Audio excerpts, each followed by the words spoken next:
Dreams forever in my head, it seems. I finally know what they mean. I promise that one day you'll see. In another world where you and me, we show our hearts, yeah, entirely. Deliver me from reality and take me to my fantasy. Tell me we can make this real if we can follow what we feel. I'm running, but I've reached the edge, and now I'm falling. So promise that you'll catch me.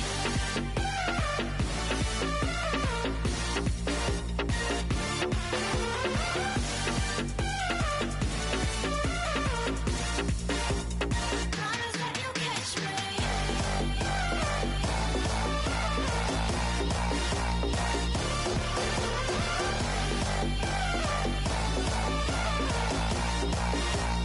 Promise that you'll catch me.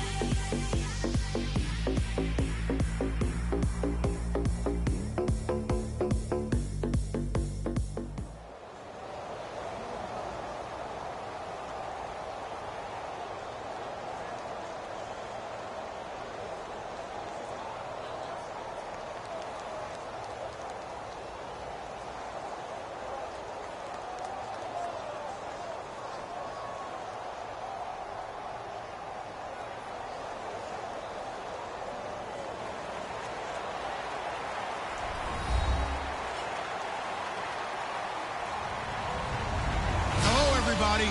I'm Larry Ridley, and this is Madden 17 on EA Sports. Tonight's matchup features two quarterbacks who will be trying to lead their team to victory. It's Dalton's Bengals going up against Rodgers' Packers. So with that, let's get up to Lambeau Field. Here are Brandon Guyton and Charles Davis. Thank you very much, Larry. We are here on a beautiful afternoon for football. Straight ahead, we've got a good one on tap here between the Cincinnati Bengals and the Green Bay. And he will be brought down here at about the 17-yard line.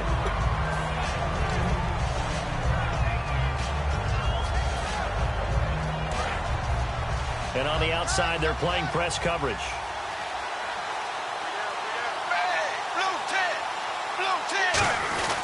Now a first carry for Giovanni Bernard.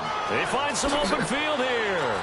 Giovanni Bernard, nothing but green grass. And all the way in for a Cincinnati score.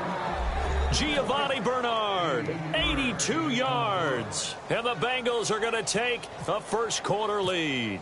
The first play from scrimmage? Some of these people haven't even taken their seat. That's what is commonly known as a fast start. That's what my horse racing friends would say. They caught a flyer out of the gate, and guess what? They're in the lead now.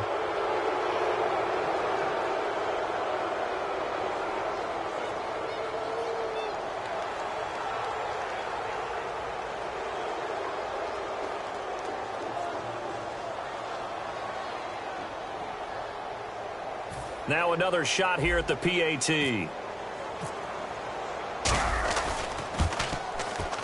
And he's got it to make it 7-0 Bengals.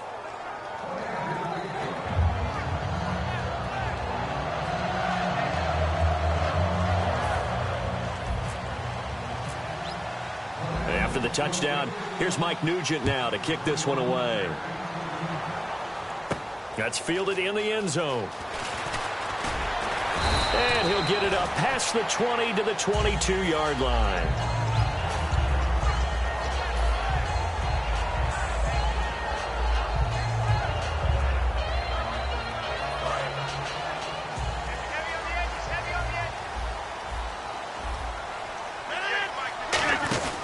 Throwing on first down is Rodgers. He's going to leave this for his running back. It's complete. And the play goes for 19 yards, gives him a new set of downs. We can talk all we want about football being a game of strength and brawn. It's also a game of mismatches, and they're trying to create one there, getting it to their back out of the backfield to make a bigger play. As we often say, get it to him in space, let him use his leg. Yeah, if he can get a matchup against a linebacker or maybe a defensive end dropping out in a zone blitz, he's going to win that battle just about every time.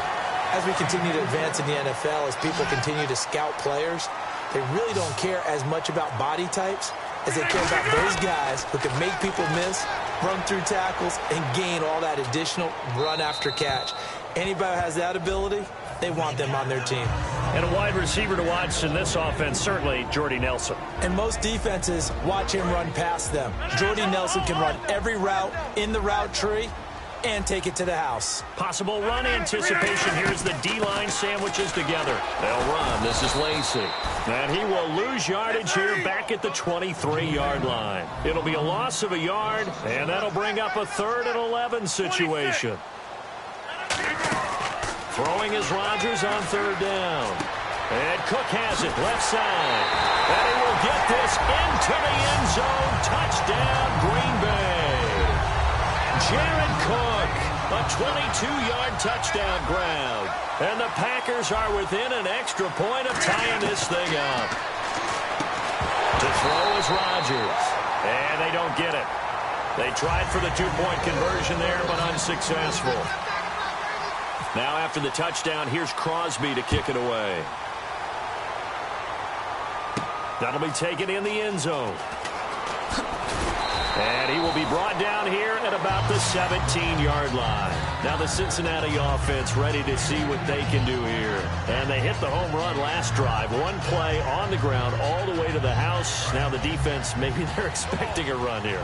Partner, I love your description because when we talk about hitting the home run, we're usually thinking about a passing play, aren't we? Something in the air, deep ball, about them just taking it big-time jaunt. Now if you're coming back out, now they've established this run game, the play-action pass could very well be open. And after the play on the ground, that brings up 2nd down here. A first carry now. This is Hill. And he'll be brought down right at the 30 here. At 5 yards on the play there, the drive will continue. So many teams want to throw the ball in this situation nowadays, but I love watching a team that has enough confidence to go ahead and run the football in that situation. That's almost a tendency breaker. And a new set of downs here after picking up the first on the ground. Dalton gives to Bernard, and he'll be tackled just past the 35 at the 36. It's a 6-yard gain on the ground, and that'll make it 2nd and 4. That was another good run, and he's having an excellent day. And right now, I don't think his team could have any more confidence in handing him the football.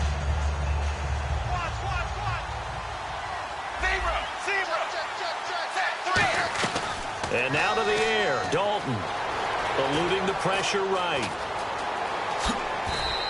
It's a pickup of 16 there, and it'll lead to a new set of downs. Now whistles come in. We're going to get a timeout here by the offense. They'll have 2 remaining as we step aside here in this first quarter. A first down throw coming for Dalton. On the screen, Bernard. And he's brought down after a good gain. A good pickup there, 26 yards. That was a beautifully executed screen pass. Let the rushers get upfield. The blocking forms in front.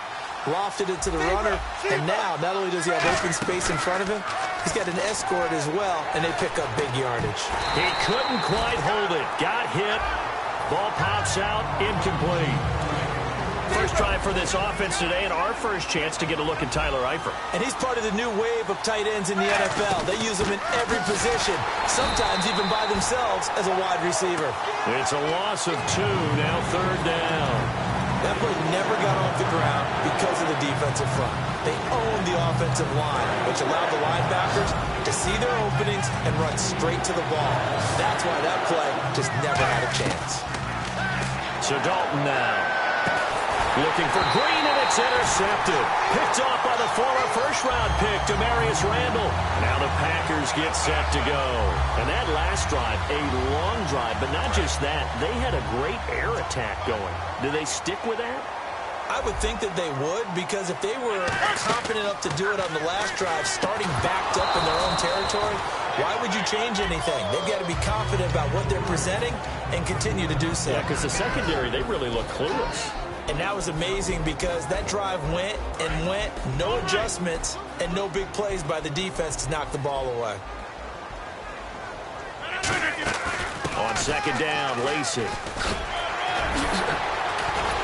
And he's is brought down. And a nice carry there of 15 yards. When you take a look at Eddie Lacy, you expect the run we just saw, don't you? A battering ram type of an effort. Absolutely. Such a tough runner at Alabama where he won those national championships, and a tough runner here in the NFL. 8 yards on the pickup, and now they'll have some options on second and short. See if they stay on the ground for second down. Some runs are blocked so well, you almost forget that someone has to carry the ball to gain the yardage. The leverage by the offensive line to create space up front, really well done.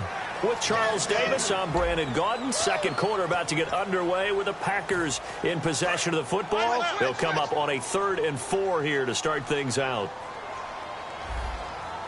Again, we'll see the pistol here.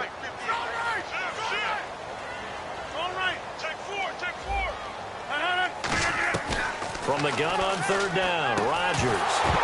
And he couldn't hang on to it through the contact. Incomplete. On any passes in the middle of the field, anyone who's going after the football is going to be conscious that it's probably going to be contested, and often physically. Sometimes that leads to drops.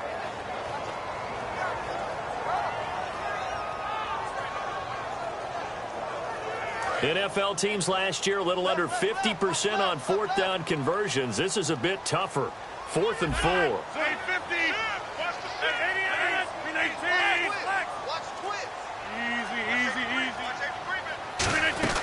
They do go for it. It's Rodgers. And this is incomplete. Boy, a curious decision to go for it. Doesn't pan out. And the Bengals are going to get it back in terrific field position. The Bengal offense now gets set to head back out onto the field. Looked like they had something going last drive. Then the interception happened. Will they recover? The memory they need to keep with them is that they did have something going. They were moving the ball on offense, had a nice sequence going. Don't worry about the other part. You can't get that back. Let's go back to what you were doing well before. I thought you were going to say they need to have no memory, but remember the good part, forget the bad. I like that even better. And he will take it on in for a Bengals touchdown. Jeremy Hill, 34 yards. And the Bengals add on to their lead. Show me something. Well, partner, that was another explosive run, and one thing I've learned in our time in this game. Oh, they flip it to the kicker. He looks like he's going to throw it. It's caught inside the 5. And he is into the end zone to bump the lead up 2 more. After the touchdown, here's Mike Nugent now to kick this one away. That's fielded in the end zone. And he'll take this up past the 20 and down at the 22-yard line. And Green Bay getting ready to go as they take the field. And last time out, went for it on 4th down, turned it over, gave him great field position, turned into 6 points, so they've got to recover here, Charles. It's amazing what one decision can do. Nowhere to escape, and he goes down. Ray Malaluga, tough to handle on that blitz. He gets him for a loss of 5. Rodgers to throw on second. Under pressure, they got him again. Carlos Dunlap in there to get him. And this pass rush strong now. That's sacks on back-to-back plays. So a big sack on 2nd down. Now let's see what the offense has in store for 3rd. On 3rd and long, it's Rodgers. And that is incomplete. Devontae Adams, the intended receiver. And that's going to bring up a 4th down. Here's Tim Mastay now, as his first punt will come from inside his own end zone.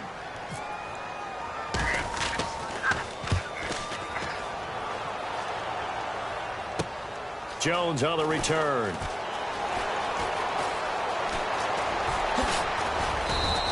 A very nice job on the run back there. He'll get 23 yards all told. And the Bengals will take over in terrific field position.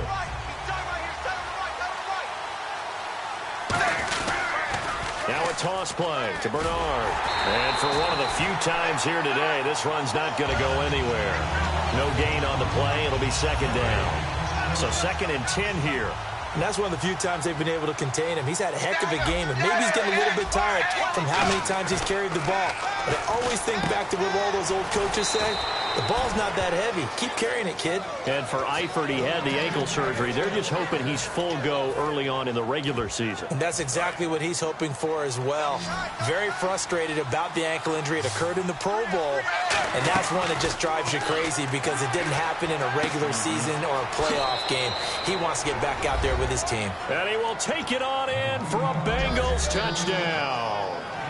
Tyler Eifert, a 24-yard touchdown. Oh, it's a fake. They'll try and throw for it. And the Bengals are able to grow their lead.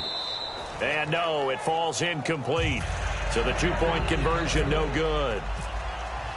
After the touchdown, here's Mike Nugent now to kick this one away. That'll be taken in the end zone. And the decision to come out is going to cost him 5 yards with a new rule as he's taken down right at the 20-yard line. And Green Bay getting ready to go as they take the field. And on the last go-around, they really couldn't get anything going. They had to punt from deep inside their own territory, which means you're going to lose the field position battle as a general rule. What they're looking for now is a little more consistency, move the ball at least a few times on offense, get a couple of first downs, and hopefully flip the field. Yeah, just something to build off of. That's what they're looking for here. One receiver left, two to the right. And the D-line pinching together must be expecting the run. Complete, Starks on the screen. And he's brought down. They give him 13 yards there on the play and a fresh set of downs. They ran that one well, and not only did they pick up a nice chunk of yardage on the screen, they sent a message to the defense. Rush the passer all you want, but you better be careful. We can hit you going back the other direction. 2 yards on the pickup there. It'll be 2nd and 8. Second down following the run. That's a good play by the guys on the defensive side of the ball. Held him to a gain of 2, and that changes the playbook a little bit now for the guy calling plays. 2nd and 8. Now he's got to probably... And now the Bengals are going to call another timeout. That's their second, so they'll have one remaining here in this second quarter. We'll be right back.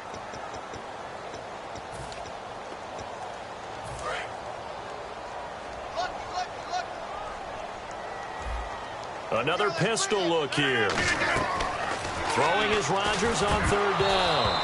And the 3rd down pass falls incomplete.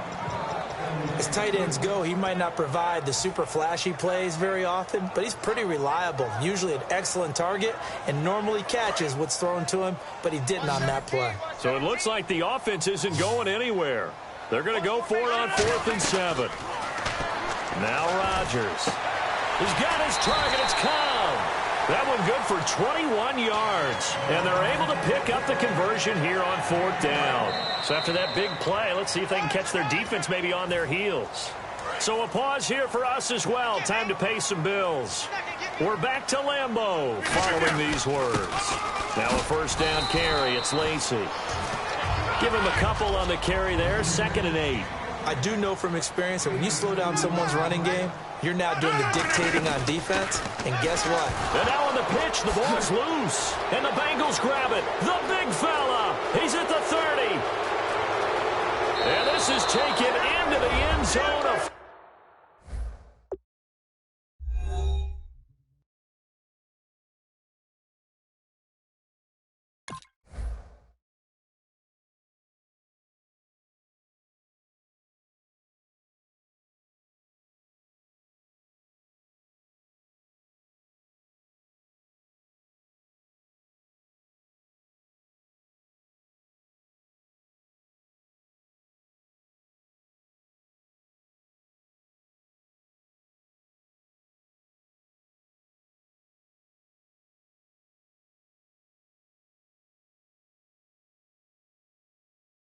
Recovery and a Cincinnati touchdown. Extra point coming now for Nugent.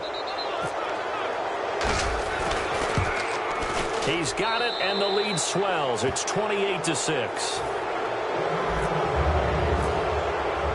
And you can bet they're preaching 2 hands on the ball here as the kick's away following that fumble return.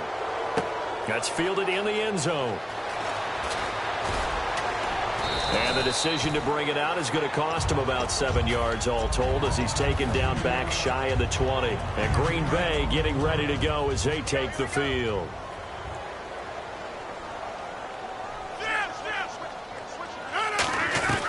Rodgers now on 1st down. And complete right side to Cook. And they'll get him down here at the 23. 5 yards on the pickup, and it'll make it second down. And now it looks like they're going to be in the hurry-up. On second down, here's Rodgers. And this is Cook with a grab. And he's brought down. Give him 11 yards that time and a new set of downs. The coach is always hard on the quarterback reading the defense and getting into the open man. That's good recognition. Now look out, Rodgers. Lost the football. Look at the big man rumble. And this is taken into the end zone. A fumble recovery and a Cincinnati touchdown. This first half has been a nightmare.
I'm Larry Ridley. Welcome to the NFL on EA Sports. We've got a good one on tap today, and there's going to be two quarterbacks ready to get it done on the gridiron. It's the Bills going up against the Raiders. With that, we'll get you out to Oakland. So we'll hand it over to our colleagues, Brandon Guyton and Charles Davis. All right, Larry, after an off-season of questions, football is back here in the East Bay at Oakland, California. Today, two AFC teams set to do battle as we've got a good one in store between the Buffalo Bills and the Oakland Raiders.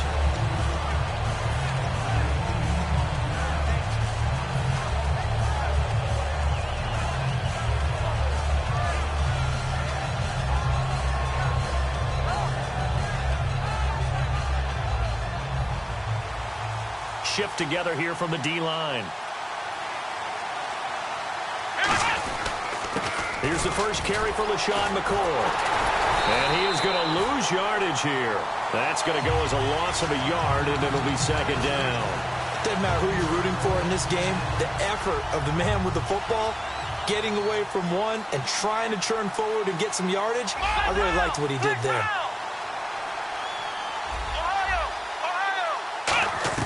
On second down, Taylor. And this one complete to Hankerson. And they'll get him down here at the 23. Give him 2 yards on that play, and that'll bring up a third down. And if this offense is going to flow today, certainly the running back will be a key piece. Without a doubt, because they asked their runner to not just do that, but to block, to catch, to help set a tone for their offense. On third down, Taylor. Now they set up the screen. That's complete. And he'll be out of bounds across the 30-yard line. And they get 10 yards there and convert on third. Let's give a little credit there. The offensive play caller sensed that the screen pass was available. Whenever you're getting a lot of heavy pressure towards your quarterback, that's when you're thinking about running the screen and using that pressure against the defense. And it worked very well there for a first down. Now a first down carry here for McCoy. And able to use his blockers to get this up over the 40. A good run there on first down, and it'll leave them with a 2nd and 2. And once again, leverage wins. The offensive line, lower than the defensive front. They moved them and found some good space for the guy carrying the ball. Offense in a good spot here, 2nd and 2.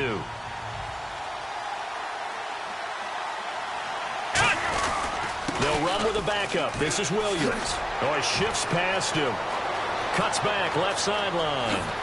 And they do finally get him at the 12. A big play here for Buffalo. 46 yards on the ground. Possible run anticipation here as the D-line sandwiches together. They stick to the ground game on first down. It's Williams. And they'll go backwards here, losing yardage to the 14. It's a loss of 2 there, bringing up second down. Counting down toward the midway point in quarter 1. Now they'll throw with Taylor. And that'll be incomplete. We take a look now at the defense for the Raiders. Malcolm Smith may have entered the league without a lot of fanfare, but how about it culminating with an MVP award in the Super Bowl? The 7th play now of this opening drive. This is 3rd and long, though. Play action, it's Taylor. Under pressure, and he'll go down. Back at the 26-yard line. Aldon Smith in there to drop him for a loss of 10. And it'll be 4th and long.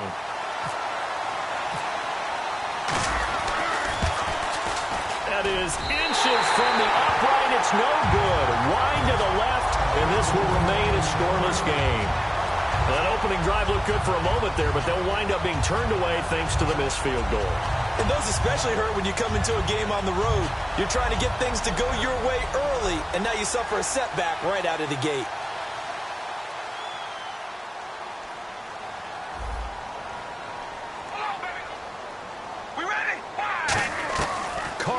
First down.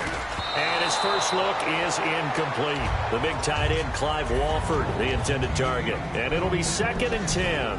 Well, sometimes we talk running backs. Sometimes we talk wide receivers. Walford, the tight end in this unit, very important. Clive Walford, a terrific player. Knows how to work the inside portions of the field, but also can surprise you and get deep.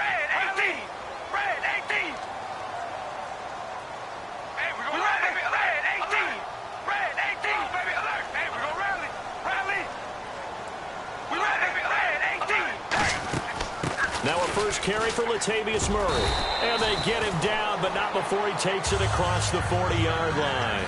It's a 10-yard pickup, and it moves the chains. And a new set of downs here after picking up the first on the ground. And the D-line pinching together must be expecting the run. Red 18, zebra. Hey, we're going to rally. They go back to Murray on first down. And he'll be taken down just shy of midfield. 7 yards on the pickup there, and it'll leave him with a 2nd and 3. Offensive linemen love creating space for their guys carrying the ball, but when that guy also breaks tackles and creates extra yardage, they almost feel like he's one of them, and they really embrace him.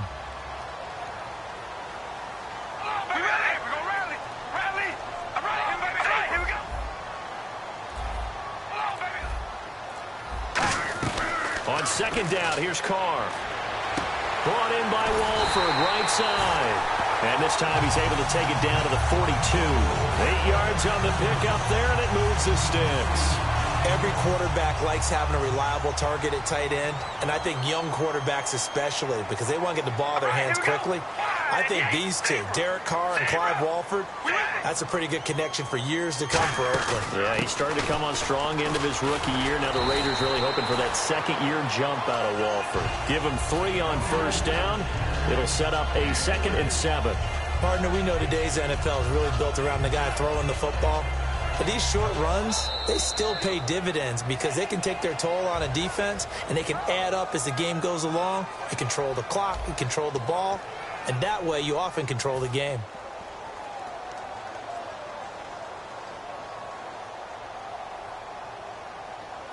Now it's 2nd and 7.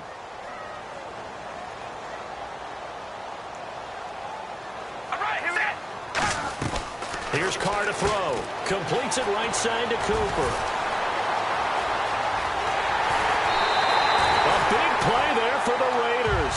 39 yards. So Amari Cooper out of Northwestern High School in Miami making a nice play there. And it's so funny that when I was going through the draft process when he came out of Alabama and was inquiring about him and his skills, they say it all began back in Miami. He really became a pro receiver at a young age because of his attention to detail and precision. But don't forget his athletic ability. That's what made that catch there. He did spend 1 year with Teddy Bridgewater as his quarterback there, so that helped back in high school. They'll say no gain on the play, and it'll be 2nd and goal. So a defensive brain lapse there and an encroachment penalty. Sometimes when you don't watch the football and make sure that it's snapped, you're watching the offensive player, and they can influence you occasionally and look like they're getting ready to move, and the officials don't.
some money. It might be all okay. I don't know where I'ma be some tomorrow. Might be counting dough. I'll bet with your. Okay, your nose keep running and the money keep counting. Hey, I'ma keep ballin'. Hey, rock a park spallin'. Hey, carefree, I've been living carefree. So much in the air, we can barely even breathe. Hey, I rarely worry about things I don't know. You say I'm living wrong, you ain't wrong, money long way. So think about it, it ain't nothing I don't know. All the money that I saw, I don't think I'm ever wrong.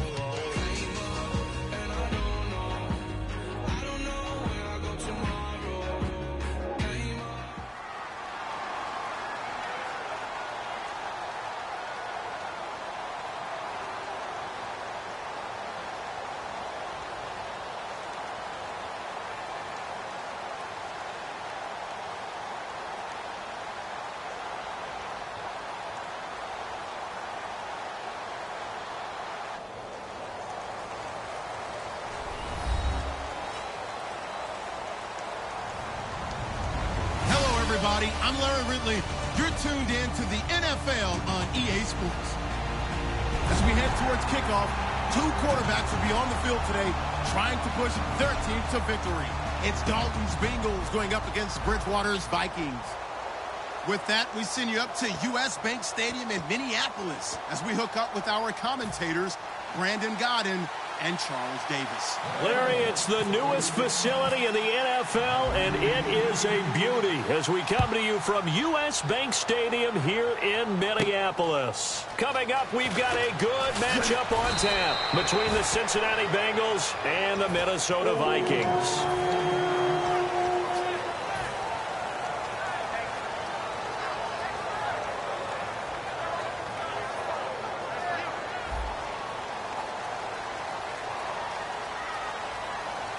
They come out here in the eye.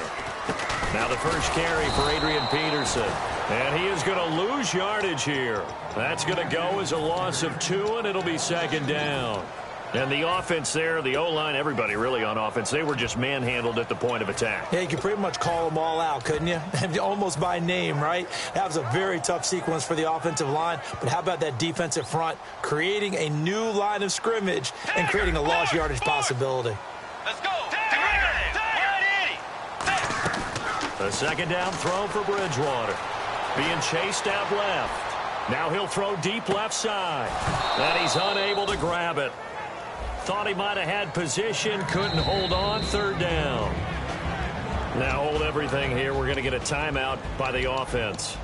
They'll have 2 remaining as we step aside here in this first quarter.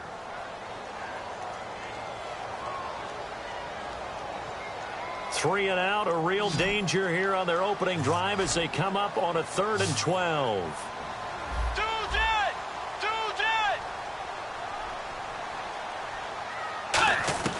On 3rd down, Bridgewater. And he dropped it. Now it was tipped, altered the ball a little bit, but he dropped it, and now 4th down. So on 4th down, the Vikings will call on their punter, Jeff Locke, to kick it away. Back deep for the Bengals, Adam Jones. Taken from just outside the 30. An excellent return that time, 26 yards. And this offense, they're going to have excellent field position. They take over with a 1st and 10 on the short side of the field.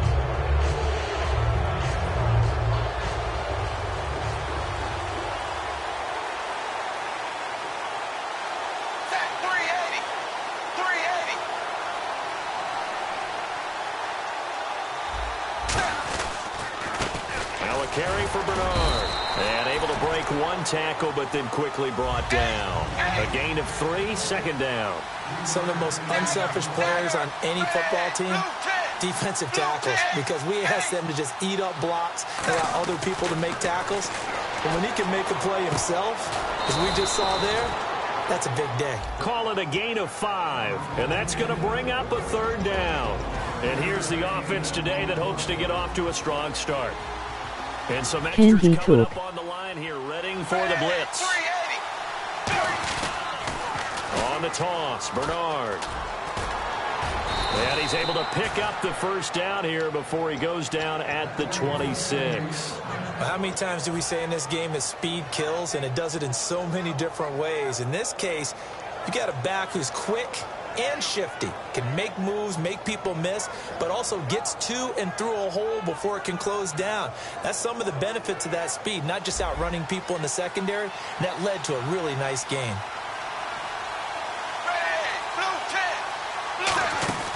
Now a play fake here on first down. And he's going to be taken down back around the 35-yard line.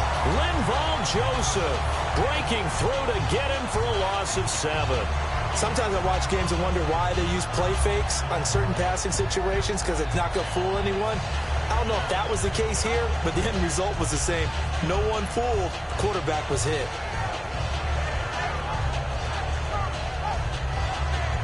Clock rolling as we hit the midway point of this first quarter. Shift together here from the D-line. It's second down. Dalton looking. Now he's hit, and Dalton lost the football. But I think a Bengal player was able to get in there. He was. And they'll keep possession of the football. On plays like this where the ball comes free, it's often unusual for the team that lost it to get it back. Because this is the quarterback. The ball gets away from him. Everyone else is trying to execute what they're supposed to do on offense. They're usually looking in the other direction, downfield, or have moved away from him. In this case, though, a teammate is able to come up with the ball. He was looking for his favorite target, A.J. Green, that time. And that'll bring up fourth down. So on is the lefty, Kevin Huber, to kick it away for the Bengals here on fourth down. Marcus Sherrill's back deep for Minnesota.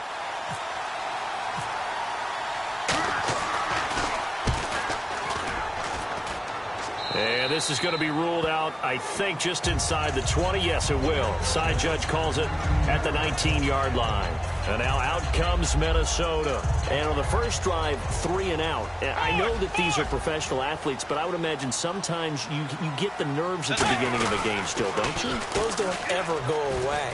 And typically, what I've heard from guys... Adrian Peterson off to the races. Touchdown, Vikings. Adrian Peterson, 81 yards. And the Vikings have taken a first-quarter lead. Well called, well blocked, and then he just made a great play. That was an athlete going a long way. Yeah, how about the suddenness to it? Just getting there and taking off and going.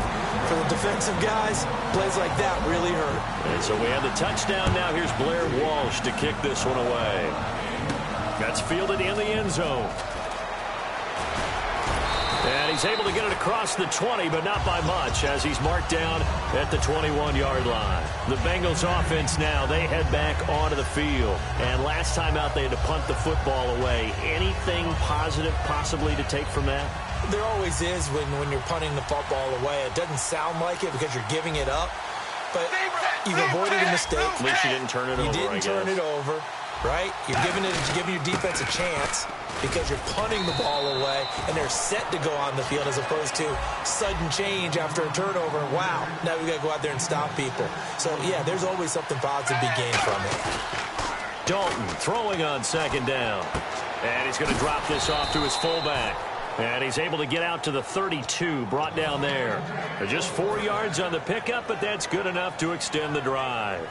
And they pick up a first down, and that came out of the fullback position. But as you and I both know, that doesn't necessarily mean that's a fullback playing in that spot. Well, times have changed, right? The old school fullback doesn't really exist anymore. We're not getting that same player out of college with all the spread offenses, not very many pro style, where you actually have a true fullback. We're having to make do in the NFL and put guys in that spot who emulate it but aren't necessarily that position. And a look at the Vikings defensive unit. Anthony Barr almost defies description at times. He's built like a defensive end, but he plays outside linebacker and does it quite well. They come out here in the eye. Again, here's Bernard. And some room to work. And he's brought down. A nice pickup there of 11 yards, and it'll move the sticks. Every now and then when we see a really good run, we really tend to focus on what other people did in order for that run to happen. What the offensive line did, what the receivers did to help. Sometimes the running back's pretty good too. And on that play, he picked up a lot of good yardage and made it happen with great effort.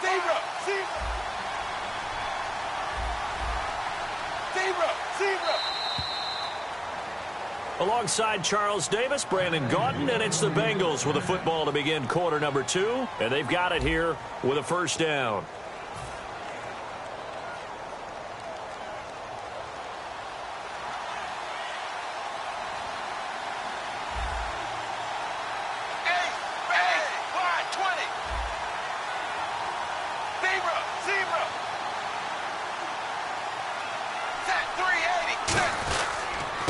Dalton with a give to Hill. And he's going to fight his way forward here for a modest gain. Give him 5 on the carry there, and it'll be second down. And that's exactly what you want on a first down run. Pick up 5 yards, bring up 2nd and 5. The defensive line, though, they've got to figure out a way to out-leverage the guys up front because the offensive line is winning at the point of attack. 380. Zebra.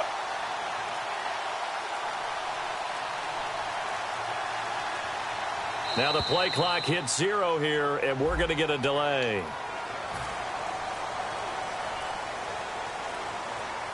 And on 2nd and 10 now.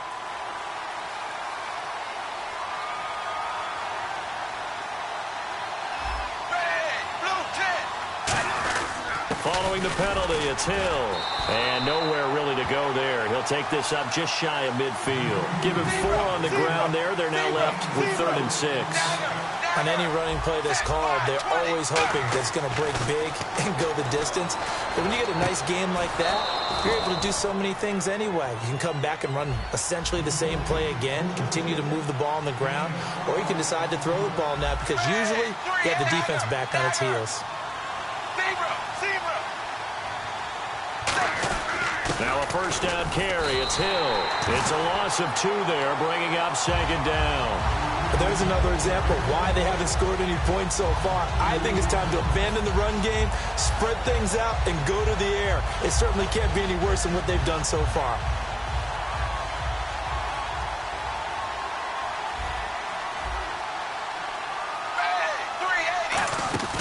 Fakes the give to Bernard. Dalton. And incomplete there. A nice hit. Jars the ball free and brings up 3rd down. We know it's not an easy job to go out and catch passes when people are trying to tackle you and knock the ball away.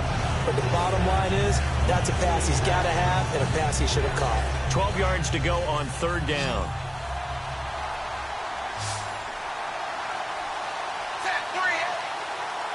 Zebra.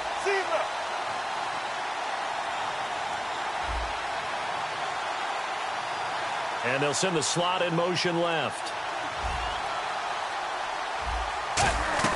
3rd down, a shot here for Dalton. And that's complete to LaFell.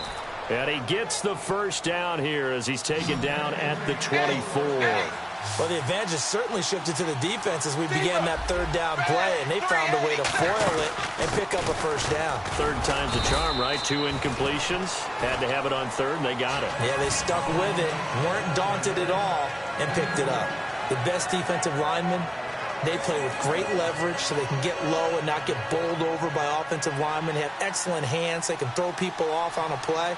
We just saw a great example of a really good run stop by a guy playing the defensive tackle position. And they'll bring him down at the 13-yard line. It goes as a gain of 8, and it moves the chains. And that's a nice pickup of a first down on that 2nd down run.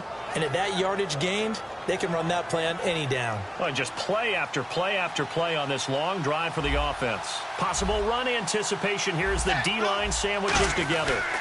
And Dalton hands to Hill. And strong running there as he's inside the 10 and down to the 8-yard line. They'll get a nice chunk there on the first down run, and it's 2nd and 4. Here comes the D swarming to the line.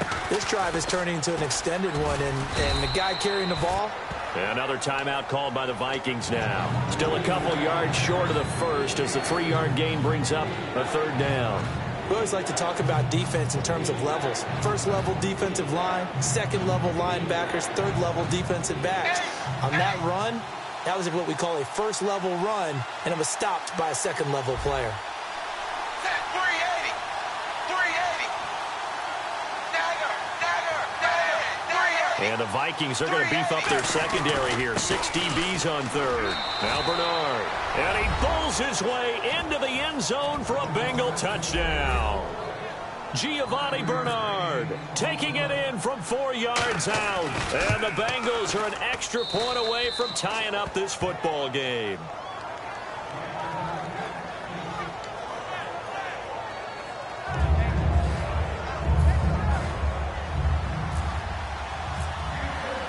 So we're right back where we started, all even as the kick's away. That'll be taken in the end zone. And he'll wind up about 4 yards shy of where he would have been if he had taken a knee, as they'll start at the 21-yard line. And now out comes Minnesota. And coming off a one-play drive that was so deflating for the defense, what's their mentality? How do they rally here and stop this offense? Well, hopefully there's some determination that sets in, because they weren't ready to go on the last one. Give all the credit to the offensive guys for getting it done, but to allow a run of that length, that's just not being prepared. So now, are they determined? Are they ready to read their keys and make the proper plays? And we'll see how determined they are. And the offense behind the chains here, a touch on 2nd and 11. They run again with Peterson. And he's going to get this one across the 30-yard line. They pick up 12 on the play there, and they move the chains. That run is what defenses don't like about dealing with Adrian Peterson. His ability to drop a shoulder and run through contact. And he's amazing at keeping those strong legs going, isn't he? For him, no run is ever truly over. I mean, he's actually not even convinced that when they blow the whistle, he's actually down. That's how he finishes runs in a big way. For so many years, I was convinced it was a myth, because you always hear about the smaller running back. Oh, he gets lost, you can't find him, and sometimes that's part of his genius. But it's true. You get behind big offensive linemen, the defensive line guys trying to find him, trying to peek around people to see him, and he gets lost. But this guy gets lost in a good way for his offense, picking up big yardage. Not a run that you're going to write home about, but still a good first down run. That's what an offense calls staying on schedule. 3 to 4 yards on first down, you're set up very well for the rest of the drive. Again, Peterson. And he'll lose yardage on the play back at the 45-yard line. They'll wind up losing 3. And now it's 3rd down. Time to tighten up the seatbelt just a little bit, partner, because that was a safety that crashed in there and made that play behind the line of scrimmage. How about that pursuit?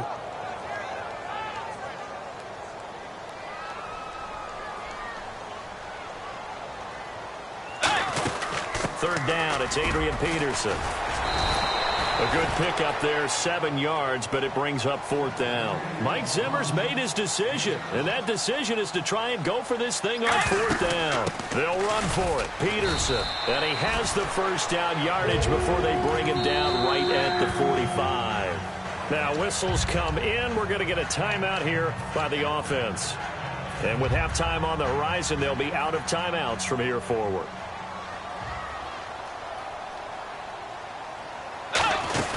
First down, here's a run with Peterson. And Peterson, what happened? He lost the football. And his crew will take over at their own 45-yard line. Cincinnati now ready to take the field. Big swing play. Last time they were out there, looked like they might yield some points. They recovered a fumble, and it turned into a touchdown on the other side. In a lot of ways, you can say that maybe at a minimum that was a 10-point swing. The field goal that looked like they were going to give up at a minimum. Instead, they take it the other way, turn it into a touchdown, give them 7. By my math, that's a 10-point swing. And your math's always right. They come out here in the eye. A 10th carry now for Peterson.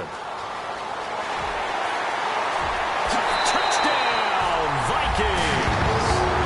Adrian Peterson, as the first half is winding down, and the Vikings are able to strike for 6.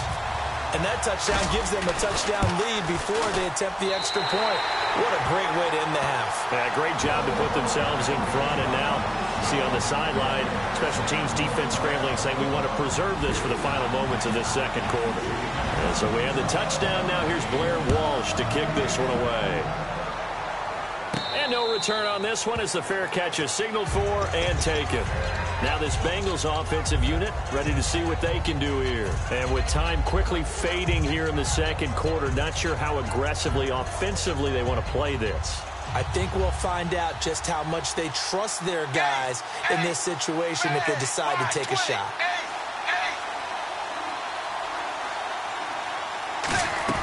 The first down throw coming for Dalton. Complete to the right side. It's Eifert. And he'll get it up near the 35, right at the 34 here. It's a 9-yard pickup on the play, and that'll make it second and short. Seeing that play and understanding just how tough it is to cover tight ends, especially the ones running around the NFL nowadays, makes me glad I didn't make it in that league. I would have had a really difficult time. But now you get to sit up here with me. Yeah, and that's fun. Now hold everything here. We're going to get a timeout by the offense. So that means they're down to one remaining here as we head toward halftime. And they line up now for what will likely be the last play of the first half.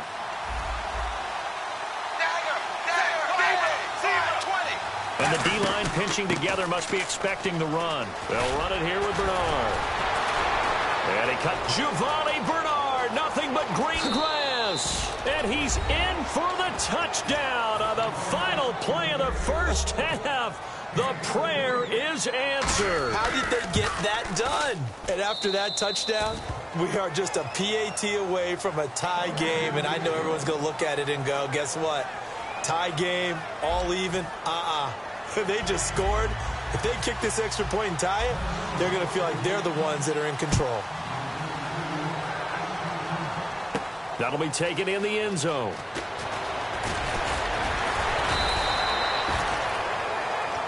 The Bengal offense now with a football first here to begin quarter number 3. First half showed us some pretty good offense. Tie game, we'll see what the second half brings.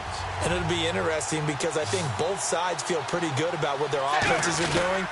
Got to wonder what adjustments are being made defensively to try and get a spark and maybe slow down the other side. But here, do you change up anything on this opening drive? Not offensively, you don't. You got everything going your way. You're probably prepared for maybe some change-ups you might expect, but overall, you like what your game plan's showing you.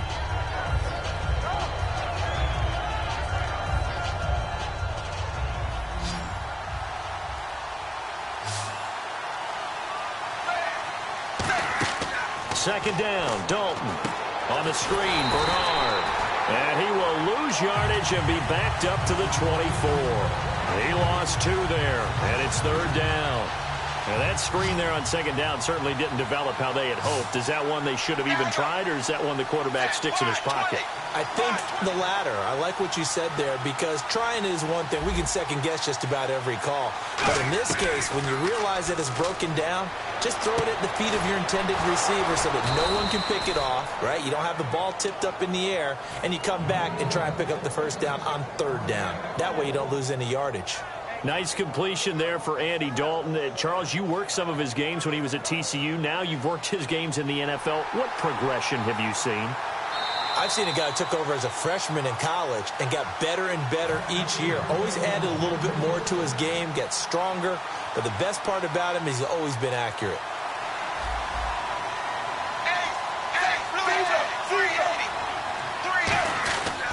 Now a handoff. Here's Hill. And they'll get him down here at about the 42. Just what you want on a first down run. Call it 8 yards.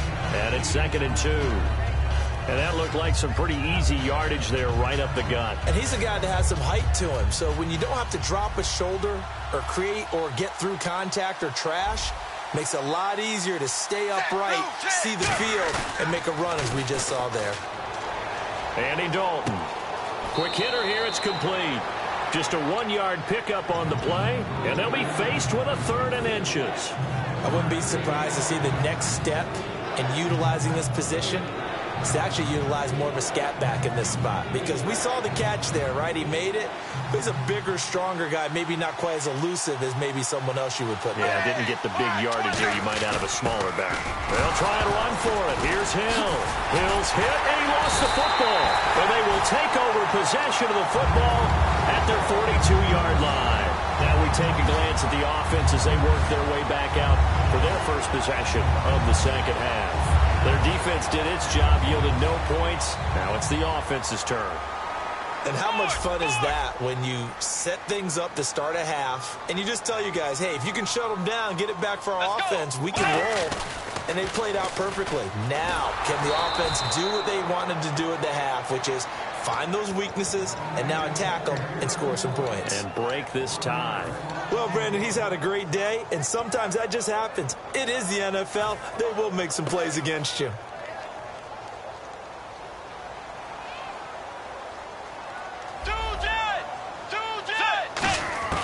A second down throw for Bridgewater. Dancing to his left.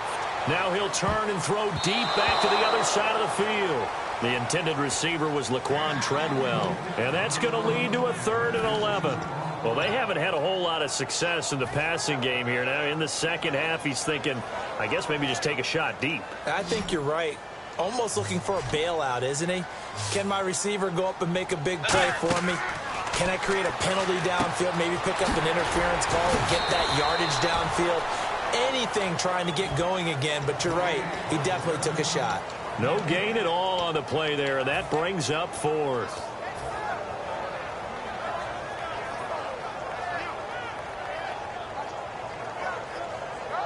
And they'll try for it here on 4th. Bridgewater and company stay out there. On 4th down, they do snap it to Bridgewater. A 50-50 ball here, and it's intercepted. Picked off by Adam Jones. And they are going to set up shop at the 40-yard line. And out now, here come the Bengals. And they got across the 50 last time, but fumbled and turned it over, so they'll be looking to have a short-term memory here, Mr. Davis. Not only a short-term memory, but a whole lot better ball security. Because if they take care of the ball, continue to move it, their chances of scoring some points, they've got to feel pretty good about. They thought they had things moving in the right direction last time. Fumbles, they don't just affect you on offense, they affect your overall team, because now your defense has to make that stand up.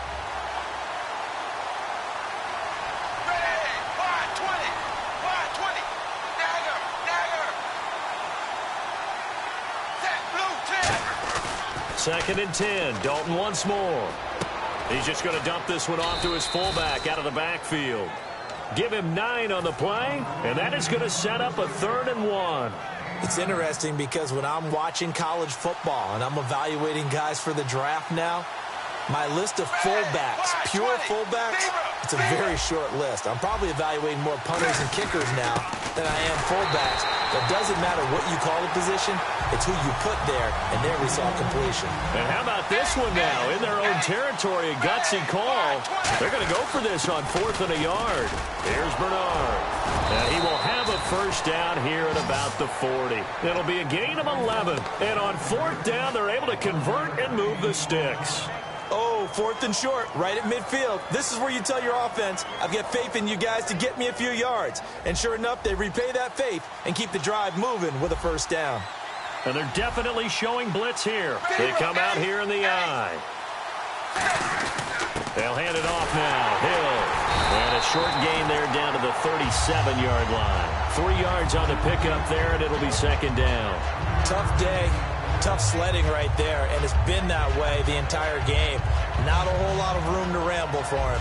Yeah, you're right. It's been that way all afternoon. Didn't get a whole lot better there. Shift together here from the D-line.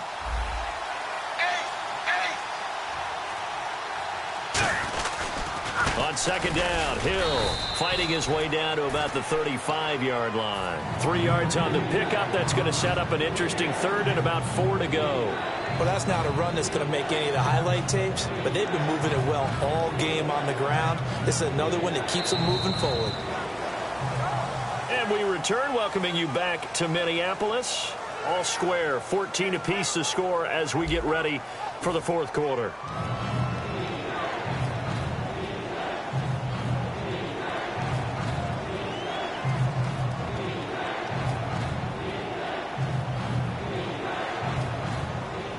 And now it's a 3rd and 4 situation for the offense.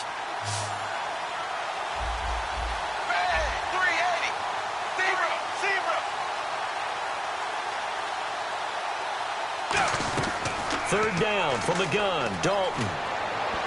And he dropped it. Now it was tipped, altered the ball a little bit, but he dropped it. And now 4th down.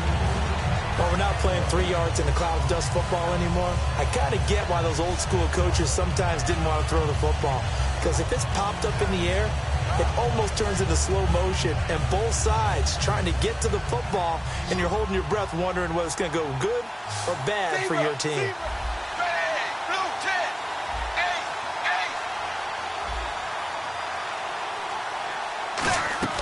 Fourth down, Dalton wants to throw. And this is going to be intercepted. It's the linebacker, Chad Greenway, with a pick. Well, that's a drive killer right there. Not a really confident throw either. This one was kind of up for grabs, and it's going to come down the hands of the wrong team. And they'll start this drive with very good field position. They come out with 1 back and 3 tight ends. They pitch it out to Peterson. 2 yards on the carry there. It'll be 2nd down. I like the call. Inside the red zone, running the toss. Why? They want to get to the edges. They want to see if guys who don't normally make a lot of tackles are willing to actually do that. That usually means the guy's into cornerback position. On 2nd down, Peterson. Give him 10 yards on that one, and that'll earn him a fresh set of downs. What we're seeing from the defense here is a group of guys bearing down, trying to help out their quarterback after he threw an interception. Good stops on the first 2 downs. It brings up a key 3rd down. Let's go. They'll run for it with Peterson. And he will take this one into the end zone for a Viking touchdown. Adrian Peterson taking it in. And the Vikings capitalize on this short field as they take it in for 6.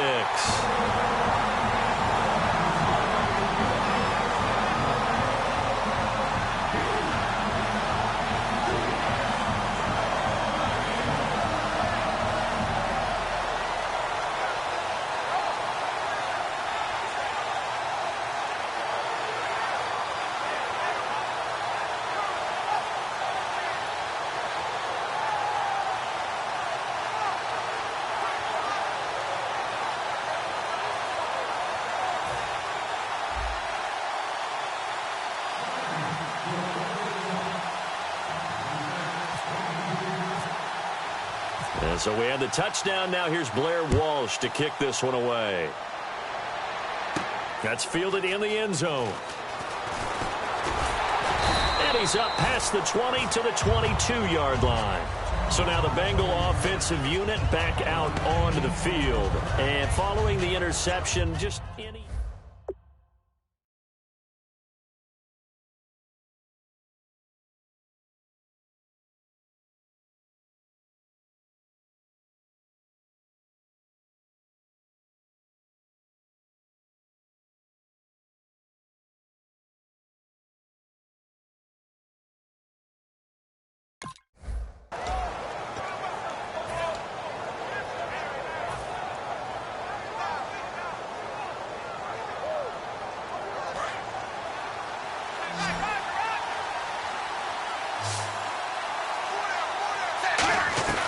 Trying to shake off the interception from the last drive. He'll look to throw.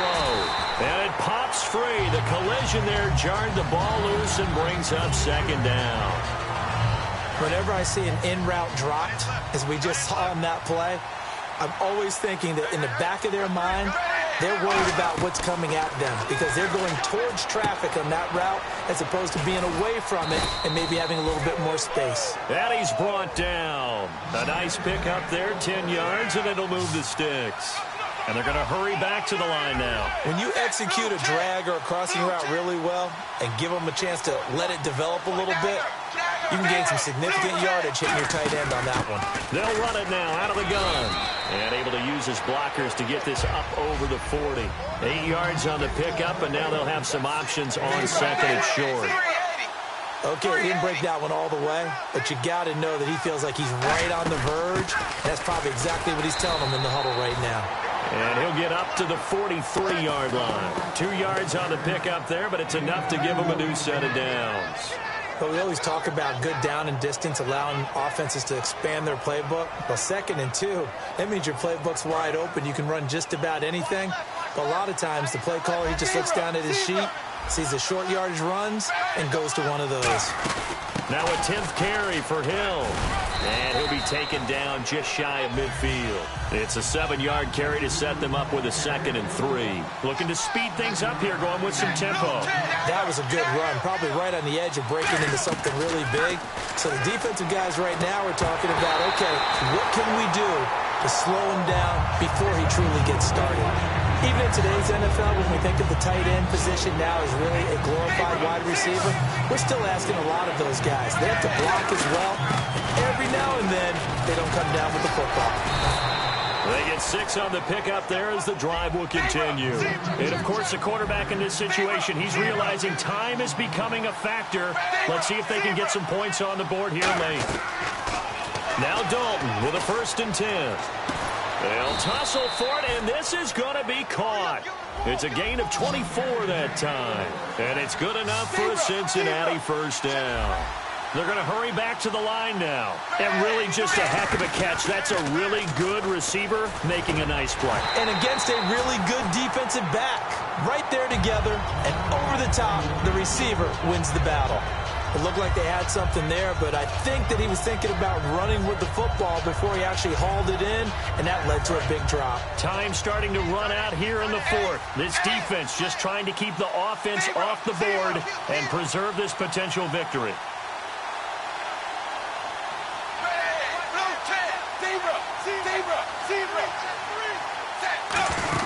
They'll run it now out of the gun. And they'll get him down right around the 16. Call it a gain of 4, and it'll leave him with a 3rd down and 6 to go. A good solid run there as we head towards the home stretch of this game.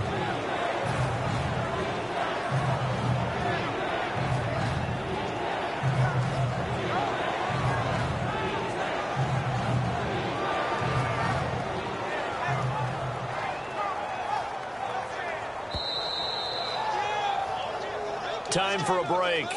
We'll come back for the electrifying conclusion after this.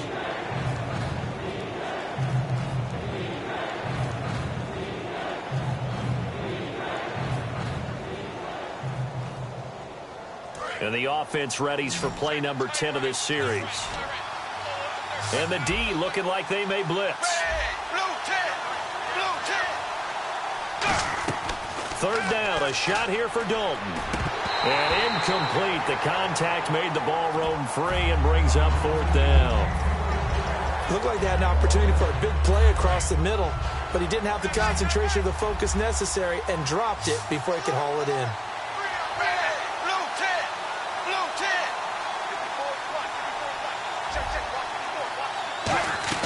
Back to throw.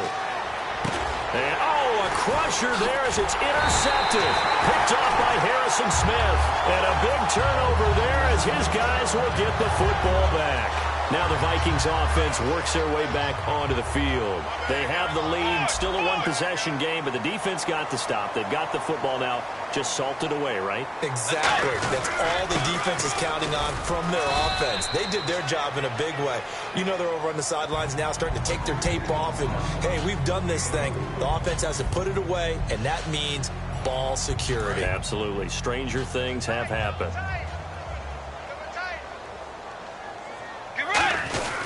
Another tote for the workhorse here this afternoon, Peterson.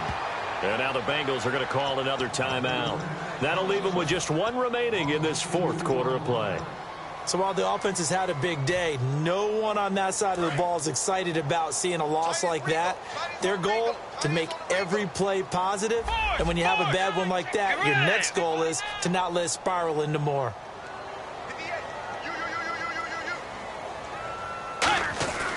Bridgewater forced out to his left. Now he's going to throw deep back over the middle. And he couldn't hang on to it through the contact. Incomplete. Well, they went for the big play there, but that drop could really hurt their momentum.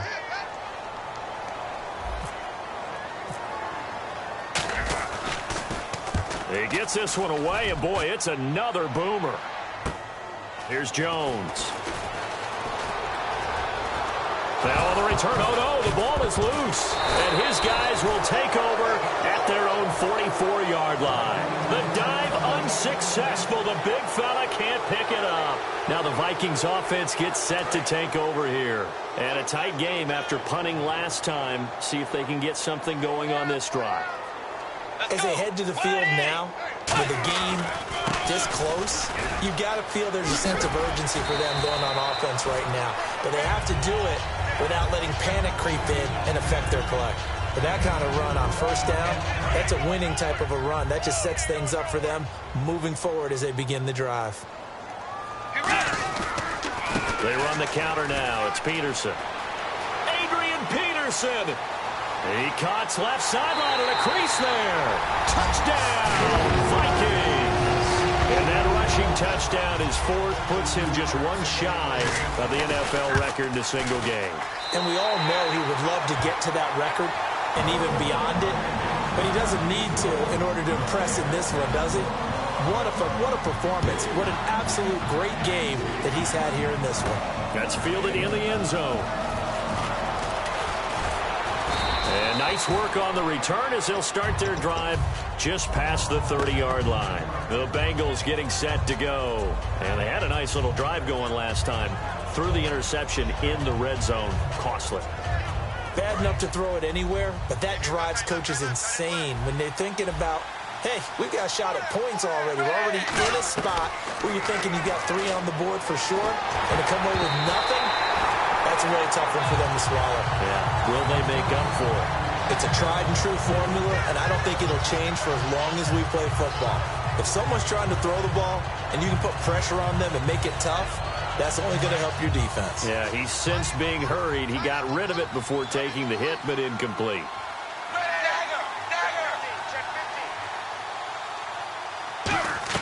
Another look for Dalton on 2nd and 10. And over the middle, it's LaFell. And he's brought down. That one goes for 13 yards, and it moves the sticks. And now they're in the hurry-up. And when you're playing a quarterback with some experience and some moxie, you enter the danger zone when you decide to blitz. And now look at this. Big gain, but a fumble.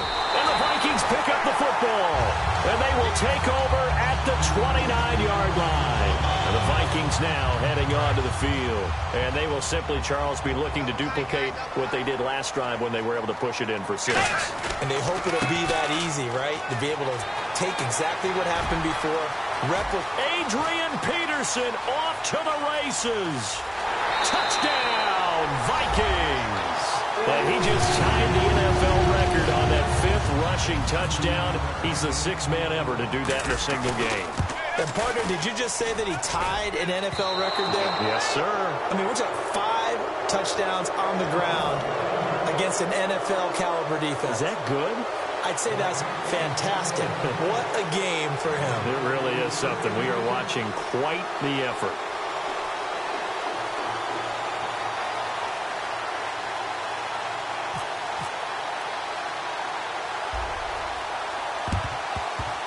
And this is going to be snuffed out. The Bengals recover. Well, 4th quarter, they felt like they needed the football back. Unfortunately, they couldn't get it. And I know we brought analytics into the game, and someone has said here that the data says that when a team's expecting an onside kick, 80% of the time, the team expecting it, they do actually recover the ball, which is what we saw here. I just wonder if that number is much more of a anecdotal type of a number. Kind of like when the coaches tell us, well, when you score on special teams, 93% of the time you win the game. I'm still waiting to see that number is empirical. And they're going to speed things up here. That looked like a pretty good route combination there because you've got to find a way to clear the guy running the drag. Because when you do, you just put the ball on him and then let him run. And get some space. Caught Eifert over the middle. 17 yards on the pickup there, and the drive will continue. Now whistles come in. We're going to get a timeout here by the offense. That'll be their 3rd and final stoppage here as we step aside. Possible run anticipation here as the D-line sandwiches together. Dalton, 1st and 10. He couldn't quite hold it. Got hit. Ball pops out, incomplete. After all the preparation, all the practice, a play like that will absolutely break your heart. They had everything they wanted, just unable to complete it. In the end zone, a big-time drop. Dalton, and that is caught. He's got it for a Bengal touchdown. Brandon LaFell, an 11-yard touchdown. And the Bengals are able to draw a bit closer. Well, that last touchdown did nothing to affect the score here and who was going to win the game. But I know all of our fantasy friends were eagerly watching, and some people are dancing around happy right now. And he is going to be stopped short of the goal line. Oh, they'll mark him inside the one. He just couldn't keep churning those extra few inches, and the two-point attempt is turned aside.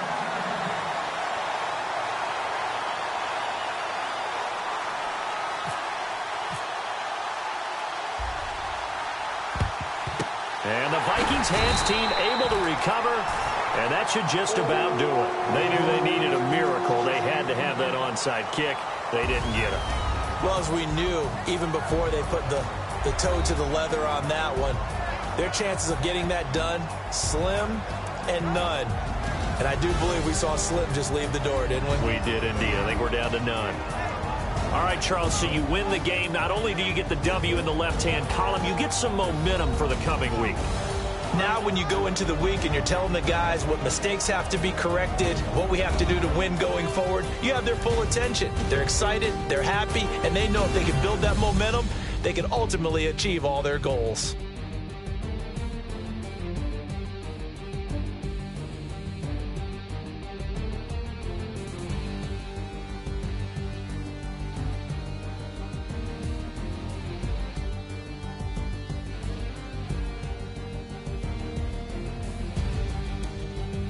So that'll do it for us. For my partner, Charles Davis, and all the hard-working men and women on our crew, I'm Brandon Gaudin. You've been watching the NFL right here on EA Sports. It's a win for the Vikings as we say so long from Minneapolis.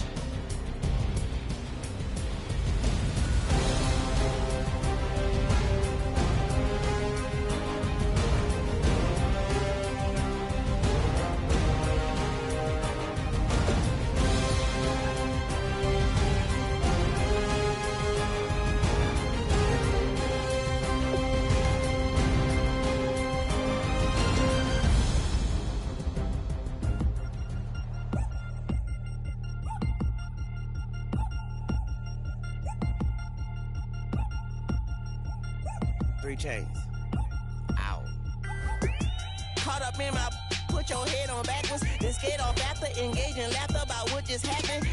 Napkins get sent to mammies, is that too graphic? Catch you in traffic, you sitting daffy like stealing candy. My ceiling's absent, my wheels are massive, my friends assassins. All of us, our mothers queens and our women dancers. My rivers rapping, my fingers splashing, my gills are flapping. I bit some matches, then sip something and kiss the dragon. I'm really rapping, no fingers snapping, them packing. Y'all slipping, my swag is dripping, so here's a napkin. What's really happening? Verbal attacking, I'm showing passion. Know what I mean? See, I'm the king like I'm from Akron. I'm going overboard, somebody call the captain. And when it come to getting checks, I always want the fat ones. I'm so I can sing to a chandelier. My flow a glass of spade and yours a can of Too many buttons, not enough.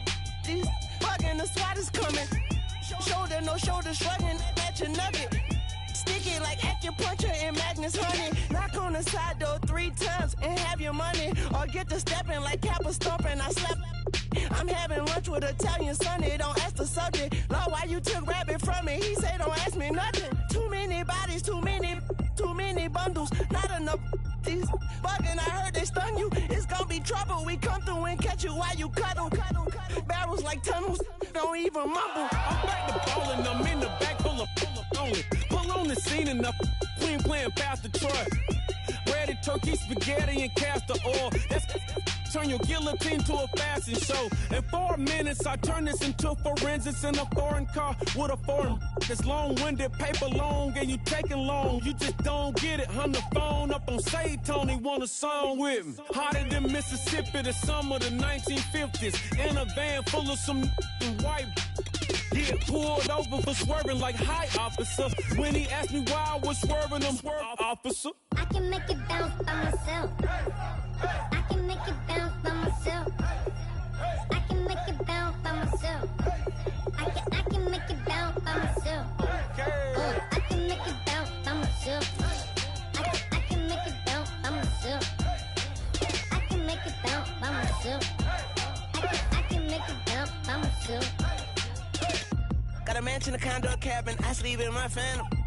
Dancing with the stars to the Star-Spangled Banner. I change your channel, I change your pattern. I ring your Saturn. I your madam, she get and I shake the ladder. I make her take her and gather and calculate the data. I listen up for the snakes or the baby rattle. I play the shadows, don't play no games. I straight get at them. I'm on a all day like it's my favorite album. I play the salmon, the Cayman Islands dancer. If I don't get the car first, I have a temper tantrum. I innovative, I demonstrated this, played it. I don't care if you owe me it. You need to pay me. I kiss your lady, then kiss the baby. Get situated, get keys off table and leave out. I really made it, get it made. Won't wrestle, cause I spatula all you action figures. Tiny like a spider on a spud web. I got some on my thumbnail. I feed it to my girls. They say, yeah. I'm doing this for the L. When I go, I'ma leave for the belt. I told you did like a chef. I want a Ferrari in yellow, just so I can match all my yellow. I've been a player since elementary. I got more bars than a penitentiary. I got to hang several inches. I can make it bounce by myself. I can make it bounce by myself. I can make it bounce by myself. I can make it bounce by myself. I can make it bounce by myself. I can make it bounce by myself. I can make it bounce by myself. I can make it bounce by myself.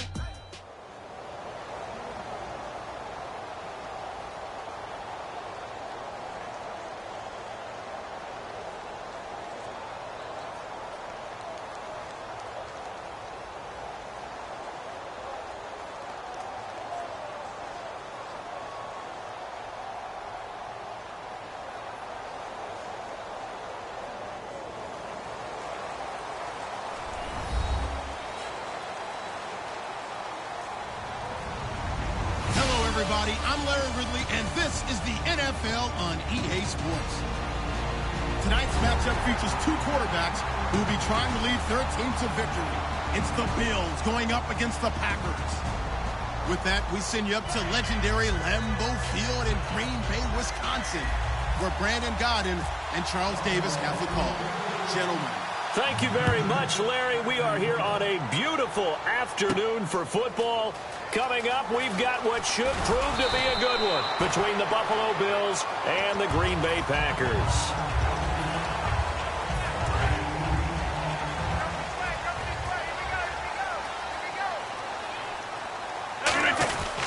The first carry now. This is Lacey. And he's going to be stopped here on this first play as he gets it to the line of scrimmage and no more. And a lot of the weight of this offense falls on the shoulders of the running back. That's because the offense knows if they give him any openings, any opportunities, he can turn it into a big play at any time.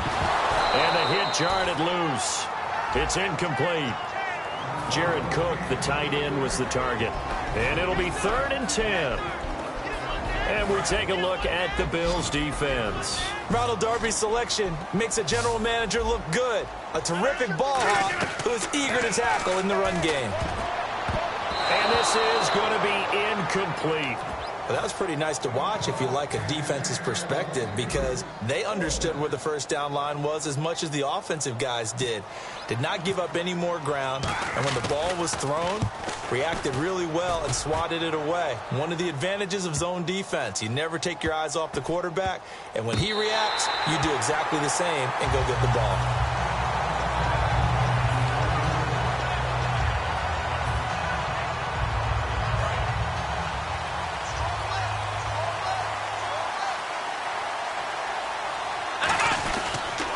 Now the first carry for LaShawn McCoy.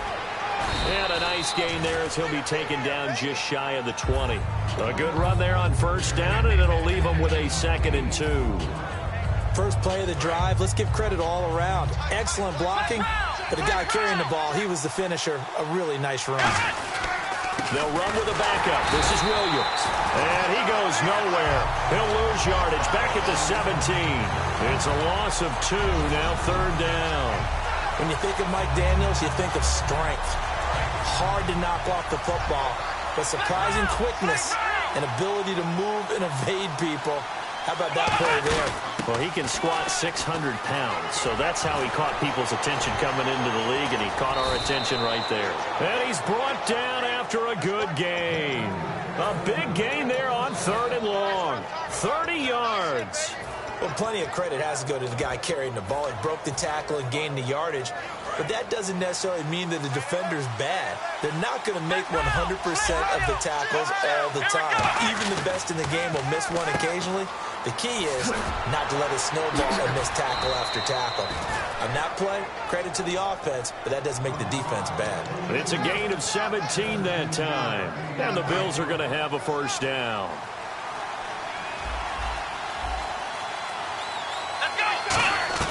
Out of the gun, it's Taylor.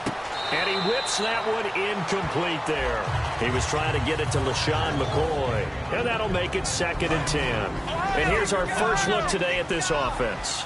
And let's start with LaShawn Shady McCoy, their star running back. He can do everything. Run it inside, get to the perimeter, and, of course, catch it out of the backfield.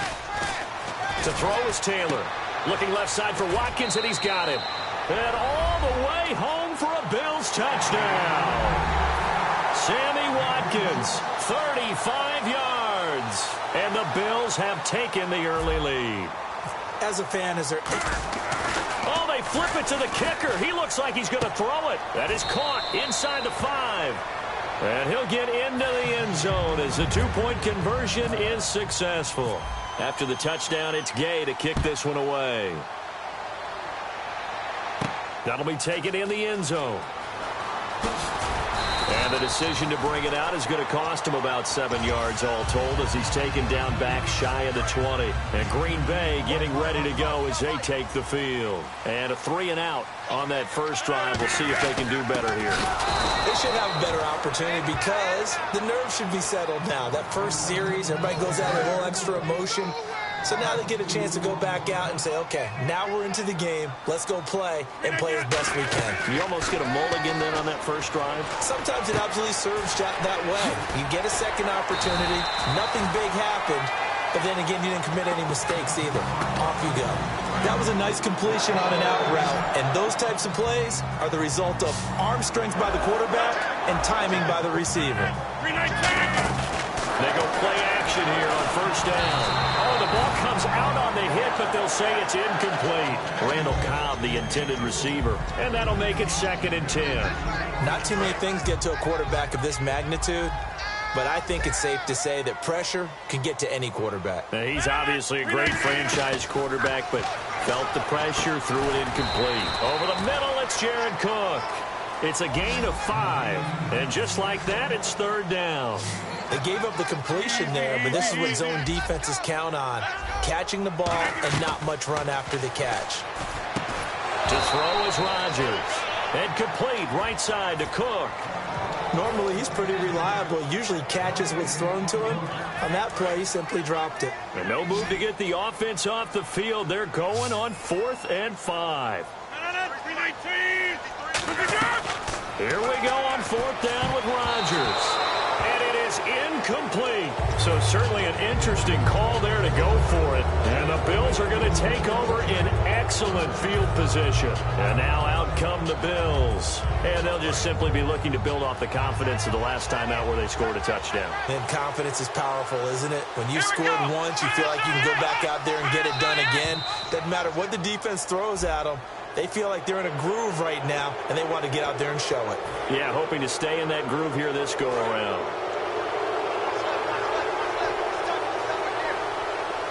Looking to jam the receivers at the line here. Press coverage look defensively. Now Williams. And he is into the end zone for a Buffalo touchdown. Carlos Williams, 33 yards. And the Bills will add on to their lead. It's up and good, 15-0 here in the first quarter. After the touchdown, it's Gay to kick this one away. That's fielded in the end zone. And he will be brought down here at about the 17-yard line. The Packer offense now ready to get back onto the field. And last time this unit was out here, costly turnover, and then that turned into 6 points. They've got to make amends. And how many times have we sat in meetings with coaches and they use the term complementary football? Offense take care of the defense, defense take care of the offense. That didn't happen on the last possession. This is a chance for them to pick themselves back up and help their team. Yeah, we'll see if they can recoup and recover. He's going to hit his man out of the backfield, complete. And down he'll go at the 25. It's a gain of 5 on the play, and it'll be 3rd down. Still in search of the first down after that last completion. Rodgers looking to throw on 3rd and 2. It's caught. Nelson. 23 yards on the play. And this should be the final play before the quarter ends. With Charles Davis, I'm Brandon Gaudin. Second quarter about to get underway with the Packers in possession of the football. And they're on the move here. They've got it 1st and 10.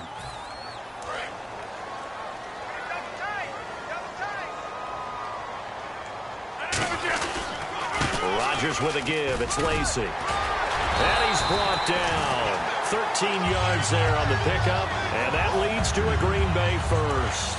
Absolutely love the run right there. This guy's known for his quickness, but also for his speed. And he's able to get to the second level almost before you blink if you give him any type of blocking. Always talk about slot receivers, and they're usually known as quicker than fast. In this case, we've got a guy who's quick and fast, and he used it to great advantage.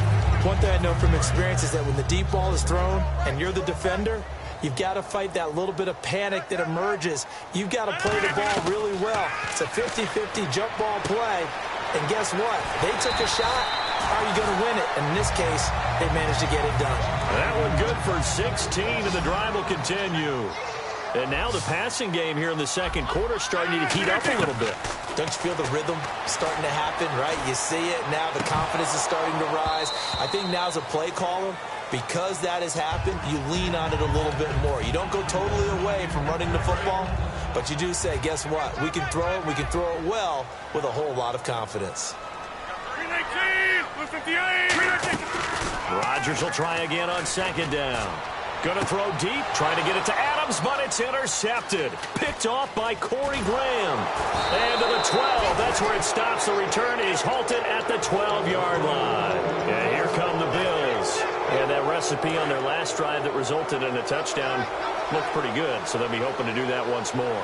And it takes me back to when we sat with the offensive coordinator and the head coach. They felt pretty good about their game plan and thought there were some holes in the defense, and they exploited them the last time out. Let's see if they can come back and put together a similar drive. And we'll see if they can do just that.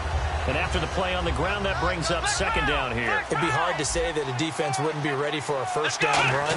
When you can gain that kind of yardage against a defense, it's really kind of geared to stop that play. Your confidence has to rise, and now you've actually opened up your playbook. If you want to throw the ball now for play action, you're good to go. It's got to the point where we see guys like that make that type of a catch. Not fair goes through my brain. That size, that speed, and now they're acting like wide receivers, too. Yeah, tight end one-handed catches. They're kind of like wide receiver one-handed catches nowadays. Just not right. The slot man in motion right.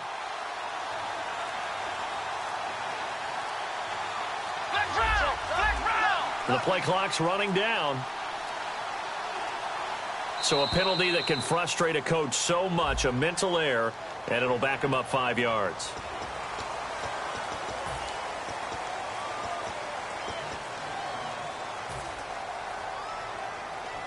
Here we go on 1st and 15. They'll come out in the pistol.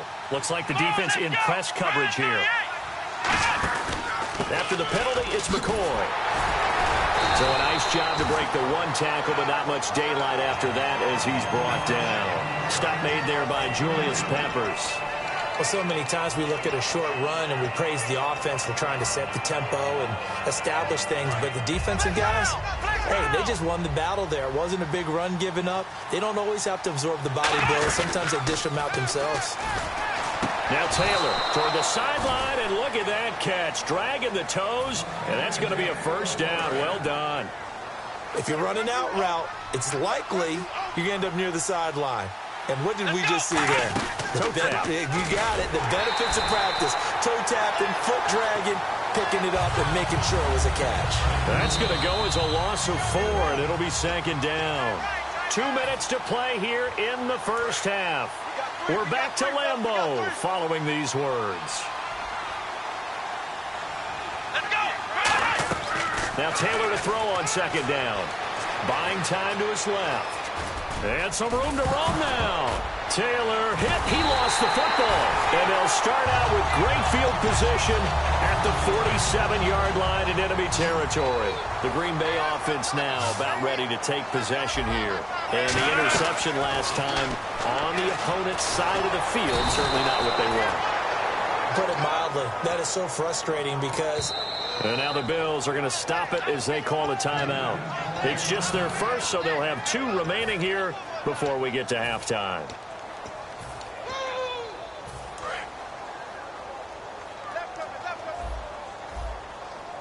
Hey, D-line, let's get in there. Let's get in there. 319. Now Rodgers throwing on second down. And his throw's going to be incomplete.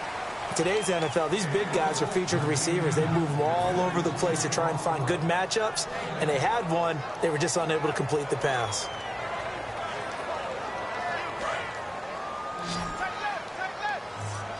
And no press coverage here. They are backing off in the secondary. 319.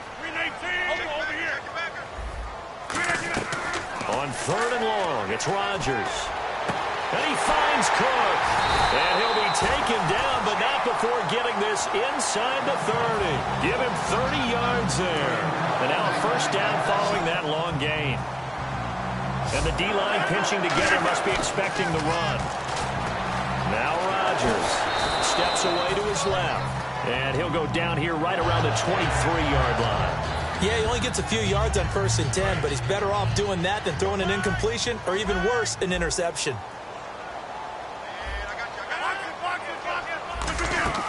They stay on the ground. This time it's Lacy. And he'll do a nice job here just to fight his way back to the line of scrimmage. Officially no gain on the play, and they're left with a 3rd and 8. No gain on that run, and while this team is down, they're not out of it by any stretch of the imagination. Maybe you just have to think about a different style of running in order to get this guy going. That one good for 17 yards, and now they've got it 1st and goal. And quickly they get to the line. They go play action here on 1st down. That is incomplete. Well, Brandon, all receivers are trying to make sure that the defender thinks they'll go into the middle of the field when they're running the out cut. On that play, didn't get it done very well because that one was batted down. And here comes play number 6 on this drive. Defense showing blitz. On second down, here's Rodgers. And incomplete there. A nice hit. Jars the ball free and brings up 3rd down. 6 plays got him down here. This is play number 7. 3rd and goal. 3rd down and goal from the 6. Starts. And he'll be brought down right on the edge of the goal line at about the 1-yard line. The offense is staying out there. Here we go on 4th and goal from the 1.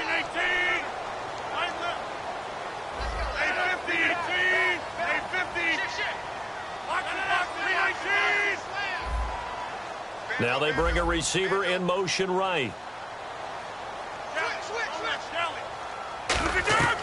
Rodgers going to go on 4th down. Flushed out right. Got him in open. It's Adams. Touchdown, Green Bay.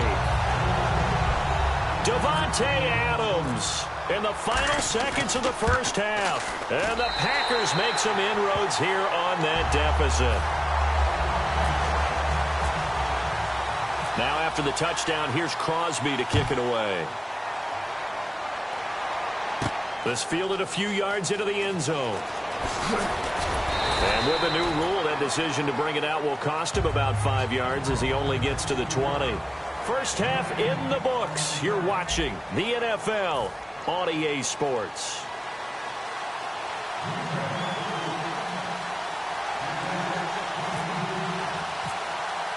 Both teams appear ready for the fight ahead, and we resume action here in quarter number 3. That's fielded in the end zone.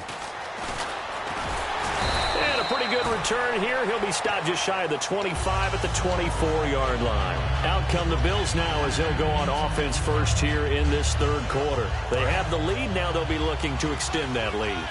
And this is where I enjoy talking about one of my favorite subjects, tendency breakers, or counters as I also like to call them. You've done things in a certain way in the first half, and they've had the ability to see what you've done. They're going to make their adjustments. So guess what? You adjust yourself and try and stay ahead of the pace because you are looking for some separation in this ball game. The adjustment to the adjustment. Without a doubt. Show them one thing, hit them with something else. Again, we'll see the pistol here. Here's Taylor to throw. He's going to rifle one and got his man complete. That one goes for 36 yards. All right, partner, that's it. That's a video game highlight catch right there. Acrobatic, one hand, come down with the football. Look, if you and I are playing Madden right now, I'm throwing down my control. I'm done. That's it. I can't do this anymore. Yet, we see it happen just about every week. All these guys need is a chance, and they're making those types of plays, even if we don't believe what we just saw. One of the beauties of a 3-4 defense is that you have flexibility with your linebackers, and you can put them in different spots. But one of the downsides is an offensive team that's committed to running the football, you can get your big offensive linemen up on linebackers quicker, and that usually gives you an advantage in running it. Called a no gain there, and now they're looking at a 3rd and 13. So nothing there, but maybe you blame that on the blocking. Yeah, at some point you've got to win at the point of attack, and on that play, that was all the defense. They made it happen. The defense in an enviable position here. The offense needs 13 yards. It's 3rd down. Now Taylor to throw. He'll try and set up the screen. It's complete. And he'll be brought down, it looks like right at the 40. It'll be a 2-yard gain, and it'll be 4th down. Dialed up the screen pass on 3rd down, and for a second it looked like it was all going to come together, and they had a chance to pick up a 1st down, but the defense got there and finished it off. Now let's see how the offense still out there. They elect to go on 4th and 11.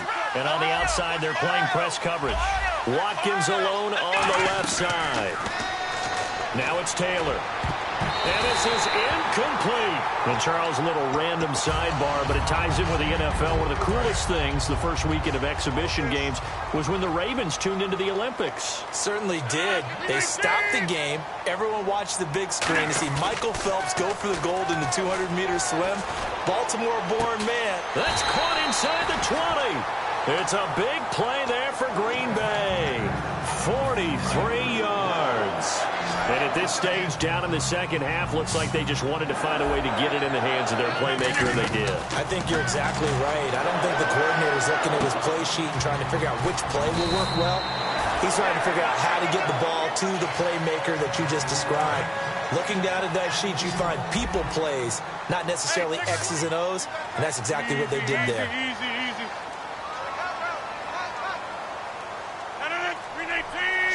And here we go on 1st and goal. They'll try to pound it in with Lacey. It's a gain of a yard, and it'll set up 2nd and goal. Looking at this now, you got a couple more cracks here this close. Sneak it? I don't think you even go into a huddle. Just line up, snap it, and fall in behind those guys into the end zone. Shift together here from the D-line. They'll run it with Lacey. And he'll take this one in for a Packer touchdown. Eddie Lacey taking it in from 2 yards out. And the Packers move back within a couple of the lead.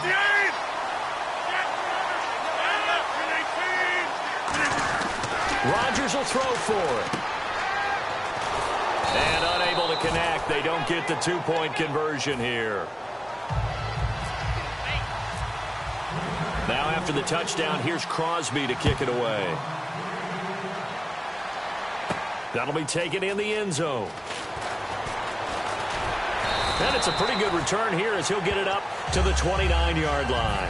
Back onto the field now comes the Bills offense. And last time we saw them go for it in kind of an unusual situation. It's not like it's a fourth quarter do or die. They went for it, didn't get it. We'll see how that affects them this go-around. Partner, I'm wondering if we're starting to see the effects of analytics coming into play here, where people are studying the number of possessions, how many times you should go for it, what position it leaves your team in. Maybe we're starting to see a little bit of that creeping into the NFL game. Yeah, I think we've seen it in other sports, maybe into the NFL now as well. Completed pass play. Now let's see if they go back to the air or to the ground. They come out here in the eye. On second down, it's McCoy. And he stopped immediately there. And they'll lose a yard that time, and that's going to lead to a third down. To me, that's a superior play by the backer because he was allowed to, I think, run free on it and make that play. His defensive linemen, they covered things down for him because offensive guys, the linemen, what they're trying to do, as you know, is block the guy at the point of attack and then climb to the next level and get the linebacker. And you're not allowed to climb. You got a free hitter, and that's what we saw there. And a really nice play resulted for them. Well, the offense is not leaving the field. They're going to stay out and go for it on 4th and 3. And they'll run it with McCoy. And able to pick up the first across midfield to the 47. Give him 18 yards on that one. And they're able to pick up the conversion here on 4th down. On 1st and 10, it's Taylor. Flush to his right. Escaping the pressure right. And he's going to be out of bounds down near the 35-yard line. Back now at Lambeau. It's been a good one so far. Just a 2-point game here as we get set for quarter number 4.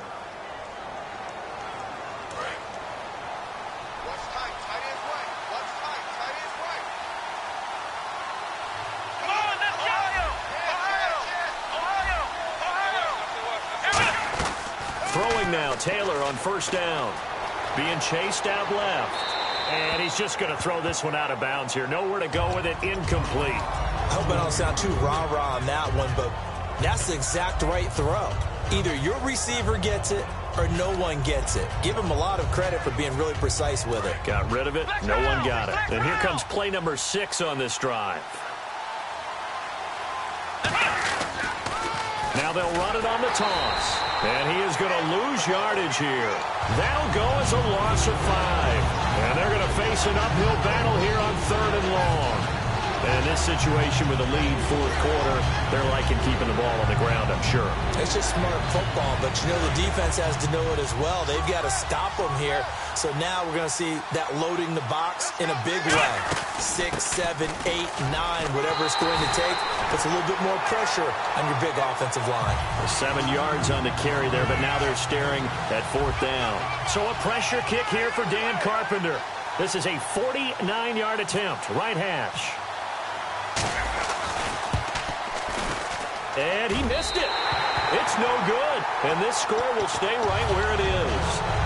Everything looked good. Good snap, good hold. Sometimes, though, the ball just doesn't want to go where you want it. And this one winds up no good.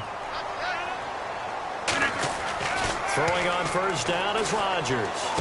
Going up top. And it drops down incomplete. Thought he might have had it. Instead, 2nd down. And when all else fails as a defender, when you're not there in the coverage, your best friend is exactly what we saw there. A big play shot taken by the offense. Unfortunately, it ended in a big drop. And he takes this one all the way across midfield into enemy territory down to the 40-yard line. At halftime, you had to feel like the defense had to be in a good position. They had to feel good about themselves. They've had this guy boxed in all game long, but after that run, that might be the breakthrough that he's looking for. Now they may have some difficulty dealing with him the rest of today. Throwing now is Rodgers.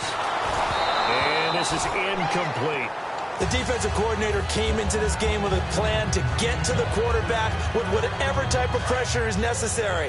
It's working to perfection for him today. They come up in an empty set. 4 wide receivers, 1 tight end. Back to the air on 2nd down. It's Rodgers. In the middle of the field, he's got Nelson. And brought down down, but not before they're inside the 25. Quarterbacks love slant routes because the receivers are breaking right into their line of vision, and receivers love them as well because they're getting the ball on the move and able to catch it and try and get upfield and gain additional yardage. And it pops free. The collision there jarred the ball loose and brings up second down. Offense looking to avoid a 3rd and long. It's 2nd and 10. Possible run anticipation here as the D-line sandwiches together.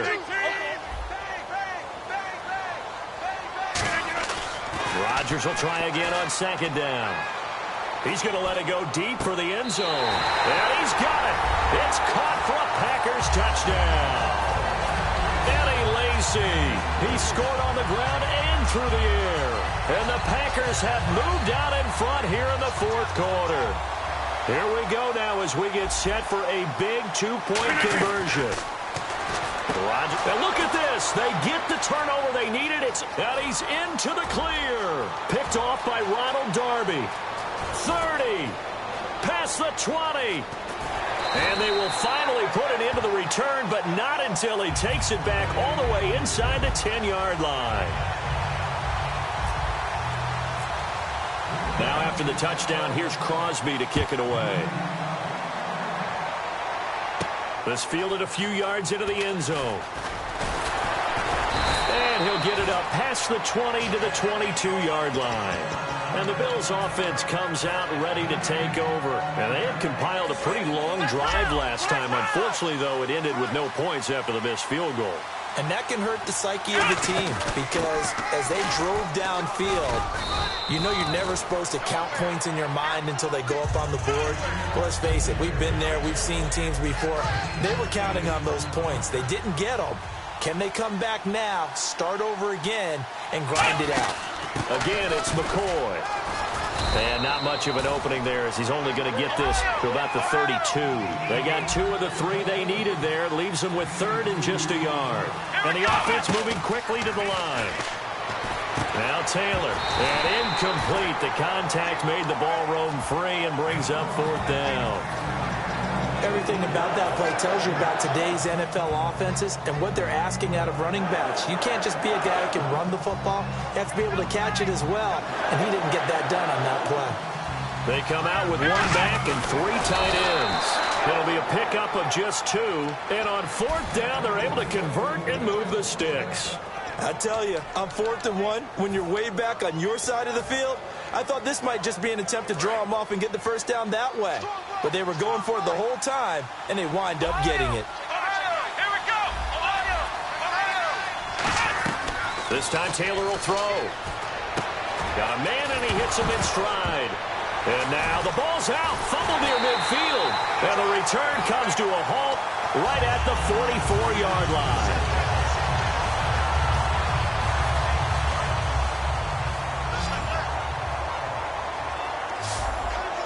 And the defense definitely showing blitz here.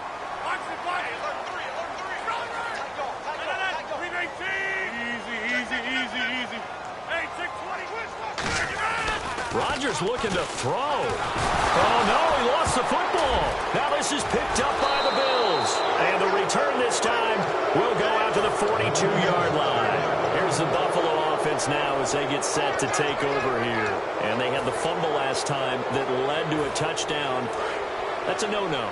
We'll see what they do here this go-around. A big no-no. Put that in capital letters. Turning it over, the other team takes it down and scores. That can be a deflator for a football team. Now it's up to the offense to get back out on the field and pick things up. Well, they're out there. We'll see if they can pick those things back up. Let's face it, perfection is something we all chase, whether it's playing this game or whatever we do. Hard to attain, but that's what they were searching for as that pass goes incomplete.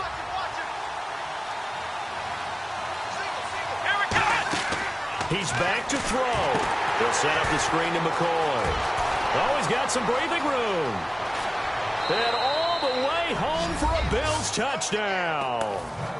LaShawn McCoy, 41 yards. And the Bills have taken the lead here in the 4th quarter.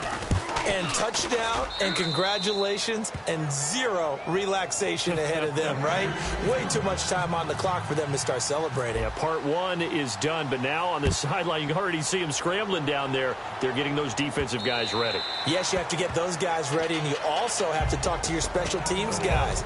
Make sure the kickoff is exactly what you want and cover it well. And Green Bay getting ready to go as they take the field.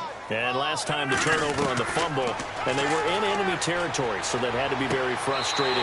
Down on the scoreboard here, can't do it again. You nailed every part of what was frustrating.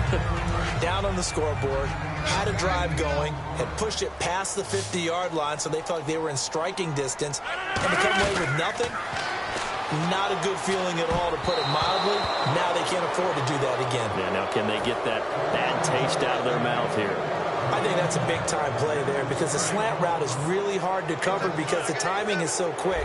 But able to see it, diagnose it, and get to the football, that's why he's able to bat it away. He's got his target. It's Cobb.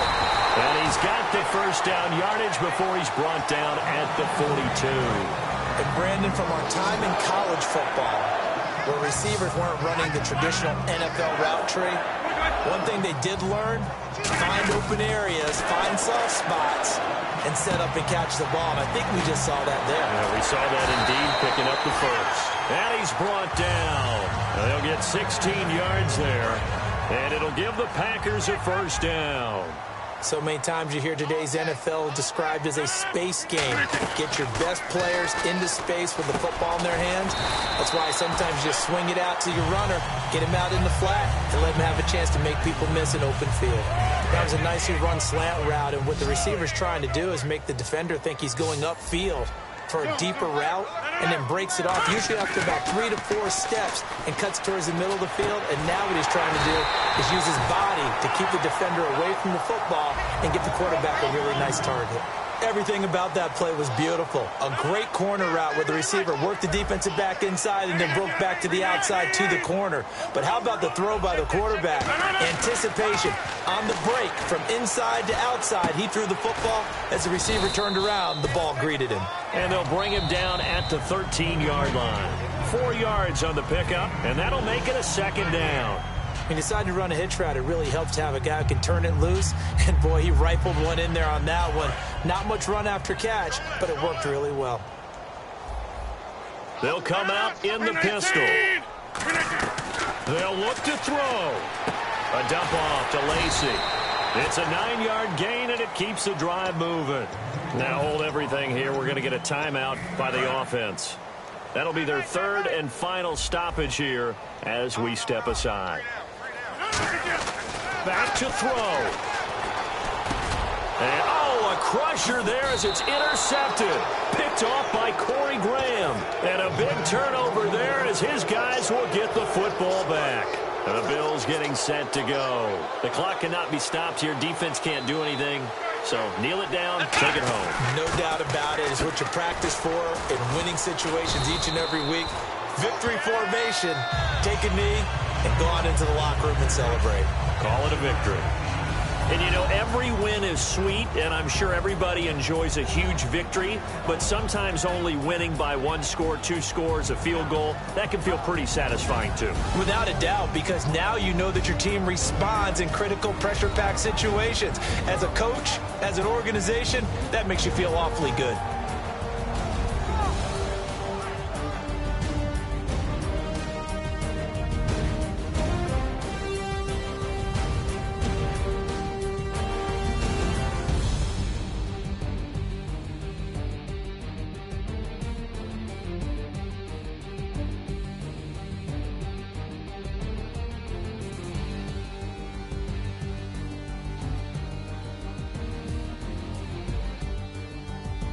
That'll do it for us. For Charles Davis and all our hardworking crew, I'm Brandon Gaudin. You've been watching the NFL on EA Sports. For more, find us on Twitter at EA Madden NFL. With that, we say so long, everyone, from Lambeau.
says it's gonna rain. The working girl, it won't change a thing. Yeah, we still got plans tonight. We're gonna kick it, that's a given, baby, rain or shine. Leave your Sunday best at home. Be the last time you wear what you got on. Bikini top, cut off jeans. Baby girl, you know you're looking mean. She said, how we gonna make it through the mud hole? Won't you think you got swampers on my truck phone? Ooh, it's about to get dirty in the dirty South. I'm about to show you what it's all about. But don't worry, it's a rowdy crowd. We ain't scared, we're still throwing down. We're gonna tap, light that fire. We're gonna crank that country. That's that, let's get Thursday. Let it rain, let it rain, let it rain. Well, it's about to get dirty.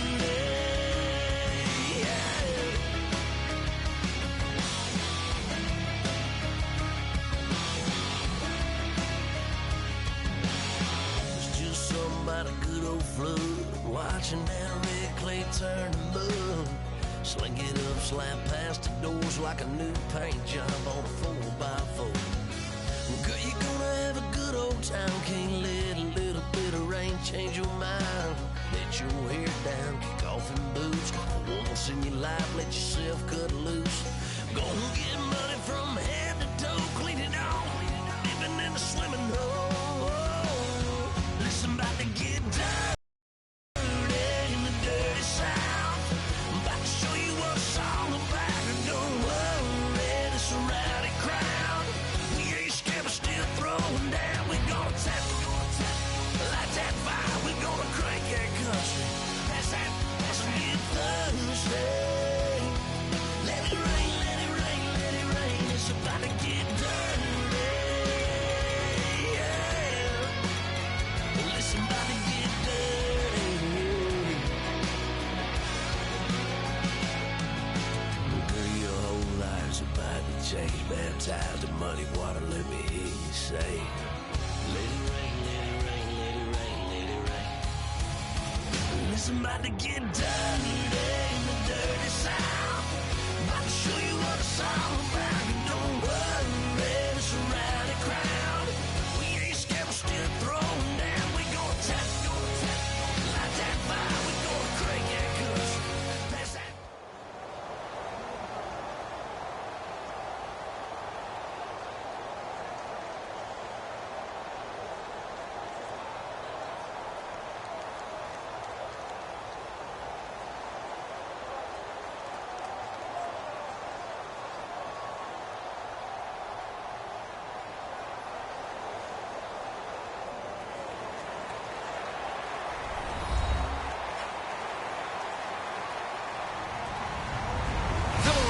I'm Larry Ridley, and this is the NFL on EA Sports. Tonight's matchup features two quarterbacks who will be trying to lead their team to victory. It's Ryan's Falcons going up against Ryan's Falcons. With that, let's send you to Atlanta now, where Brandon Gaudin and Charles Davis are on the call. Larry, in what is scheduled to be its final season as an NFL stadium, there's a look at the Georgia Dome here in Atlanta. Coming up, we've got what can only be described as a mirror image match.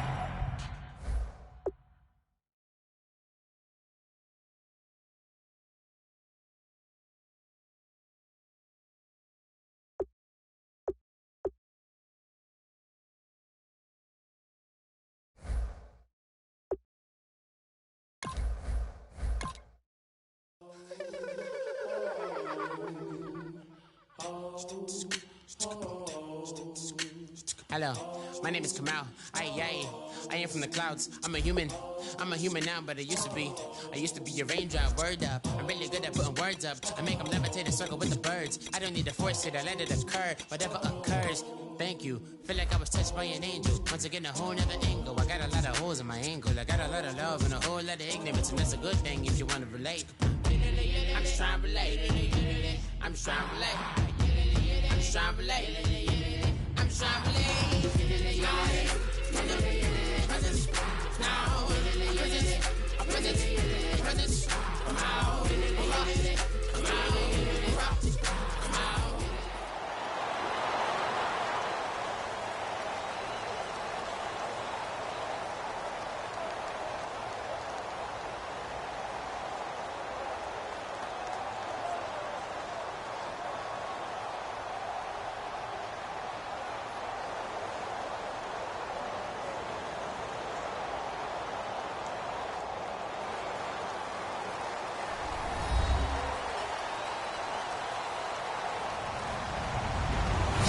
everyone. I'm Larry Ridley, and this is the NFL on EA Sports.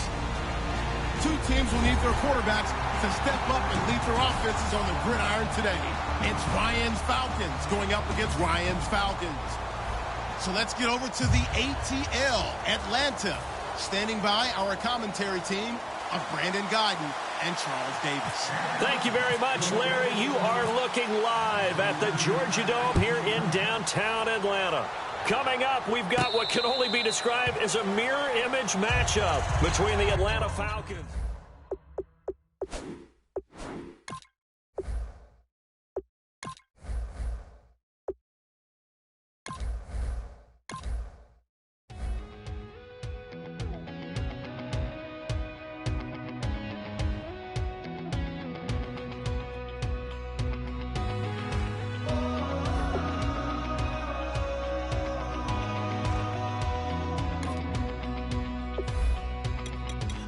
Tonight we ain't going out, so we invited everybody. The made, well, they're way too strong, but ain't nobody saying sorry. The speaker's so blown, no one knows what it is, but we keep it on repeat cause we don't want it to end. We got the rest of our lives for the rest of our lives. And the rest of tonight for whatever feels right.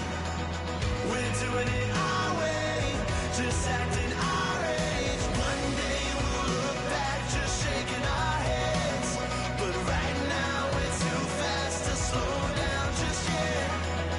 We're doing it our way, just acting our age. Just acting our age.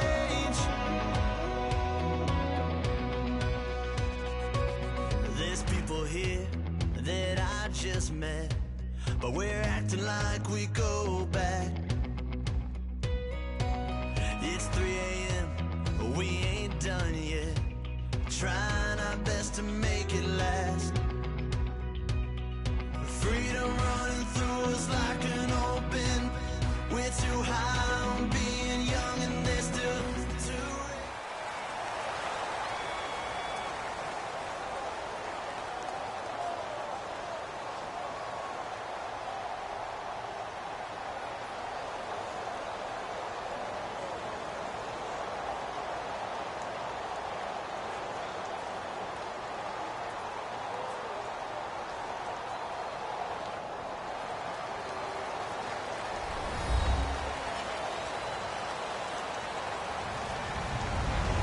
Everybody, I'm Larry Ridley, and this is the NFL on EA Sports.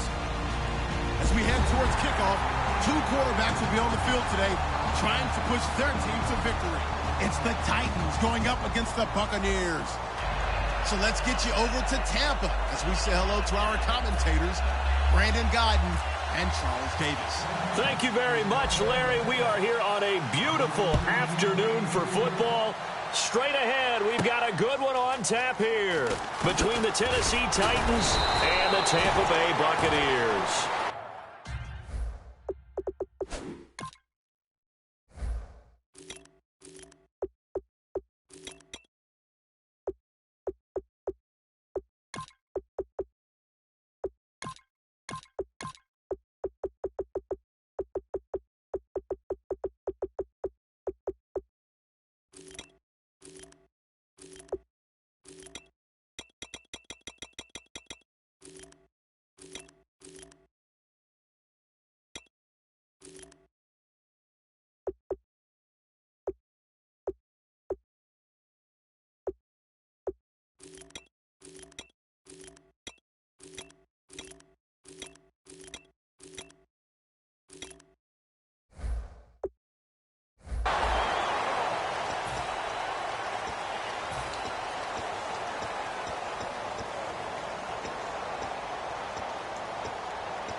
They come out here in the eye. The first carry now for Doug Martin.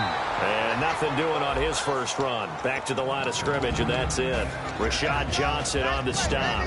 And now an introduction here to the starting 11 on offense. And one of the good wideouts, of course, is Vincent Jackson. And when he's on the field, you don't play small ball. You make sure you get it out to that guy and let him go get it. They set up the screen to Martin. And he'll go out of bounds across the 35-yard line. He goes for 18 there as the drive will continue. When you run a screen pass really well, you got to like the look of it because so many parts come together to make it work well. The offensive linemen, where they're faking people out, the back slipping out there, catching the football, then all of them going together as one unit downfield. A really nice pickup. It's a 6-yard pickup, and it gets him to 2nd and 4. So much of the game today, we're looking for hybrid players, guys who can do a combination of jobs.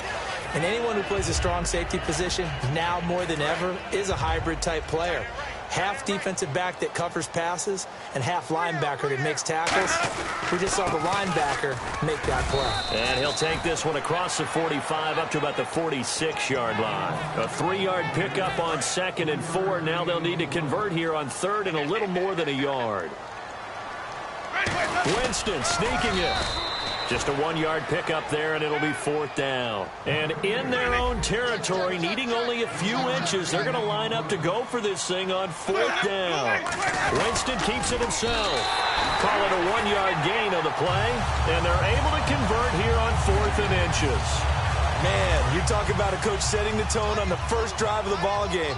On his own side of midfield, he says, forget it, punting unit. We're going for it. And his guys are able to get him a first down.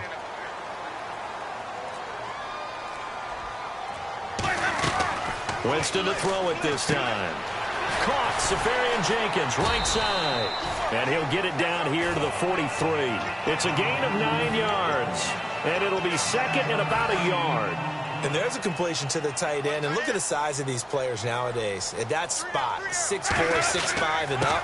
A lot of guys used to be basketball players, somehow came back to football. And that's really good for the game of football. You're getting better athleticism, great hand-eye coordination, guys who know how to control their bodies when they run their routes. And this will be play number 8 of the opening drive. It's 3rd and short. Back to the ground. This time it's Martin. And he will have a first down as they get him to the ground at the 37.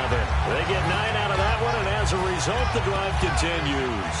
Well, from the safety of our booth, I think it's okay after that run that I call him still the name that maybe he's not too crazy about, the muscle hamster. Yeah, his teammates at Boise State called him that. He doesn't like that, though. He hates that name. He told us he prefers, and he told the world he prefers Duggernaut.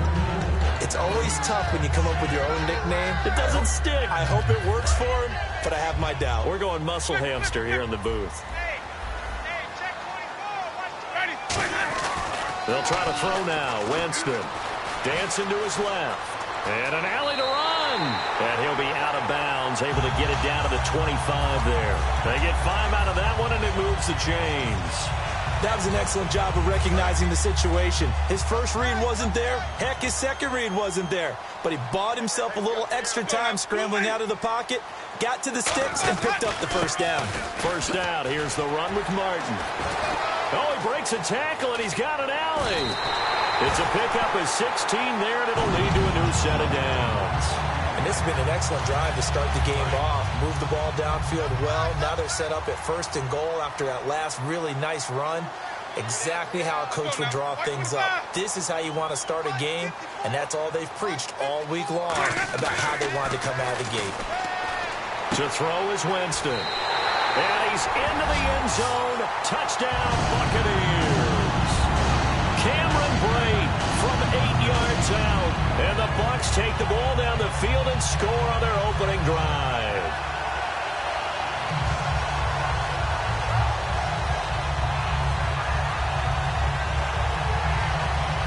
Roberto Aguayo now for the point after. And that one gives the Bucs a 7-0 lead.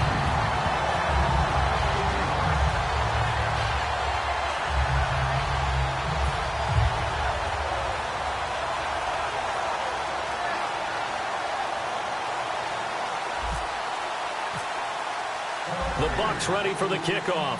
And here we go. It's in the air. That'll be taken in the end zone. And he'll bring it a few past the 20 to the 23-yard line.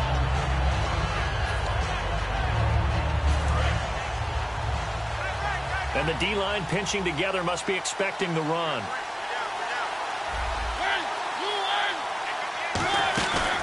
Now here's the first carry for DeMarco Murray. And he's able to plow forward up to about the 29, just shy of the 30. And Charles, DeMarco Murray, what have you seen from him early on in the preseason? Still has his long speed, still has his great vision, cuts it to and through the hole. Now he's just eager to show that he's still a physical back as well.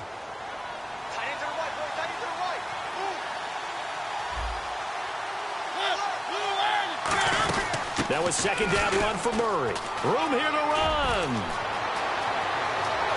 DeMarco Murray, kiss him goodbye. Touchdown, Titans. DeMarco Murray, 71 yards. And the Titans are an extra point away from tying this thing up. And those are the highlight reel runs you dream of right there.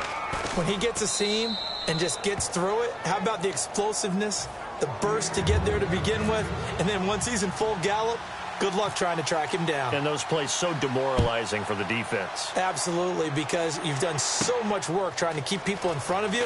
When they're past you and behind you, that's a tough one to swallow. And last year that would have been a net gain of 5 on the return. This year he stopped where he would have been if he had taken a knee, and that's at the 25. Now the Buccaneers offense gets ready to head back onto the field. And that last drive was very, very balanced, pretty methodical. You think they'll go that route again? I'm always of the school that until they stop me from doing something, I'm going to continue. And I think that that's exactly what they'll look to do. But the beauty is the balance that they've created sets up opportunities for big plays. Looks like a run, turn into a play action, and throw one deep. Now Jameis on second down. Incomplete over the middle, Safarian Jenkins. A good pickup there at 22. I know I'm not in the rooting business, but I really like this kid, Austin Safarian Jenkins. Good catch there. I'm just hoping he can stay on the field and have some good health. Now the Bucs hoping so too. Limited to 16 games total his first 2 seasons combined. And no escaping this time as he'll go down. They got him for a sack. Daquan Jones in there to bury him for a loss of 11. What's left? What's left? Ready. Blue ready. Mike is 59. Halfback sent in motion.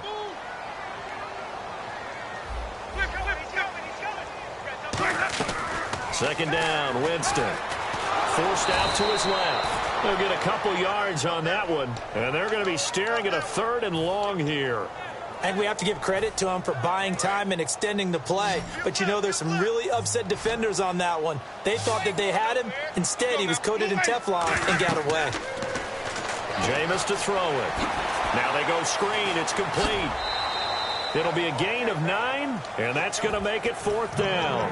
For a second there, I thought that might break big. Screen pass. Looked like it was coming together. Looked like there was an opening. Still, ended up with a solid gain. They're going to try for it on 4th. Winston stays out there. They come out 5 wide, 3 of them to the right side. On 4th down, they do snap it to Winston. And he finds a man. It's Martin. Give him 23 yards on the pickup. And on 4th and long, somehow they're able to keep the drive going. I don't know if I agree with that. I guess they don't care if I agree with that. But, boy, you have to be surprised by that, right? I definitely was surprised that they decided to go for it in this situation. But they must have either felt like they either had a great play call on or they're trying to show extreme confidence. They call it a gain of 19, and it moves the chains.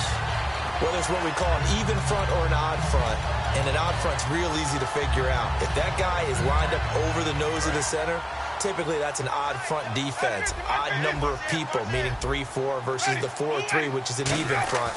You've got to control those guys in the middle.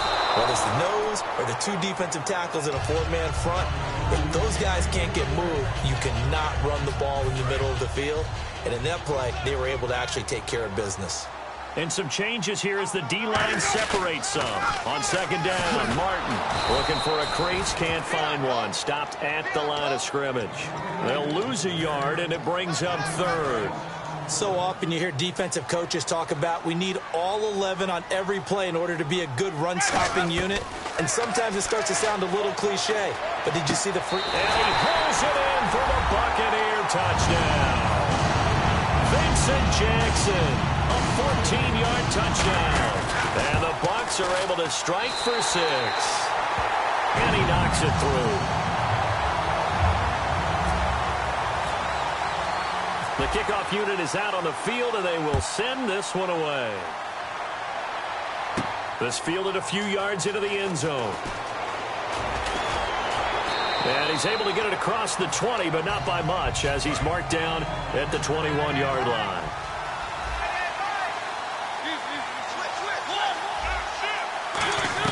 On 1st and 10, here's Mariota. And down he goes, a Buccaneer sack. Robert Ayers in there to bring him down for a loss of 7.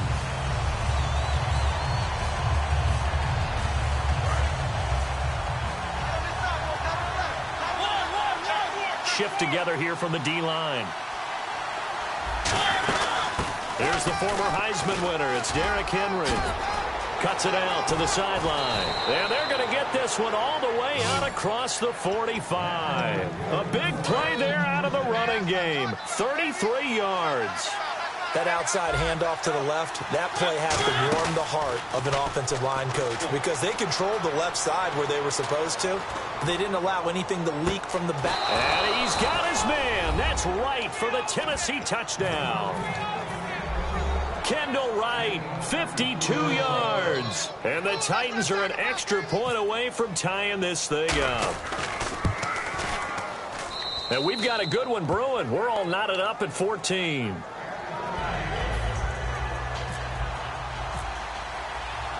So a tie ball game here as the kick's away. That's fielded in the end zone. And he'll make it across the 20 as his guys will set up shop at the 23-yard line. And Tampa Bay trots out there now. And that last drive, a long drive, but not just that. They had a great air attack going. Do they stick with that? I would think that they would, because if they were confident enough to do it on the last drive, starting backed up in their own territory, why would you change anything? They've got to be confident about what they're presenting and continue to do so. Yeah, because the secondary, they really look clueless. And that was amazing because that drive went and went, no adjustments, and no big plays by the defense to knock the ball away.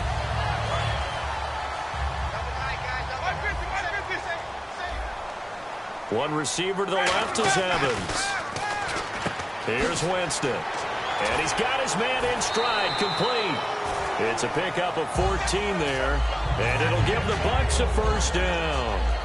Well, coaches always talk about finding balance on offense. I don't think you get much more balance than this. Big-time run, big-time pass. A 1-2 combination. Looked pretty good. How about that? Let's see if they can continue to take that kind of a punch, though. It's a loss of 5 there, bringing up second.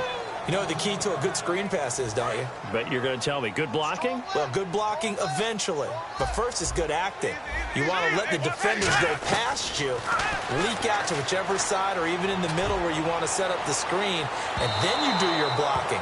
How about the read, though, by the defensive guys? They weren't fooled at all and actually ran. Yeah, the Titans going to signal for a timeout defensively. It's just their first, so they'll have 2 remaining here before we get to halftime.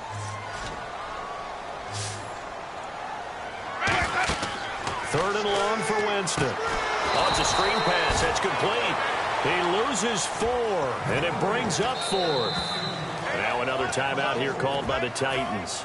So that means they're down to 1 remaining here as we head toward halftime. On 4th down, the Bucs will call on Anger. Brian Anger to punt it away.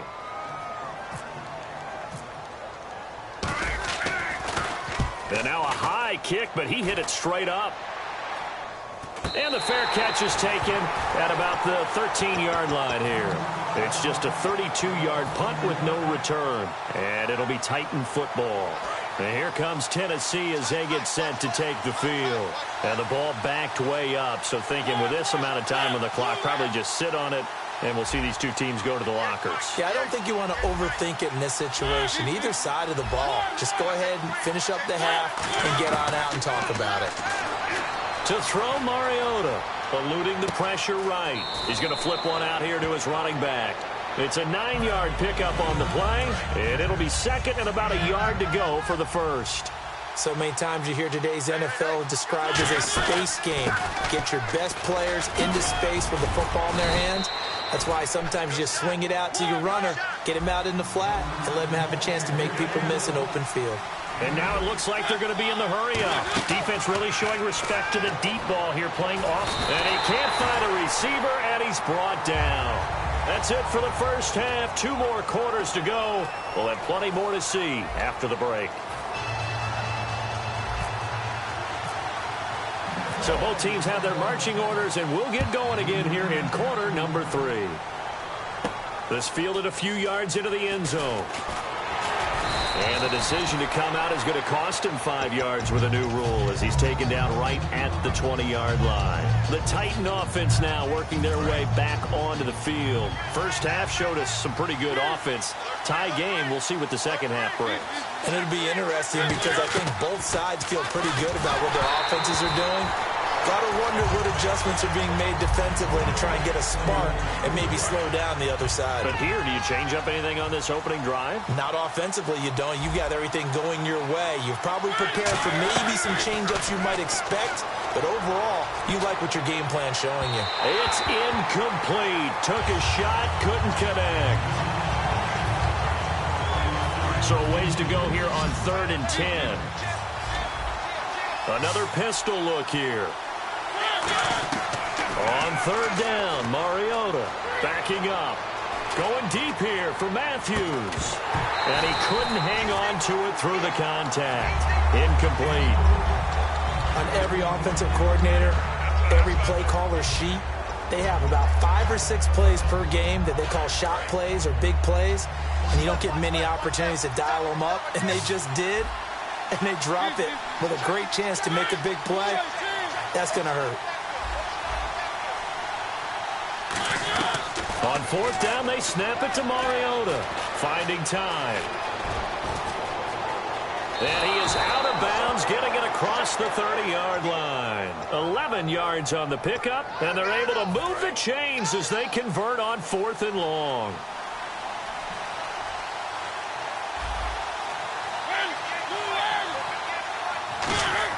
A first down throw for Mariota.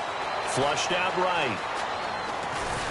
And he'll get it out near the 40 to the 39. It's a gain of 7, and it'll make it a 2nd down. Now, that was not a bad scramble there on 1st down. He didn't force it, nor did he throw it away. He was able to take off, and now he made it a very manageable 2nd and short. A play fake to Murray. Now Mariota. Buying time to his left. And no escaping this time as he'll go down. They got him for a sack. Now whistles come in. We're going to get a timeout here by the offense. It's just their first, so 2 remaining as they burn one here in this 3rd quarter. Throwing is Mariota. And that is, I think he caught it. He did, but they'll say out of bounds. It'll be incomplete. A 3rd down, he tried to stay in bounds. And now a whistle and a timeout call.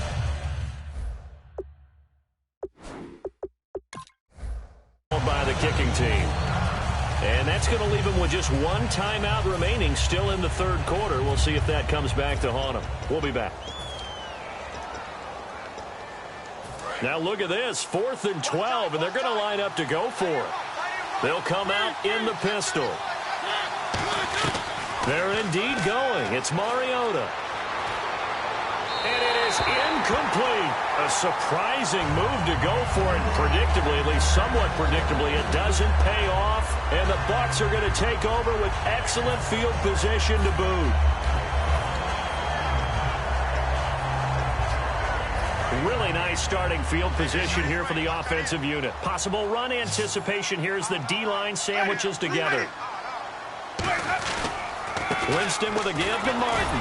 Fighting him off. Just ran right through the trash. into the end zone for a Tampa Bay touchdown. Doug Martin, 29 yards. And the Bucs are going to take the lead. Solid job up front. Really just a solid job all the way around to get that one in. That was well executed, wasn't it? Well blocked, well run. End result, 6 points. Touchdown. This fielded a few yards into the end zone. And with a new rule, that decision to bring it out will cost him about 5 yards as he only gets to the 20. The Titans offense now, they get set to head back out here. And last time out, went for it on 4th down, turned it over, gave him great field position, turned into 6 points, so they've got to recover here, Charles. It's amazing what one decision can... Trying to set up the screen, and it's intercepted. And it's a pick six. He brings it back to the house for a Buccaneer TD. Those free safeties, they get to sit back there if they've got good pass rushers like this team does. Read like a book. He read it like a book and took it in for 6. And if they use their eyes well and their anticipation skills, they can make big plays, just as what we saw. A free safety's dream. Follow the football, go to it, and take it the other way. A strong running. The Titans offense now, they get ready to do battle again here.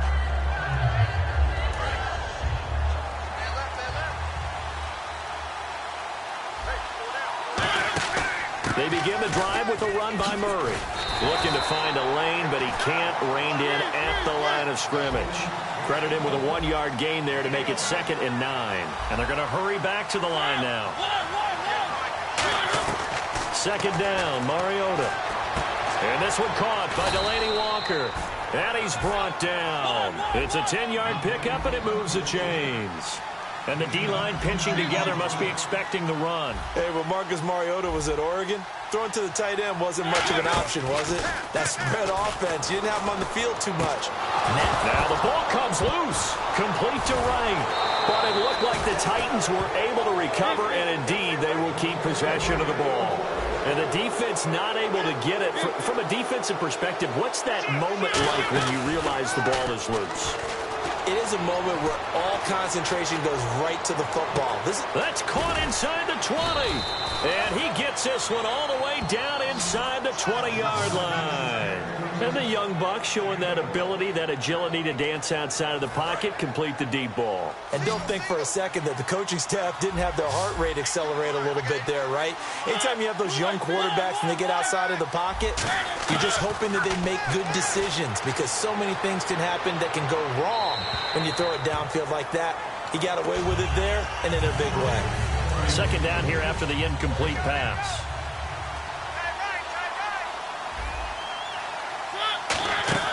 Throwing again. Mariota on set. Oh, the Buccaneer pressure too much. Down he goes. Gerald McCoy in there to bring him down for a loss of 7. And here comes play number 6 on this drive. 3rd and long here for Mariota.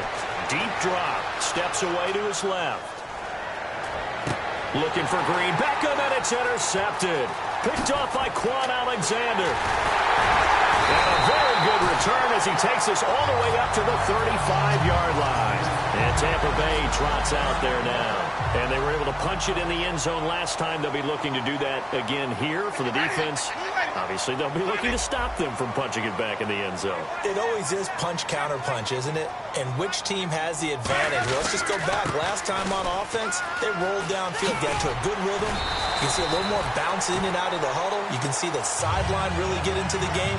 So defensively, you're thinking to yourself, how do we take that away from them? How do we get the advantage back? Let's see what they come up with. I think pressure is always the first way to go. You love pressure. I love it. Let's see if they dial it up this drive. Officially no gain on the play, and it's 2nd down. And as a defensive end, getting off the ball quickly, swarming to the football, making a tackle, that's what we saw right there. Yeah, and that's what their job is. And really, a lot of the time, they have to throttle back a little bit in the run game because you know those defensive ends, they're like in a sprinter stance. They're just headed straight for the quarterback. That was good recognition on that play to hold them to no gain. Quick pass play there on the slant, Charles. Works out well for the offense. The offense loves it. The defender hates it. Hard to get through the body of the receiver to get to the football trying to cover a slant. Just a yard on the 1st down carry, so it's 2nd and 9. Back now in Tampa. It's the Bucs. They've got the football. They also are in front here on the scoreboard as we start the fourth. See if they stay on the ground for second down. One receiver to the left is Evans. Jameis to throw it. On the move to his left. Got a man, and he hits him in stride. Give him 30 yards there. There will always be a place for methodically marching the ball downfield. But when you can pick it up in big chunks and strike like that and have explosive plays, that's often the difference in winning and losing. Those types of plays that can knock a defense off balance, that'll drive a team towards a victory. No gain, and it's second down. Pass complete, but no gain. No yards. Yeah. So you file that as unsuccessful. Yeah, you do, don't you? Except on the stats, throwing the ball, Get a completion. you get a catch, Yeah. but still, No yardage. Okay. Well, they've gone backwards so far in this series. 3rd and 13. Time running out here on the play clock. Here's Winston. And almost intercepted. Would have been a huge pick in the end zone, but as it stands, that brings up 4th. Not only did they drop what looked like an interception in the end zone, they blew a golden opportunity to shift the momentum. And Aguayo's kick is good. And that'll push the lead up to 17. And you figure with that, this game's pretty well out of reach. It would take a heck of a comeback at this point. Being 3 scores down, I think that's too much to ask with time winding down here in the 4th. And this return net's positive as he gets past the 25 and up to the 27-yard line. The Titans offense now, they work their way back onto the field. Looked like they had something going last drive. Then the interception happened. Will they recover? The memory they need to keep with them is that they did have something going. They were moving the ball on offense, had a nice sequence going. Don't worry about the other part. You can't get that back. Let's go back to what you were doing well before. I thought you were going to say they need to have no memory, but remember the good part, forget the bad. I like that even better. He dumps it off for Henry. And he'll bring it up here to right at the 40-yard line. 5 yards is the pickup there as that extends this drive. Looking to speed things up here, going with some tempo. Now a play fake here on first down. And he takes a shot on the release as this will be incomplete. One of his main targets, Delaney Walker, the intended receiver. And it'll be 2nd and 10. Well, the pressure, the hits, the sacks have been coming at him all game long. I'm frankly surprised that they haven't found a solution yet to create more time for him to throw it or maybe change what they do on offense. And that's one of the biggest differences in this game and why they're losing right now. A good pickup there, 26 yards. They're going to hurry back to the line now. And some extras coming up on the line here, readying for the blitz. I know many people like to throw to the tight end, maybe in a... It comes, and he lost the football. Mariota had it jarred loose. It threw an opening, and there he goes. 20, 10, and he returns it to the end zone. A fumble recovery touchdown for the Bucs. So that is now 2 fumble return touchdowns. You talk about something that's going to drive a head coach crazy. Without a doubt. But for the defensive guys, once you do it once, you create a frenzy. Everybody wants to get involved, and they got it done a second time. That'll be taken in the end zone. And he'll get across the 20 before he's brought down at about the 23-yard line. And here comes Tennessee as they get set to now hold everything here. We're going to get a timeout by the offense. So that will leave them with no timeouts left. Still plenty of time on the clock. We'll see how that affects things here in this 4th quarter. Mariota now to throw on first down. Flush to his right. And he can't get rid of it. He's taken down. William Golston in there to get him his 2nd sack now of the afternoon. Well, so much for setting the tone of the drive offensively. Giving up a big sack that loses that kind of yardage, not a great start. And they're going to go soft on the corners. A play fake to Murray. Now Mariota surveying the field. Oh, he got position on him, and he pulls it in. 23 yards on the play. Getting late in the 4th now, Charles. 2-minute warning just around the corner. Yeah, some teams just want to get to that spot, take a breath, and then come out and attack for the rest of the game.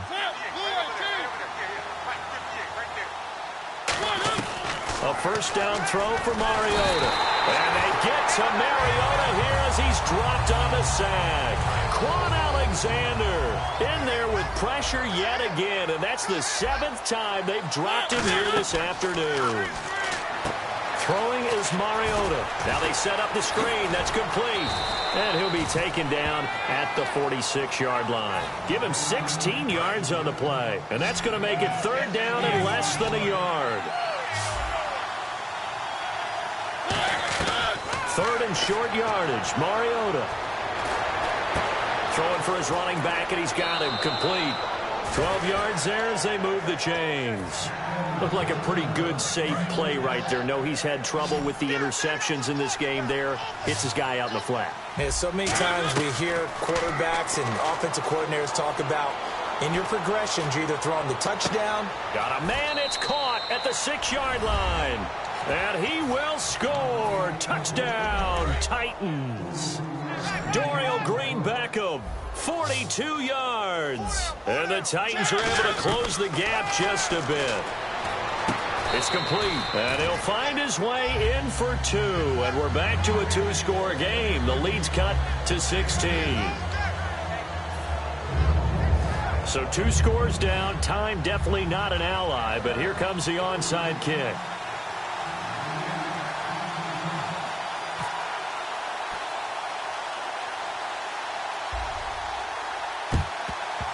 And the Buccaneers able to recover. Their hands team does its job. And that's why you have your hands team out there on the field. Those are the best guys ready to make that play. And let's face it, it was executed well. It wasn't a bad kick. It wasn't anything like that. Just that the normal outcome actually came to play. Analytics will tell you it's a very low possibility of getting the ball for the team kicking it in an onside kick situation. You're all about the numbers, aren't you? All about the numbers, baby. It's a new game now. They don't lie. Look at the spin. And this one goes nowhere. Losing yardage on the play back at the 46.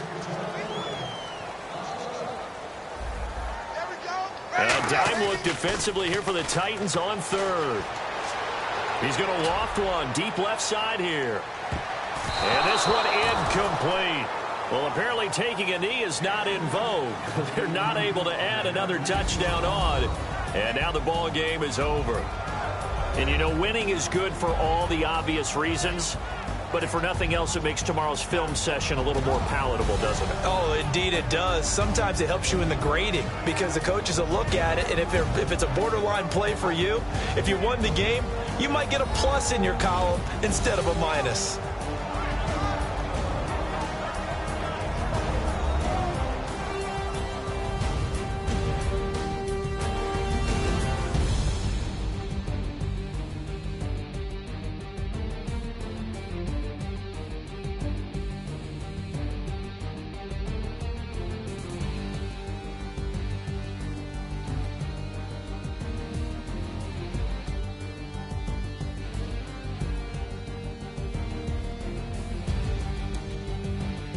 So that's a wrap for Charles Davis. I'm Brandon Gunn. And this has been a presentation of the NFL on EA Sports. For more, check us out at easports.com.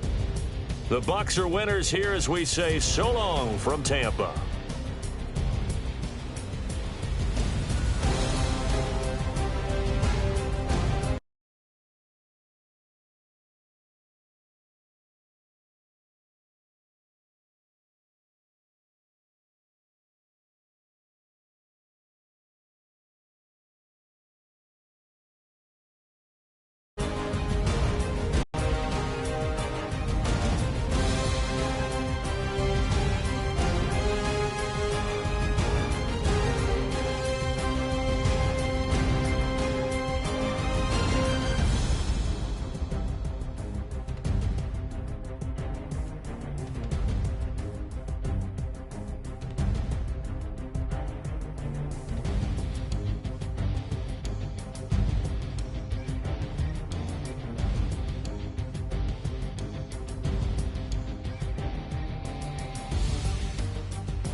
We set the roof on fire. We set the roof on fire.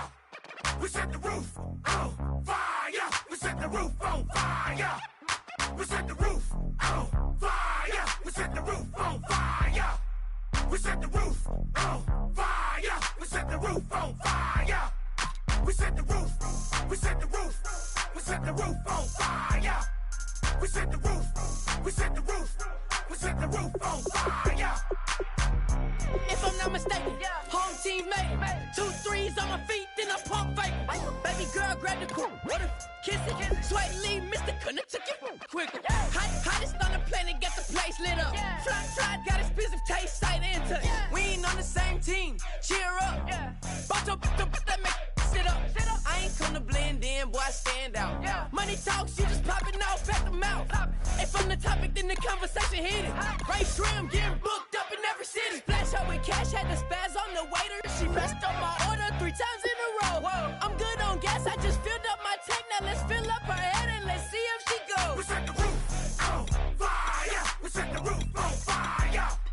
We set the roof on fire. We set the roof on fire. We set the roof on fire. We set the roof on fire. We set the roof on fire. We set the roof on fire. We set the roof. We set the roof. We set the roof on fire. We set the roof. We set the roof. We set the roof on fire. So bad, swimming in my bed. Off with that, off with that. Young Slim, get it in my infrared. Come and hit the rain, I just lit the gas. Young wild winning, living fast. Stashing money in a brown paper bag. We set the roof on fire, then we flood it out. We just threw the money up, we ain't even count. Shake it, shake it, shake it. Shake it in my speeder, girl, I'm nothing, messing up my speech. I'm $1 million player, baby, nothing's at my reach. I'm $1 million, like I hit the lottery. Splash her with cash, had the spaz on the waitress. She messed up my order 3 times in a row. I'm good on gas, I just filled up my tank. Now let's fill up her head and let's see if she goes.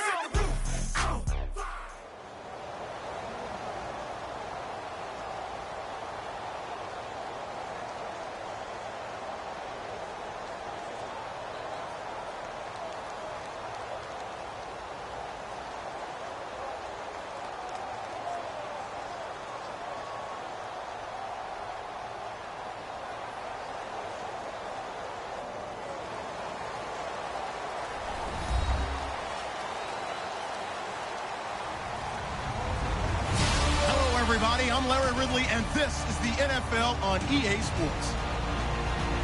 Anticipation is mounting for today's game, and we've got 2 quarterbacks looking to make an impact. It's Osweiler's Texans going up against Breeze's Saints. With that, let's get you out to the Bayou. We're standing by as our commentary team of Brandon Guyton and Charles Davis. All right, Larry, thank you. We are down on the Bayou as you get a look inside the Mercedes-Benz Superdome in New Orleans. Coming a good matchup on tap between the Houston Texans.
And the New Orleans Saints.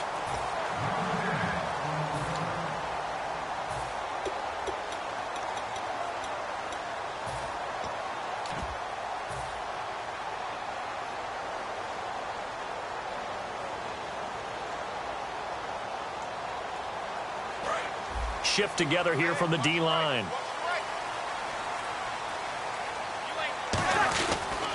They'll run for the first time with Mark Ingram. And he's across the 40, 3 extra yards to the 43. A solid run on first down. Gain of 7 leaves him with a 2nd and 3. What a way to start a drive. An excellent run, a tone setter, and now if you want to take a shot on 2nd down and go play action and make it look like the same exact play and throw it over the top, you can do so because you've established the run in a big way.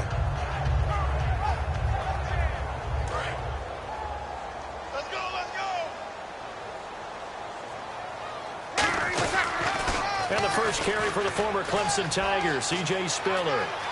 And he's free going down the left side. It's a foot race. Touchdown, New Orleans. C.J. Spiller, 56 yards. And the Saints have taken the early lead. So a big-time scamper there to cap a touchdown on the opening drive. Sets a tone, establishes not what you call a dominance, but a really good feeling for the team that just scored. But I've got to ask you, partner, what do the analytics say about that type of a run? Does it establish anything else for him? That'll be taken in the end zone. And the decision to come out is going to cost him 5 yards with a new rule as he's taken down right at the 20-yard line.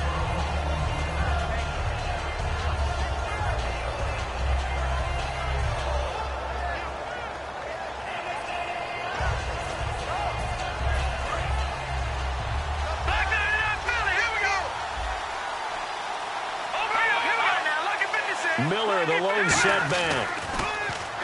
Now Osweiler. It's a short one here, complete to the tight end. And he's brought down after a good gain. A good pickup there of 20 yards.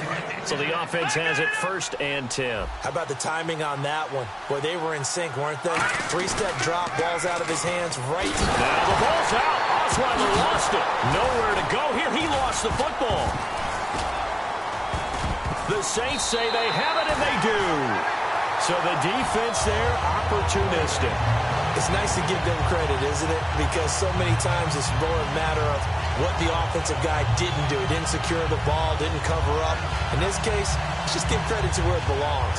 Knocked it free, made a big play.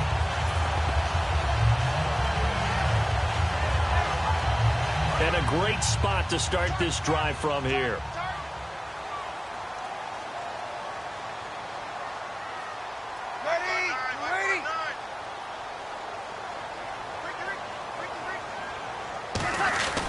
This is Ingram on 1st and 10. And he's going to be met at the line of scrimmage and taken down. No gain on the play there. 2nd down.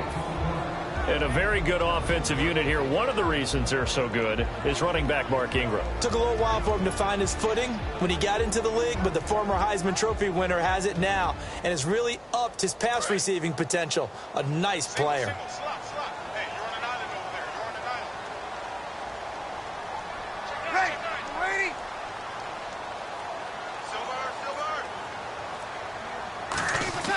Breeze to throw on 2nd down. And this is going to be incomplete. He was trying to get it to C.J. Spiller. And that's going to make it 3rd down and 10. The defensive crew for the Texans. Here's a look. Jonathan Joseph goes under the radar a little bit as one of the better cover corners in the league, but his team knows his value. He can lock up good receivers. And he's going to be taken down here. A sack back at the 32. Jadeveon Clowney able to get him down for a loss of 11 on the play. And it'll be 4th down.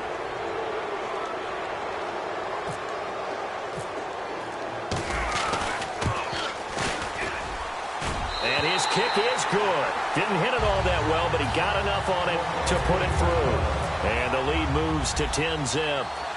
So they had great field position, but a 3-play drive that actually goes backwards, and then they kick the field goal. And I think the key sequence in there, the key phrase you just gave us, a 3-play drive. Had the momentum, great field position, unable to move the football. And here comes the Texans now. And the turnover last time, that's sort of been symptomatic of their struggles here in this one. Good word. I like it, though, because you're exactly right. Like that, don't you? All game long, they struggled moving the ball, turning it over on the last possession. So what again, symptomatic? Yeah. I like that. Your analysis symptomatic of the success of this broadcast. What I like is that you gave me the word, and I just kept using it. So the defense blitzed. A nice job picking that up, completing the pass. And Mly17 was the quarterback in his center on that play. They saw the blitz, made the appropriate calls, got the line engaged because now they know there are going to be extra guys coming at the quarterback, so they got their assignments down pat and kept them away from him, and he's able to step up in the pocket and fire one now for a really good strike. And he fires one that's intercepted. Picked off by the linebacker, James Laurinaitis. And he'll get it all the way down inside the 35-yard line. The Saints coming out now to take the field. And they split the uprights last time for 3. They've got the lead. They're not going to play this conservative. They're not hoping for another field goal. They're hoping for a touchdown. I'm with you on that one. I like where your head is. I like the way you're thinking because you're exactly right. Trying to sit on a lead and play that way, that doesn't work too well for most teams. Run your offense. Run what you do best. Exactly. Put it all the way down and try to increase your lead in a big way. And the best way to do it, touchdowns.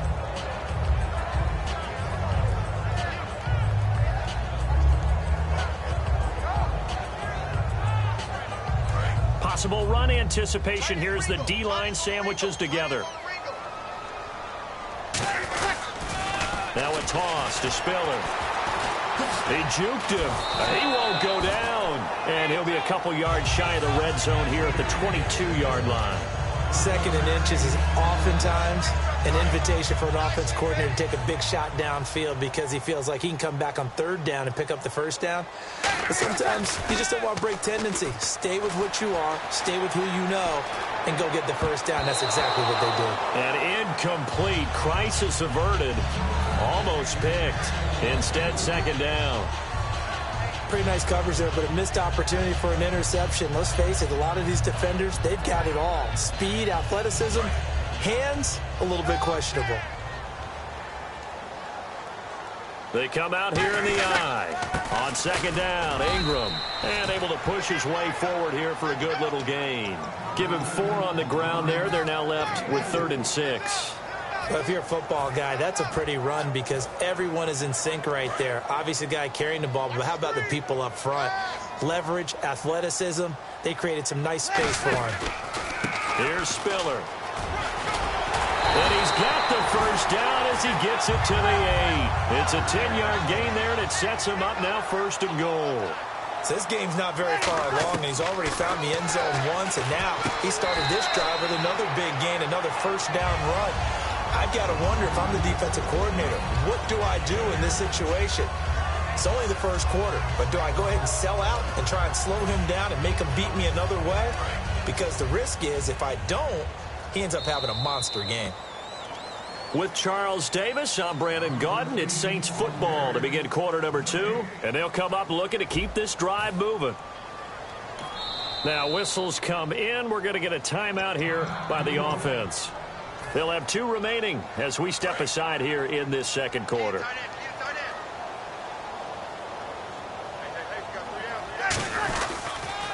They'll give to Spiller. And he'll actually lose a little bit of yardage here. Back to the 2. He'll wind up losing a yard on the play. And that's going to bring up an interesting 3rd and goal. Got to give a lot of credit to the defensive front there. They held their ground. Pretty much stoned them on that play and ended up creating a lost yardage play. Yeah, drop them from the 1 back to the 2. Ready? 5-9. You got 4. You got 4.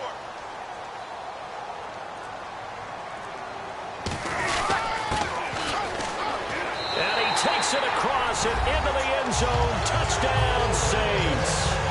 Brandon Cooks taking it in from a yard out. And the Saints now add 6 to their lead. And he puts it through.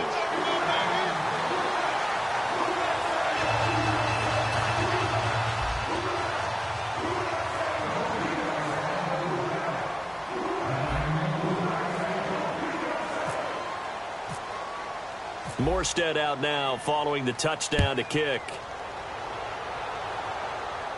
That's fielded in the end zone. And he will be brought down here at about the 17-yard line. And now out comes Houston. And in enemy territory last time through the interception. We'll see what they do on this drive. Can't wait to see how it alters what they decide to do in play calling. Do they continue to throw the ball? Do they want to lean more on the running game? It'll be an interesting sequence of plays that they've got coming up. Does it often affect the play calling with the interception? How much does that change what you do? I think it does, depending on why the interception was thrown. Sometimes it's just a matter of the defense made a great play, so you continue to come back.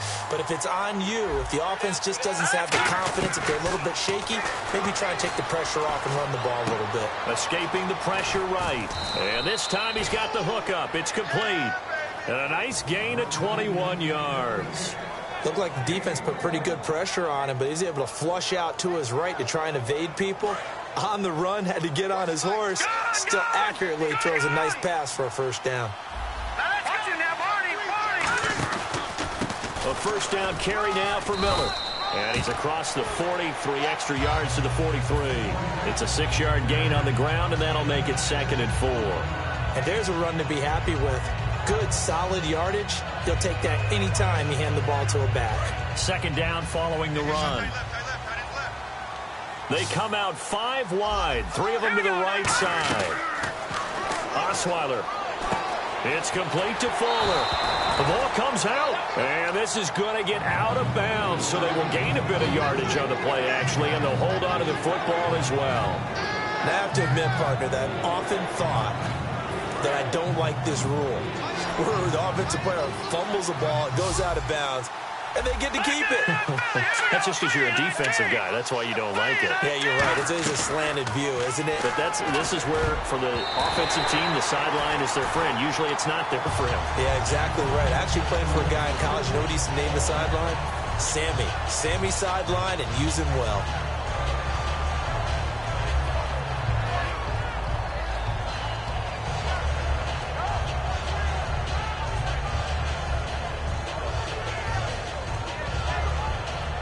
And they're going to at least line up to go for it here on 4th down.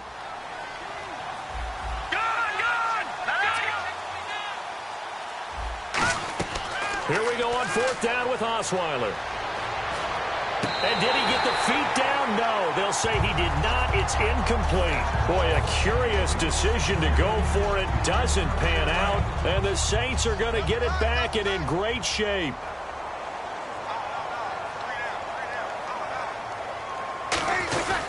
They run with Spiller. And some good tackling there as he stopped up at about the 41. It's a pickup of 4, and it'll bring up 2nd down. Well, we all know the guy carrying the ball is going to get the credit, both in the stat line and probably in the newspaper. But guess what? Those guys creating holes, they couldn't feel better about themselves right now. Offensive line, tight end, probably even the wide receivers are involved. They're moving the ball well. Now Breeze throwing on 2nd down. And he rifles one incomplete. The intended target was Michael O'Manawanui. And all of a sudden here, it's 3rd down. And they'll need to get to the 35 if they want to keep this drive going on 3rd down. They'll run it now out of the gun. And he gets it to the 34. Good enough for the first. It's a 7-yard gain there, and it's good enough to move the chains. On 3rd down, that's a good job of situational. And he's going to be taken down. Pressure gets there back at the 39-yard line. And we talk about players blitzing all the time. I often laugh and sometimes call it just straight-ahead pursuit. What a running start right back to the backfield for him. Yeah, it really didn't get looking for Snead, and it's intercepted. Picked off by Andre Howe. And this one will be brought back to the 22. And now out comes Houston. And last time they were very fortunate, this offense. They went for it on 4, turned it over in their own territory, but the other guys held up. They didn't give up any points. So how about the guy with the #1 headset on the sidelines, the head coach? That was planned going into it, not necessarily to not get the first down or to have the defense have to hold up. But he trusted his defense. Trusted his defense very much, and I think that's how he's going to play this game. Go for it, be aggressive, because I've got the Wild Bunch backing me up over here on my own sideline. And the Saints signal for another timeout. That's their second, so they'll have 1 remaining here in this 2nd quarter. We'll be right back. Partner, we're into the second quarter, and I guess you can kind of look at it both ways. The offense, they've got to figure out what they're going to do because they haven't scored any points. But if you're the defense, you're feeling great about what you've got going on. The only concern you have, if you get to the half, what adjustments will the offense make to try to defeat you? Will Fuller was the intended target. And that'll bring up a 3rd and 11 situation.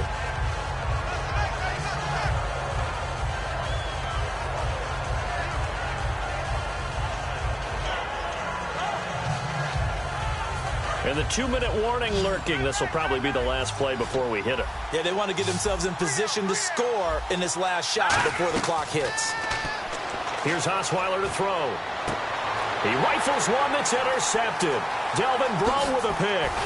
And he'll take this across midfield and inside the 45. A minute 57 to go in this first half.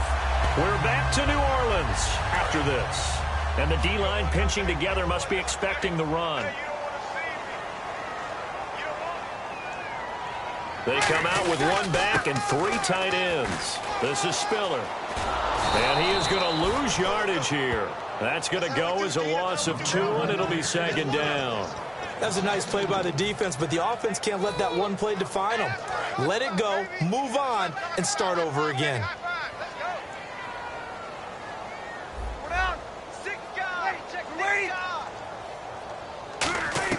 On 2nd down, here's Breeze. He dumps it down to Ingram. And this time he's able to take it down. And now the Texans are going to stop it as they signal for a timeout. It's just their first, so they'll have 2 remaining here before we get to halftime.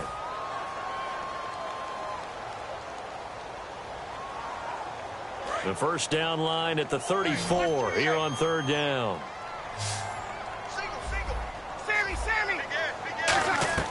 Now Breeze on 3rd down. This is caught. It's Cooks. And he's brought down after a good gain. A pickup of 24 on the 3rd down conversion. But we're used to seeing the guy that you consider the #1 receiver double covered. But how about this guy? He's double covered and finds a way to make the play for a first down. That's how you increase your Madden rating, right? No doubt about that at all. And you know something? I think we'll hear about that from him soon. Breeze now on 1st down. And that is incomplete. Trying to get it to Willie Snead there. And that'll make it 2nd and 10. 2nd down now after the incompletion.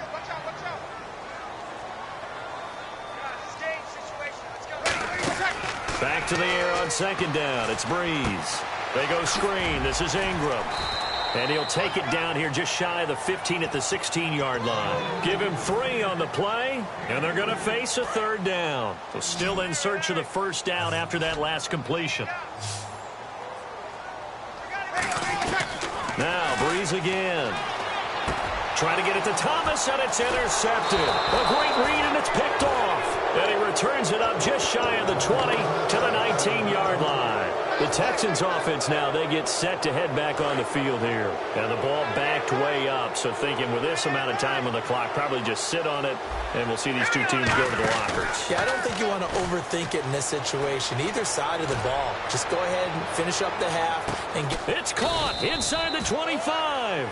A big play there just before halftime. 63 yards. And the defense with their backs against the wall a little bit here as the offense is in the red zone. Now let's go.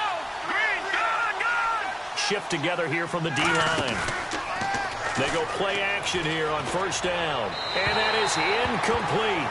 So 17 seconds now on the clock here.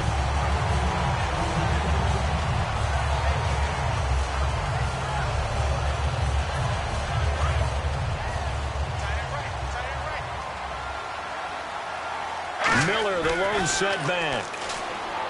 Osweiler. And for the 3rd time here in this half, it's intercepted. A great read, and it's picked off.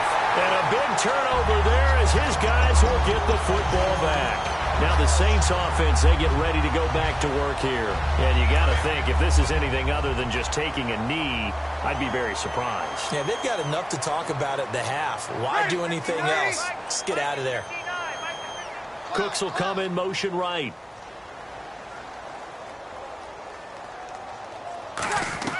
So after the INT, it's Breeze. Oh, this is taken in. It's complete. Touchdown, New Orleans.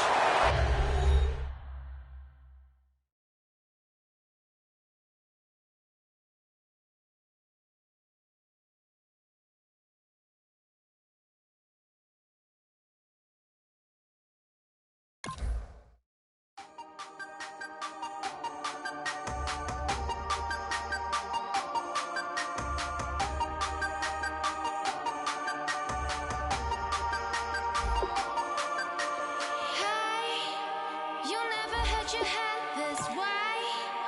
Are you still living in that place? They told me you've been doing okay, okay.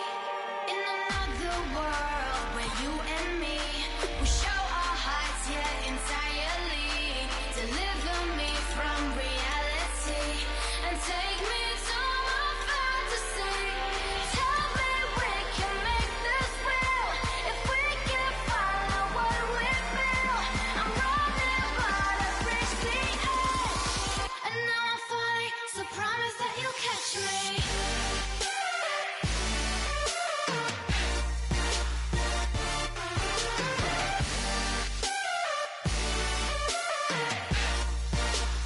Promise that you'll catch me.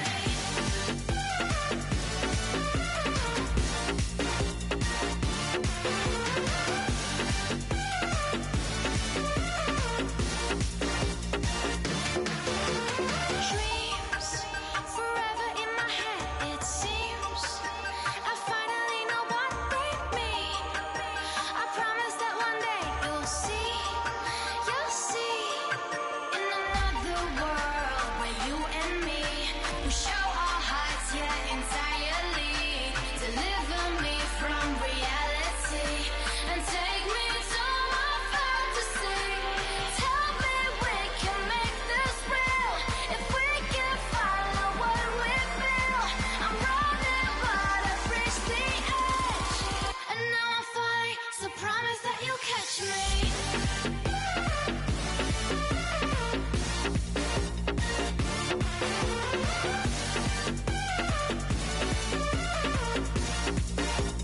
Promise that you'll catch me.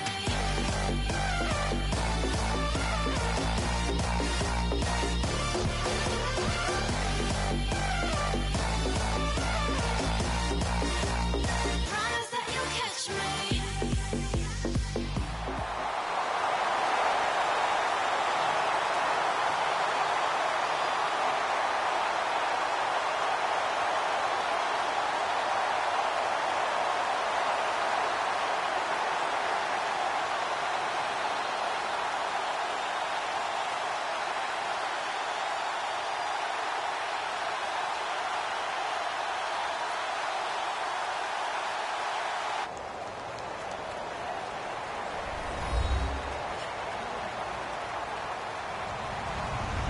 Hello, everybody. I'm Larry Ridley, and this is Madden 17 on EA Sports. We've got a good one on tap today, and there's going to be two quarterbacks ready to get it done on the gridiron. It's Cutler's Bears going up against Wilson Seahawks. With that, let's get you up to Seattle. Where standing by are our commentators, Brandon Guyton and Charles Davis. Thank you very much, Larry. We are here on a beautiful afternoon for football. Coming up, we've got what should prove to be a good one between the Chicago Bears and the Seattle Seahawks. Well, conventional football, football 101, tells us if you don't get it back to the 20-yard line on a kickoff return, that's a disappointment. But some of these teams, special teams coaches, with approval by the head coach, they give them full authority to go ahead and bring it out and try to be aggressive, almost what we call the green light, red light theory. Green light means go, red light means stop. Looks like he had green on that play. And he is going to lose yardage here. A loss of a full 3 yards, and now it's second down. The defense won that play so fast that I think if the running back even had time to notice if anyone was there, it was just a blink of an eye, and there was a loss on the play. Here's Cutler to throw. They go screen play to Langford. Jeremy Langford, the 20. And he is down deep into Seattle territory. A big play there on the catch and run. 76 yards. So after that big gain, let's see what else the offense has up its sleeve. And no press coverage here. They are backing off in the secondary. He hits Rodgers in the flat. And he'll get it here to the 10-yard line. Give him 2 yards on that play, and that'll make this a second down. We see this offense, and we see Jeremy Langford, certainly a guy to watch in this game.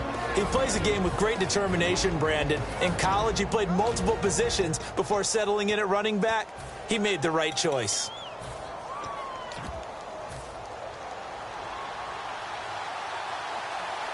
Looking to jam the receivers at the line here. Press coverage look defensively. They'll run here. This is Kadeem Carey. And now they're going to get him down right at the line of scrimmage. Officially no gain on the play, and they're left with a 3rd and 8. The Seahawks, here's their defensive lineup. Michael Bennett's one of the best pass-rushing defensive linemen in the game. Normally plays defensive end, but when they go to those nickel packages and he works inside, look out, offensive guards. You've got a problem. And probably the wise decision there. No one open. He just throws it away. And that keeps the field goal on the table as it's 4th down. And Gold is able to put it through. And it's 3-0. The Bears hit the scoreboard first. So they come into enemy territory. Nice drive to start the game, but they probably wanted 6. They only got 3. I agree with you totally. That's the expectation. When you get the ball and you start moving it and you're rolling, you think you're going to end up in the end zone. But they should be happy with the 3. A good way to get things going here in this game. Possible run anticipation here as the D-line sandwiches together. On 1st down, Wilson. He hits Jermaine Kearse. And he's brought down after a good gain. A really good pickup of 28 yards. A great job pulling that one in from a guy, as we know, who can really blaze. He's got a lot of speed. And that speed can work for him so many different ways. Sometimes he just takes off and goes and just runs past people. Sometimes you get people to back off so far that you can catch everything underneath. But still, at some point in the game, you probably have to make some contested catches, right? Sometimes you have to go up and beat a defender for the football. He has that in his arsenal as well. Showed it right there. And Charles, for Thomas Rawls, of course, coming off the dislocated ankle, do they ease him back in? What do you think? I think that they do because they have another option now. Christian Michael, back with the club last year, late in the season. He's finally turned the corner and become a dependable guy, so they don't have to rush Rawls back. They can use him as a 1-2 punch when he's ready. And that's been a lot of talk in the papers recently. We'll see how that plays out. And this is caught. It's Jimmy Graham. 13 yards on the pickup, and that's going to lead to a 3rd down. Completion was given up, but that's why you play zone defense, so that you can have people around the ball when it's caught, and you don't give up much run after the catch. They need to get to the 29 if they want to pick up a 1st here on 3rd down. They'll run it now out of the gun. And he's got the 1st as they'll bring him down at the 28-yard line. Early on, Charles, what do you think about the rookie Prosise? He's had the hamstring issues he's been dealing with. And that's been the issue because they've wanted to work him into the offense where he can be an option for them, especially on 3rd down. Remember, he was a wide receiver before he became a running back at Notre Dame. But if he can't get on the field, that'll push a lot of those plays to maybe a guy like Tyler Lockett. He was looking for Thomas Rawls there. And that'll make it 2nd and 10. Here's the offense. Certainly some threats on this offense, and one of them that they target is Doug Baldwin. Not only does he do a nice job catching the ball downfield, he's also a tremendous blocker that helps unleash the running game. And they went for a big play through the air on 2nd down. Couldn't connect. Now it's 3rd. The starting 11 defensively for the Bears. Kyle Fuller is one of those new breed complete defensive backs. Eager to tackle, but a better cover man. Now play number 7 of the drive as they're looking at a 3rd and 10. On 3rd down, Wilson. And left side here, it's Graham. And he'll be brought down at the 21, just shy of the 20 in the red zone. So much about offense is what you call hidden yardage. You know, you throw the ball to someone, they catch it, and then they can make a big play. You know, they create a play, run after catch. They did a really nice job there of limiting that and keeping him from a first down. Yeah, stopped him in his tracks. And Hauschka missed it. Wide to the right. It's no good. And this score will stay right where it is. So it's an empty trip downfield there as they get a missed field goal on 4th down. And I didn't see anything in the setup. It's a good snap, good hold. Yep. He just pushed it, and that one never wanted to come back. And he is going to lose yardage here. It's a loss of 2 there, bringing up 2nd down. And the offense will be looking to get at least some of this yardage back here. It's 2nd and 12. On 2nd down, here's Cutler. Looking for Jeffrey, and it's intercepted. A great read, and it's picked off.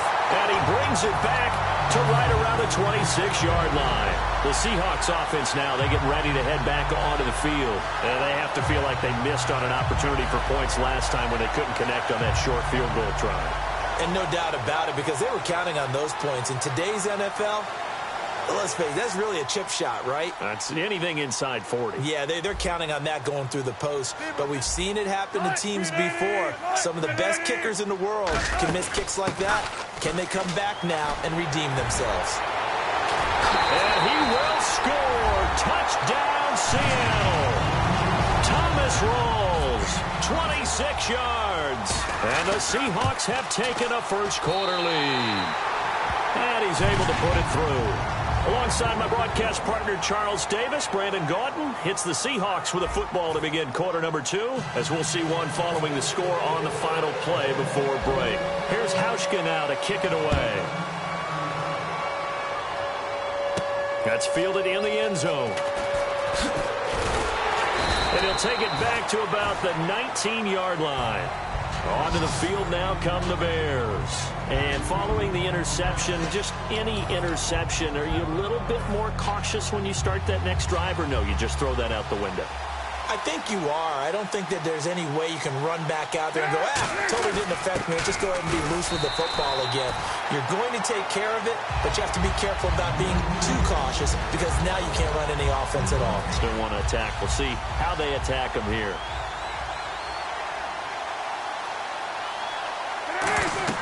Now Cutler to throw on 2nd down. They'll try and set up the screen. It's complete.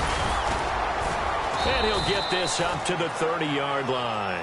Give him 11 yards that time and a new set of downs. I think the best offenses love to get the ball to their running backs in open space, because they have the ability to make people miss, and they also have the ability to run over people. And if you do that throughout the game, after a while, they might just run through some of those tackles and go a long way. Well, we saw him shed a nice tackle on that play. It's an 8-yard pickup, and it's a 2nd down. So they complete the pass, and now they face a 2nd down. And at his size, he's a smaller back. You can get him to football. He can kind of get lost, make someone miss. It's good for him. Yeah. Now a loose football. The ball comes out, and the Seahawks have picked it up. And his guys are going to take over at the 39-yard line. And out now come the Seahawks. And they'll just simply be looking to build off the confidence of the last time out where they scored a touchdown. And confidence is powerful, isn't it? When you've scored once, you feel like you can go back out there and get it done again. Doesn't matter what the defense throws at them. They feel like they're in a groove right now, and they want to get out there and show it. Yeah, hoping to stay in that groove here this go-around. Unable to connect on the first down pass play. Now it's 2nd down.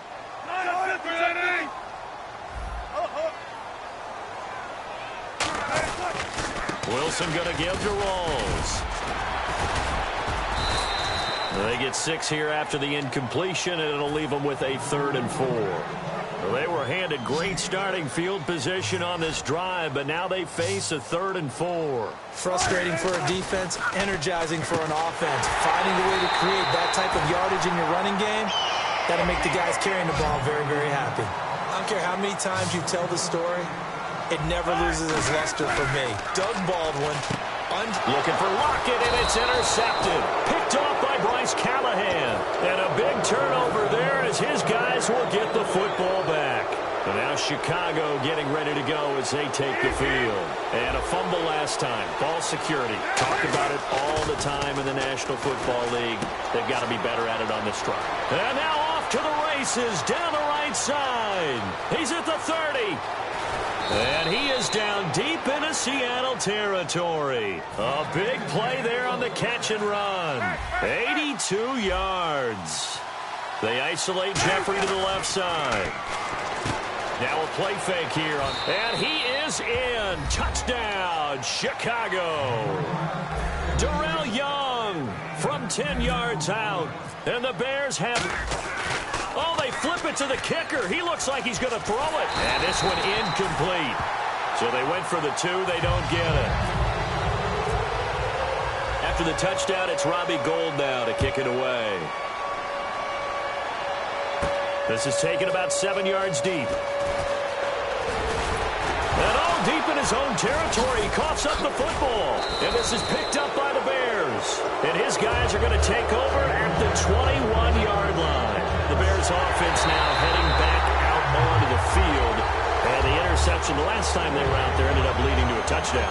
So the only thing they didn't get really was the pick six, because that's what everyone wants. Take it immediately to the end zone, but their offense capitalized on the takeaway and turned it into this. Nowhere to escape, and he goes down. Akeem Hicks in there to drop him, and it'll be a loss of about 8. Now the Bears electing to call a timeout defensively. They'll have 2 remaining as we step aside here in this second quarter. Now Wilson on second down. And he fires one that's intercepted. Picked off by Danny Trevathan. And they're going to set up shop at the 27-yard line. And now we're circling here around the 2-minute warning. This is a setup play, trying to get one last one in before the clock warning. They'll run it now out of the gun. And he'll be tackled at about the 35. Just what you want on a first down run. Call it 8 yards, and it's 2nd and 2.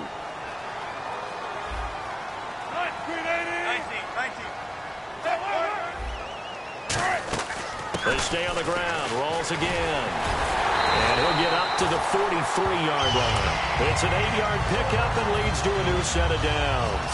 A nice, strong run there for Rawls. His coaches back in high school in Flint, Michigan, you know what his nickname was? No, what was it? The Train. The man can break some tackles on occasion. Well, it makes sense when you watch runs like that, because when you're trying to deal with a train, you're supposed to get out of the way, right? And if you don't, you're going to get bruised up trying to tackle him. That's the type of runner he is. He can pop people as he goes by them. And Charles driving over to this one. Some intrigue around a few quarterback battles going on right now in the league, isn't there? Cleveland, they settled in early August. San Francisco, Denver, those continue to rage. But how about the Rams returning to L.A. and bringing a quarterback battle with them? He's going to air one out. That's caught inside the 20. And he takes this thing down deep into Chicago territory. Now, that play will end up on the highlights, and you'll see it all over the place. But what you won't see, the offensive line that bought the extra time, that allowed for the big completion downfield, those guys made that play possible. Check 50, check 50. Right, move him, right. First down, this is Rawls. And he'll fight his way down. And now the Bears going to signal for another timeout. Give him 3 on first down. It'll set up a 2nd and 7. Well, I think we know by now that every run is not going to be broken and get all the way to the end zone. But these short ones still have their value. You can still set up your play action and throw the football. You control the clock because you have the ball and they don't.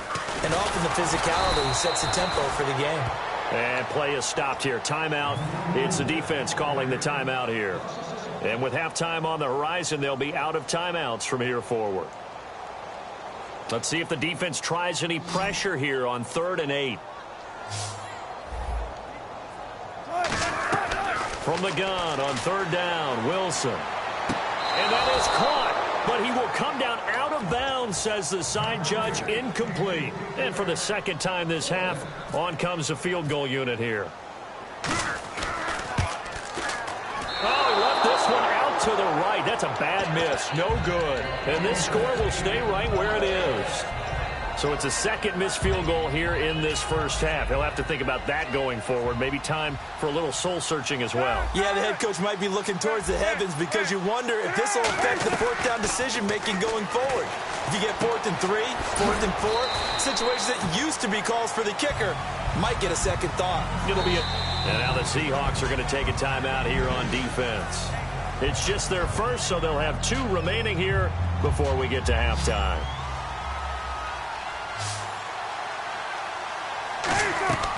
On second down, Cutler. They go screen play to Langford. And now the Seahawks are going to call another timeout. So that means they're down to 1 remaining here as we head toward halftime. So here we go, a 3rd down after the second down pass completion. Looks like the defense in press coverage here. On 3rd down, Cutler eluding the pressure right. And he's got Miller. And he's able to get the first before he's taken down at the 36. And fits the exact right word. Over the middle, there's almost always traffic, so anytime you're a receiver in that area, you're not just focused on catching the football. You're wondering where the collision's going to come from, right? Because there's almost always someone there able to concentrate, catch it, and even added a little extra at the end with a short run. So 2nd and 10 here. As a general rule, when you take a deep shot downfield, it's usually a timing pattern. Quarterback in the pocket and looking to hit his receiver downfield. But when he has to move outside of it, timing often gets thrown off. And on that play, and he's going to have to eat this one as down he goes. Atama Rubin able to drop him for a loss of a couple. Time for a break. We've hit halftime. 2 quarters down. 2 still remain. We step aside. This is the NFL on EA Sports. Both teams appear ready for the fight ahead, and we resume action here in quarter number 3. That'll be taken in the end zone. And last year, that would have been a net gain of 5 on the return. This year, he stopped where he would have been if he had taken a knee, and that's at the 25. And the Seahawks get ready to trot out on the field. They're close game, but they're going to need to do a little bit better probably here in half 2, no? I would agree with that totally. I would guess it in the locker room. They talked about cleaning up some of the errors, but overall, I think they wanted to be positive with them. Guys, we're right there. Just not. Wilson hit. It's loose. It's out. Fumble. And they're already in the red zone. The 18-yard line is where they take over. A look at the offense now here, coming back out on the road for their first possession of the second half. Following the fumble recovery, it's Cutler. And he takes this one in for a Bears touchdown. Alshon Jeffrey, an 18-yard touchdown grab. And the Bears use the short field to their advantage as they cash in for 6. After the touchdown, it's Robbie Gould now to kick it away. That's fielded in the end zone. They'll take this up past the 20 and down at the 22-yard line. The Seattle offense now set to come back out on the field. They're down in this game. A chance for the offense, though, to put something on the board, get some momentum here in half 2.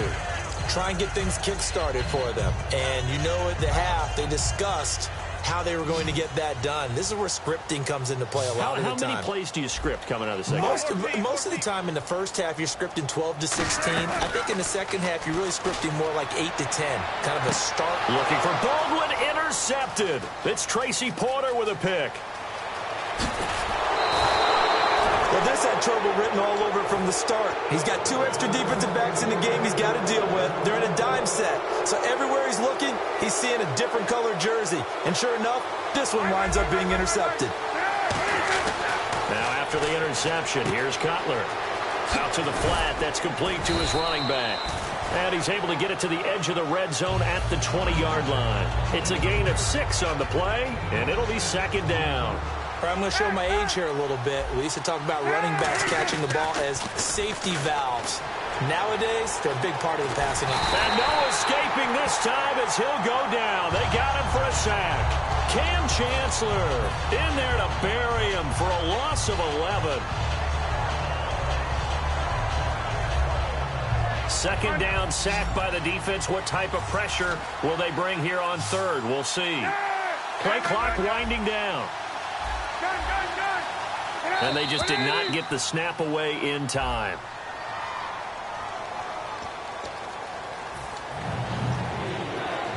And the defense in an envious position here after that penalty by the offense. It's now 3rd and 20. Now Cutler on 3rd and long. Now they go screen. It's complete. And he'll go down here right around the 23-yard line. Call it a gain of 13 yards on the play. And that'll bring up 4th down. Here comes Robbie Gould for the Bears field goal try. He hit his first, this one from 40 yards out.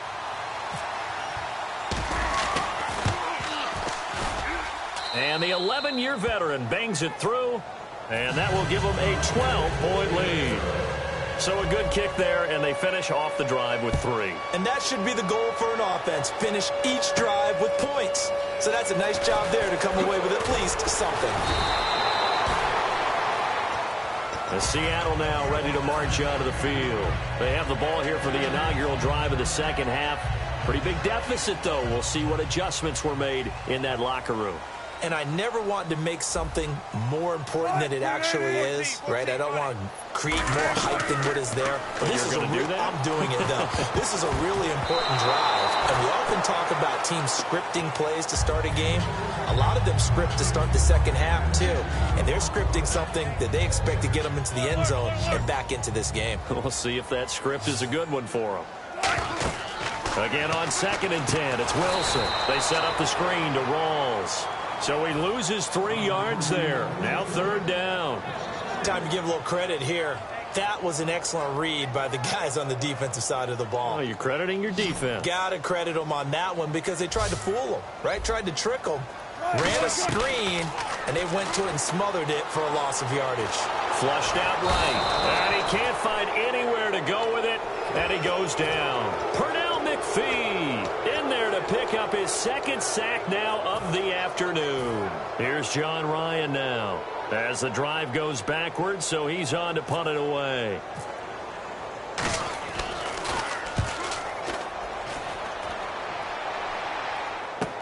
Now Mariani. A good return there. Call it 13 yards. And the Bears take over.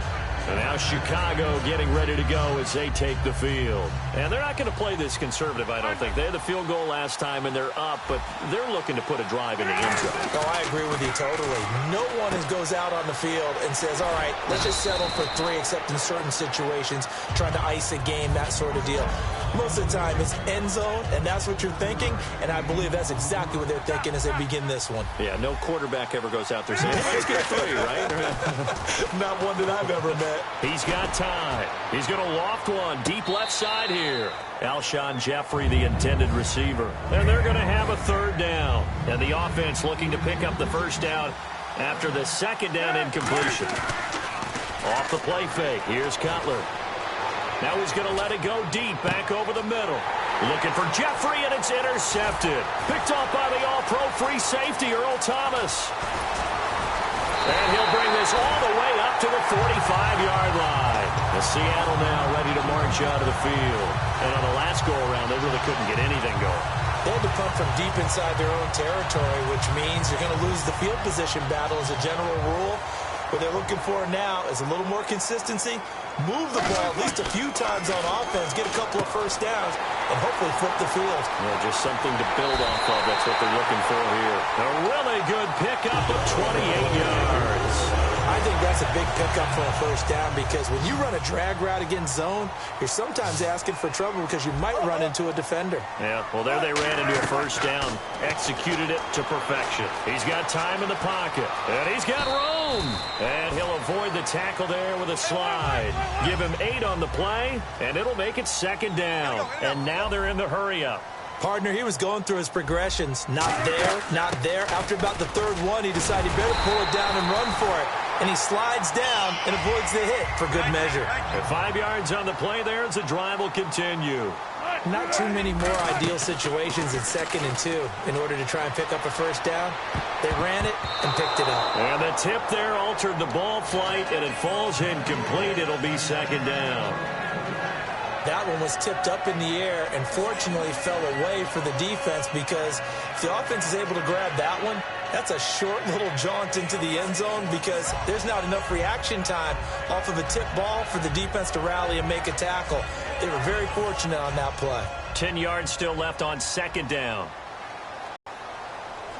Oh, off the bootleg. He'll buy some time right.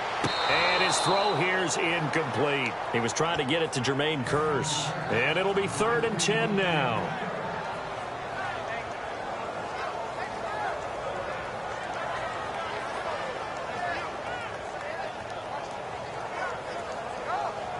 And this will probably be the last play of the quarter.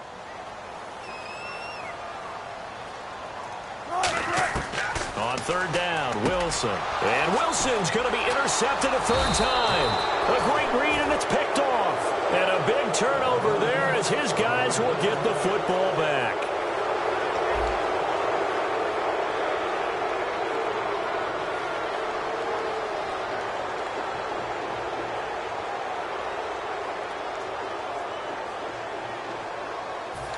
And tough starting field position here.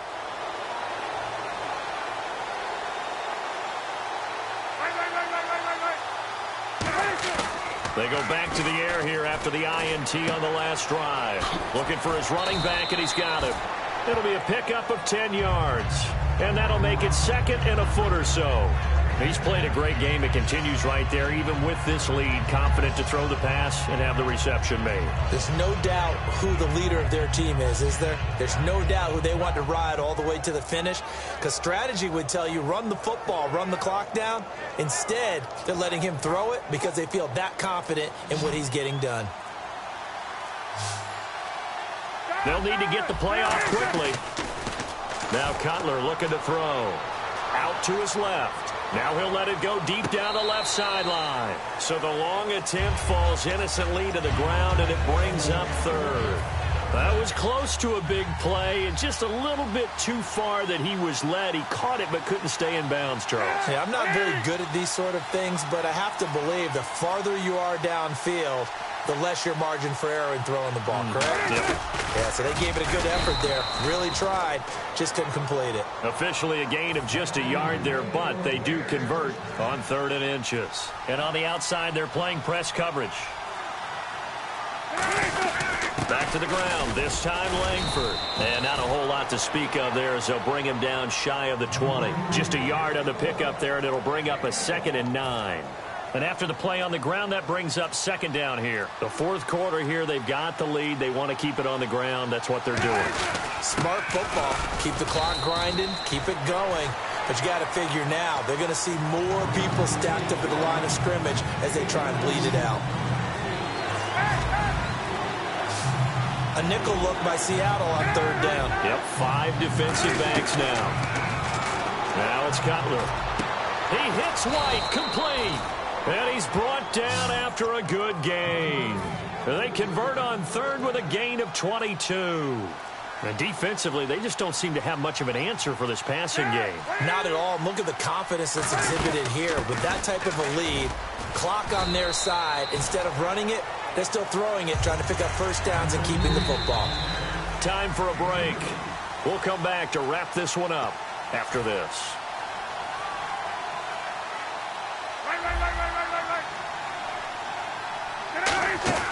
On 2nd down, Langford. Trying to bounce it outside, but he's only able to get it back to the line of scrimmage. And they'll lose a yard that time, and that's going to lead to a 3rd down. A nickel back added defensively as they look to stop this 3rd and 8. Cutler will throw. And he's got his man in stride, complete. And a gain there of 11 yards. Looked like the screen pass was taken away there, but what a nice job improvising, finding other options, and completing the pass anyway.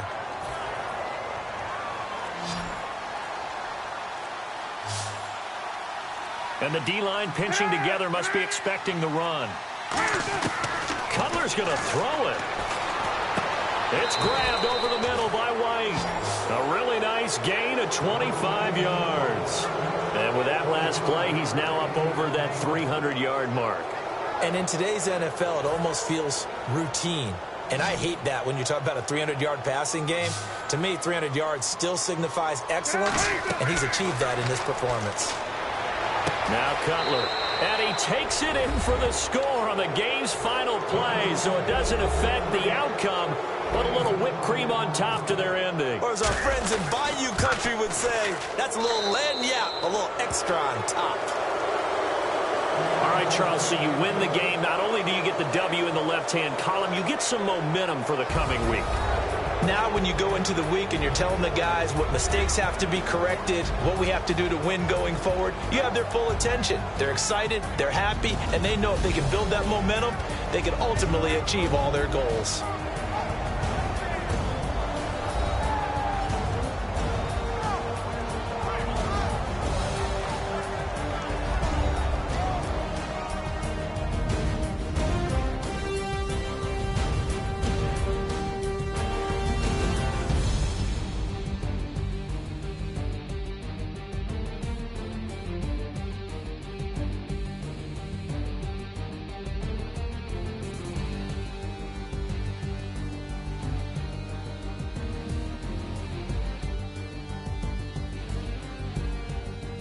So that'll just about do it for Charles Davis. I'm Brandon Gaudin. You've been watching the NFL on EA Sports. For more, log on to easports.com.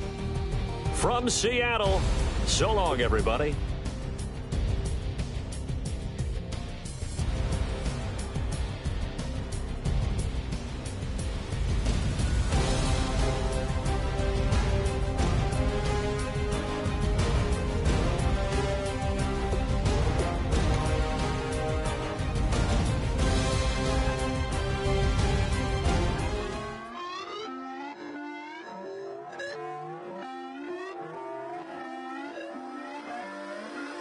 Put away your inhibitions. Let the beast in you just get loose. We all young, wild, and different. We can all get lit from a little.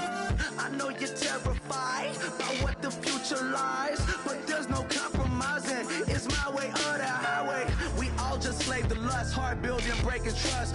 Don't get wild when we come out, like don't get loud when the come out. That's instant. Give up with your friends thing. Tell they bougie, go wait in line with them lame. Talking real rap, tell them break your neck, go and bust a rhyme. Going down, pass it around, hey. Roll with me now, we running wild, hey. And nobody gang, we on the town, hey. Never come down, I never come down. Lose it.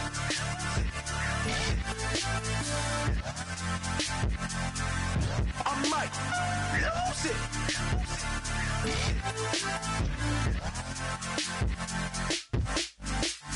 Lose it.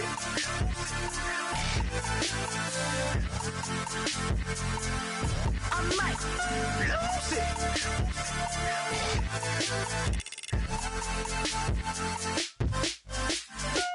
Everybody got guilty pleasures. Mine just tend to catch me cases. Handcuffs, police inspections, lawyers, judges, allegations. Turn on your favorite station. You hear the same old song. I feel like dog, I'm about to drop the bomb. Blowing down, pass it around. Hey, what with me now? We running wild. Hey, and nobody gang. We on the town. Hey, never come down. I never come down. Blowing down, pass it around. Hey, what with me now? We running wild. Hey, and nobody gang. We on the town. Hey, never come down. I never come down. Lose it. I might lose it. I might lose it. I might lose it. Lose it. I might lose it. I might lose it. I might lose it. I might lose it.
another world where you and me, we show our hearts, yeah, entirely. Deliver me from reality and take me to my fantasy.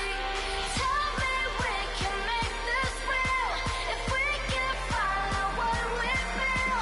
I'm running but I've reached the edge, and now I'm falling, so promise that you'll catch me.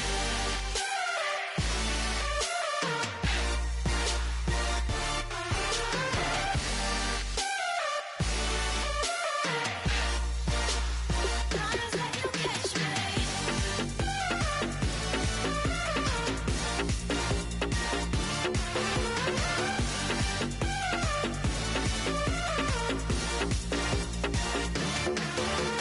Dreams forever in my head, it seems. I finally know what they mean. I promise that one day you'll see. In another world where you and me, we show our hearts, yeah, entirely. Deliver me from reality and take me to my fantasy. Tell me we can make this real if we can follow what we feel. I'm running but I've reached the edge, and now I'm falling, so promise that you'll catch me.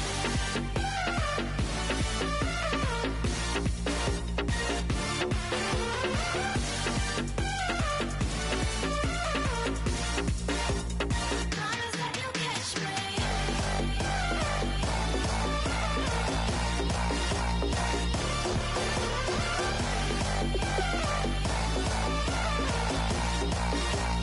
Promise that you'll catch me.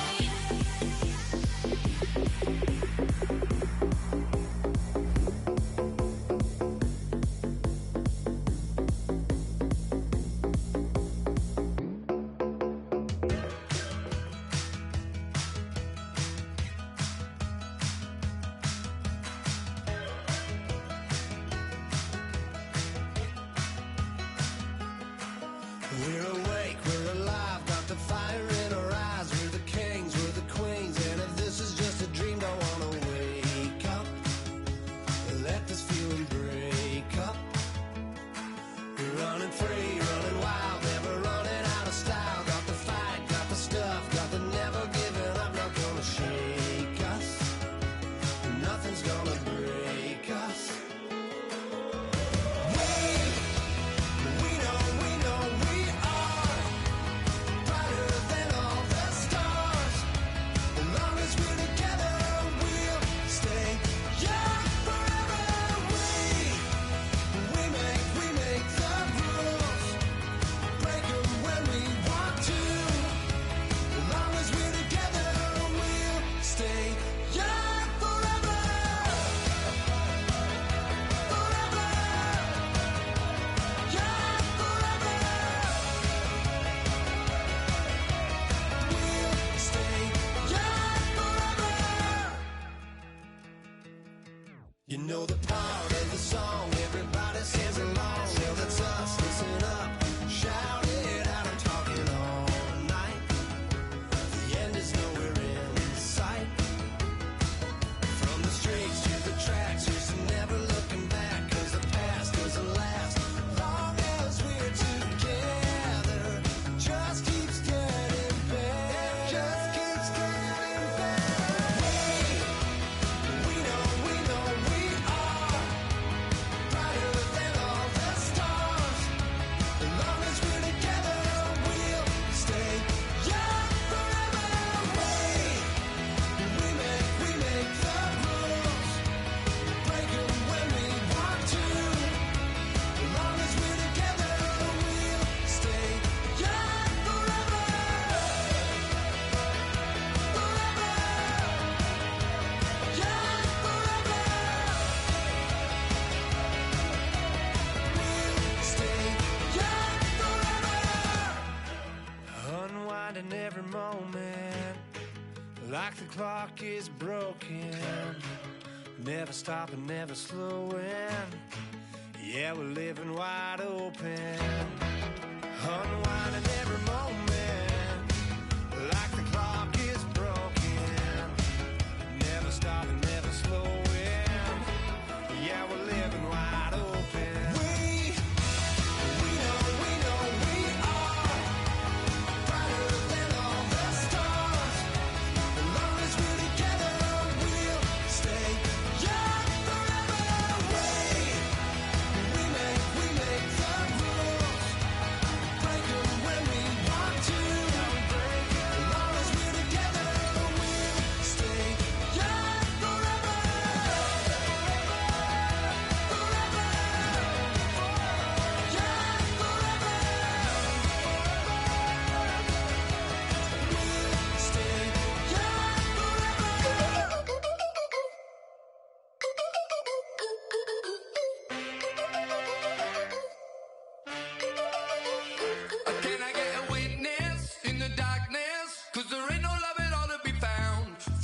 babe. Show me what you like. Hey, I put money, I can match it for ya. I'm in this in all white fit, looking like a brick and all them zippers on a jacket on ya. He got a thing for a Latin. He wanna hear a little Spanish in it. I told him it ain't practice it. I'm about to fill you up with status with it. Walk up with the click and I ain't looking like the side in this. I'm the opposite cause I'm the main event and boxing in it. As the time been ticking, I've been out here playing my position. I'm about to get it now, ain't no one about to block the hit. Cause someday, something come along. Someone tell me I'm somewhere, doing alright. Somewhere, somebody that someone, somebody that one day will be the love of my life, but not tonight though.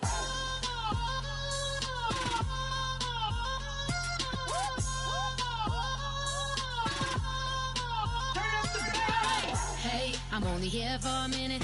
Bet you want a girl to keep it independent, and I know you gotta like a girl that's this appealing. Get you caught up in the moment, then I'll get you in your feelings. Tell your boys that you gon' meet them later on. Both of us are so taxi, leave the meter on. First time you out in Cali, never tried no strong, so you gon' have some stories to tell when you take it back home and tell them one time, Snowy always showed you what it's like. Leave you sleepy like the call the umpire. Get you out and get you rolling, get you gotta go. I got a flight up in the morning on someday, something come along. Someone tell me I'm somewhere, doing alright.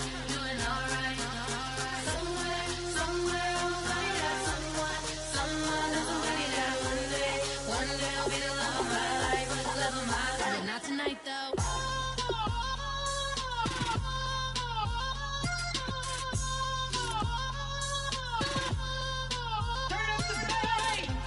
He tryna catch me in my feelings, but he don't know that I'm the though.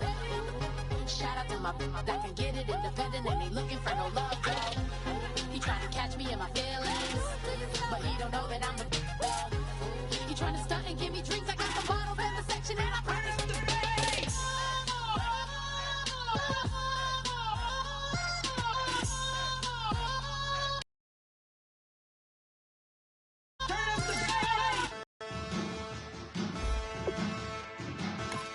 There are men, and there are giants. Bass and stills in the building, flash the camera. I'ma drop the hammer. Things done changed the hip-hop since and Bobby out the slammer. Hip-hop start on the East Coast and then move west now down to Bama. I'ma bring it back to New York, hold on, then throw your hands up. Pass me a cup of the in the club with the juice and the get bent out. Then I'ma slide with it to my ride and head up to my penthouse. Oh, I'm not trying to take it slow, working hard, caking dough. Open up 24, we striving for that goal. I'm stopping.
seclorum, e pluribus unum.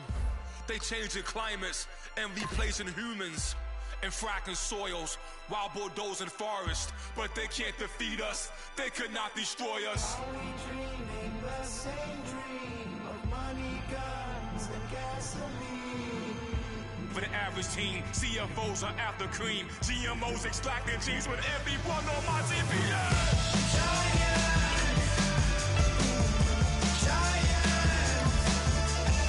Everything is shaking through the walls. 'Cause we are giants. Giants. Heart of David, you know it takes just one. Get some.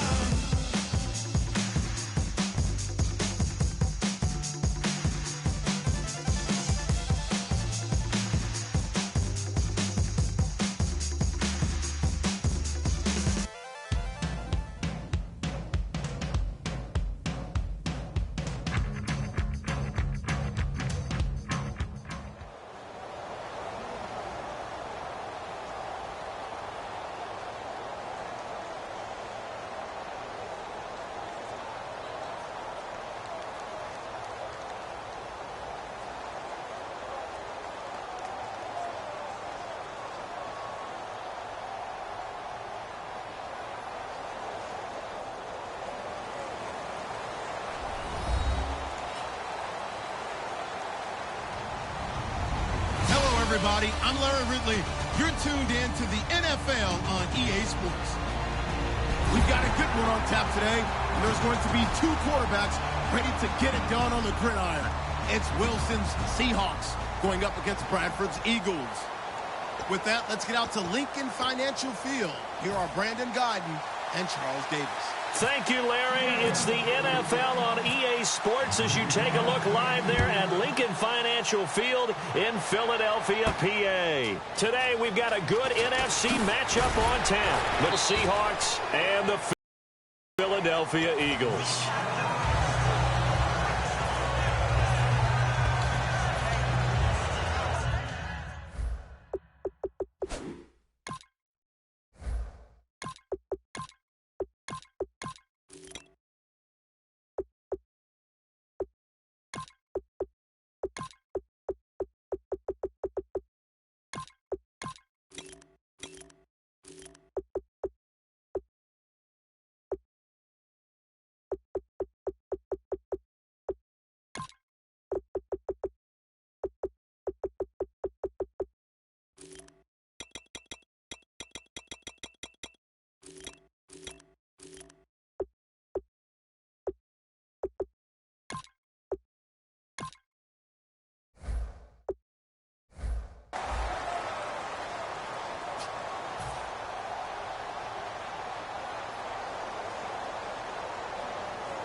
They come out here in the eye. They go play action here on first down. And his first pass here is going to fall incomplete. He was trying to get it to Zach Ertz that time. And it'll be 2nd and 10. And how about this wide receiving core, Charles? Well, I was at the hotel watching a little film, and you popped your head in and said, these receivers are pretty good from what I can tell. You're exactly right. Can't wait to see them do their thing out on the field. All right, here we go.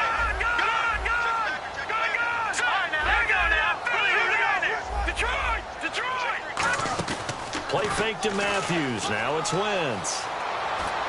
And complete to Zach Ertz. And he's brought down after a good gain. That one goes for 24 yards. So there on that play, offensively, they ran the crossing route. Defense was in zone coverage. So as a former DB, how tough is it to defend that? It's really difficult because your natural inclination is to chase the receiver and maybe leave your zone. So you have to have discipline in order to talk to your other coverage guys and let him know that that receiver's crossing from your zone to the next zone. He's coming your way. Make sure you have him.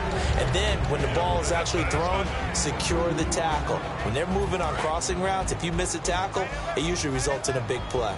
And the big meat on the D-line, we'll see how they do today. And I'd hate to be an offensive lineman having to deal with these guys. They come in hungry, mean, and confident. They think that no one can block them. He was looking there for Reuben Randall, and that'll make it 3rd down.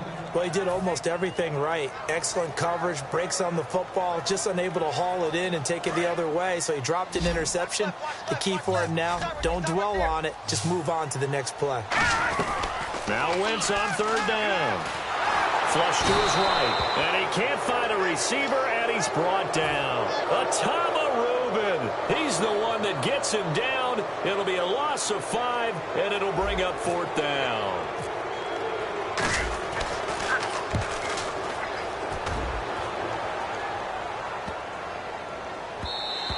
And he didn't quite have the backspin on that one. It hits at the 4 and continues into the end zone. It's a touchback.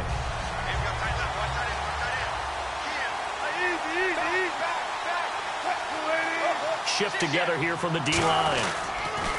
Here's Thomas Rawls with his first carry. And this defense feeling the encouragement. They stop him at the line of scrimmage on the first play of the afternoon. It's a loss of a yard there, and now 2nd down.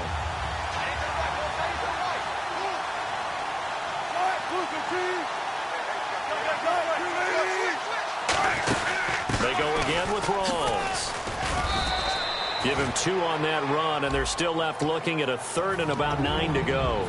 And a look at the offense that is hoping to put some points up in bunches here in this one.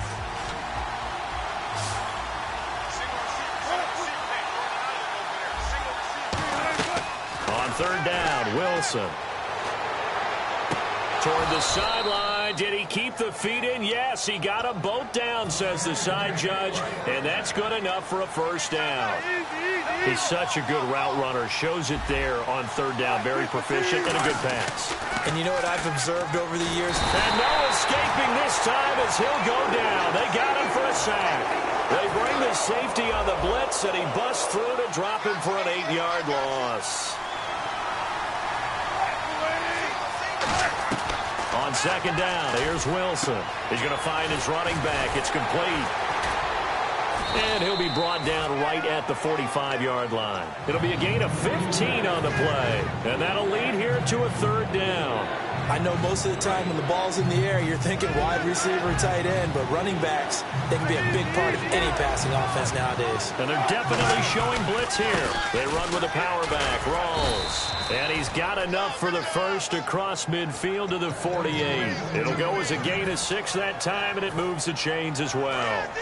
So the run moves the chains, and here we go on 1st down.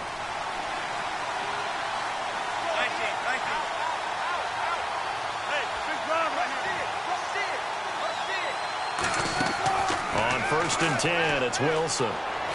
It's caught on the left side by Kurz. And he lost the football. And his guys are going to take over at their own 48-yard line. Philadelphia getting set to take the field. And last time out, they had to punt the football away. Anything positive possibly to take from that? There always is when you're punting the football away. It doesn't sound like it because you're giving it up. But you've avoided a mistake. At least you didn't turn it over. You didn't turn it over. Rush coming, and he's taken down. Mike Morgan in there to get him for a loss of 5. Man, he got in there so quickly, Charles. What could the offense have done to adjust and account for that? But what you're hoping is that you figure out and you see and get a clue that maybe there's going to be some pressure coming at you, and you change the blocking schemes. Maybe you go to max protection. The biggest one is maybe you bring your running back in to try and keep you clean. But in that case, that didn't happen. 0. It's caught inside the 25. A gain of 32 that time. Now hold everything here. We're going to get a timeout by the offense. So as they take it over, we step aside. They come up in an offset eye. And on the ground they go with the running back. It's a gain of a yard, and it'll take us to the end of the 1st quarter. Back live with Charles Davis. I'm Brandon Gaudin. It's the Eagles with the ball here to begin quarter number 2. They've got a 2nd and 9 to start things out. Lucky 56. Now Wentz throwing on 2nd down. It's caught by Randall. And he'll get him inside the 15 down to the 14-yard line. A nice pick up there, 10 yards, and it'll move the sticks. When you see zone defense and you know you've got a drag route on as your primary call, you've got to be really careful as a passer about how far you let your guy go because he might wander into some tough coverage. Got a man, and he hits him in stride. It'll be a gain of 4, and it'll bring up a second down. Well, the strategy was evident there. Get it to your tight end and make it a one-on-one play with a cornerback. Who's usually going to win that one? The tight end, but not there. And this is caught. Touchdown, Philadelphia. Jordan Matthews, a 9-yard touchdown grab. And the Eagles have taken the lead. Well, that's about as quick of a passing touchdown as you'll ever see right there. Everyone has a section in their playbook called the quick game. That was a super quick game. Out of the hands of the thrower, bam, right to the receiver, successfully for a touchdown. How in-depth is that quick game part of the playbook? It's pretty in-depth because people want the ball in the hands of the quarterback into the playmaker's hands downfield as fast as possible. There are a lot of plays, a lot of options involved with that. The drive begins with a run by Rawls. And he'll get this up over the 25 to the 26. And give him 4 yards there. It'll be 2nd and 6. But they certainly got dented with that first down run. So now they've got to be back on their heels a little bit as a defense.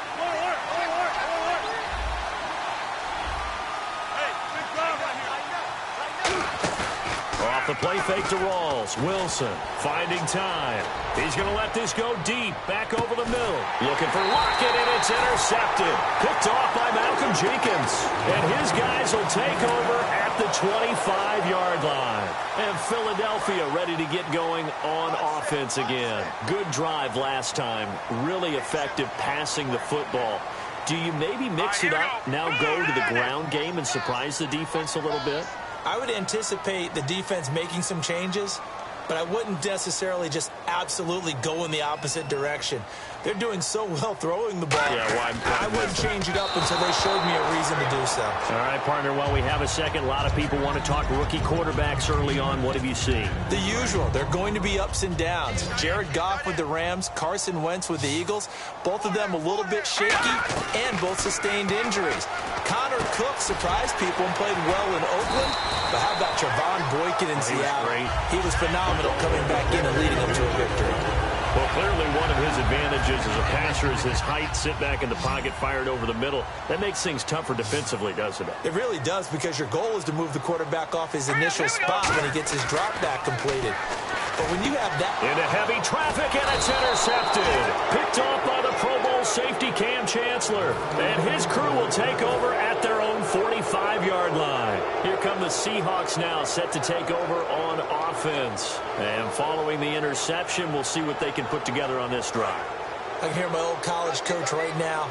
He always used to tell us before every game, the team making the fewest mistakes will win. What they're hoping is that that last mistake is their only one of the game. Coaches, that's all they talk about, turnovers, right? Minimizing those and maximizing opportunities. 12 yards on the pickup, and it'll give the Seahawks a first down. Well, they obviously red man coverage their partner, and he got downfield, broke down the defender, made him What do you mean by that? Yeah, he made him think he was going to run a different route.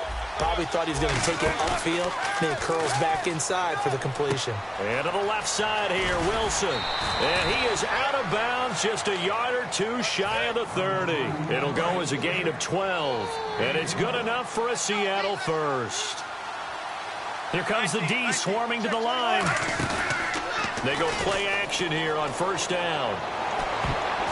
Into double coverage, and it's intercepted. Picked off by Malcolm Jenkins. And the return will stop them well inside their own 20 at the 15-yard line. The Eagles offense now, they head back on the field. When a team's turned it over 3 times in the first half, we just look at the offense and say, guys, what are you doing? But instead, we really should be looking at the defense. They've created the takeaways. 2 interceptions, 1 caused fumble. They played awfully well. Jordan Matthews all by himself. The 30, 10, 5.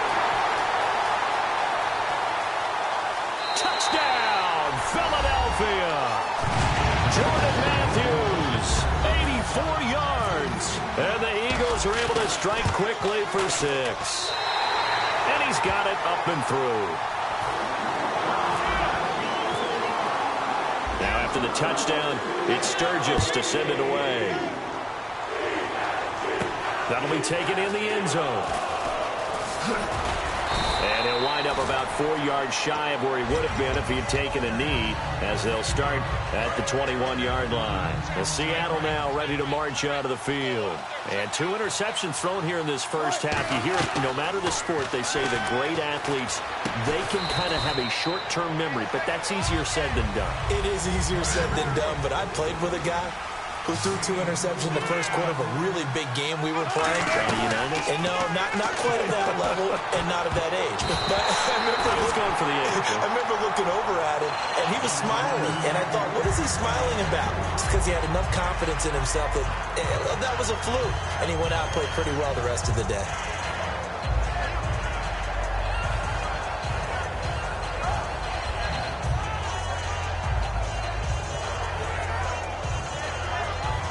And ready for 3rd and 6.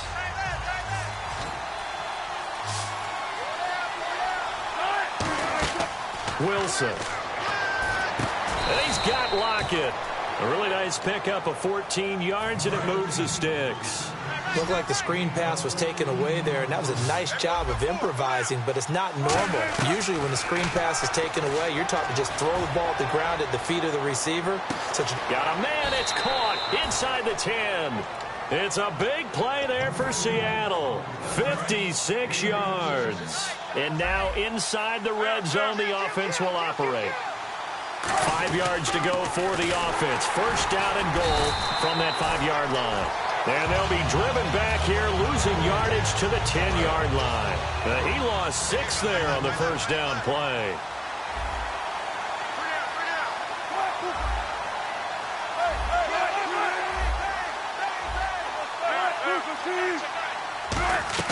Now Wilson on 2nd down. Give him 7 on the play, and that'll make it 3rd and goal. Now whistles come in. We're going to get a timeout here by the offense. It's just their first, so they'll have 2 remaining here before we get to halftime.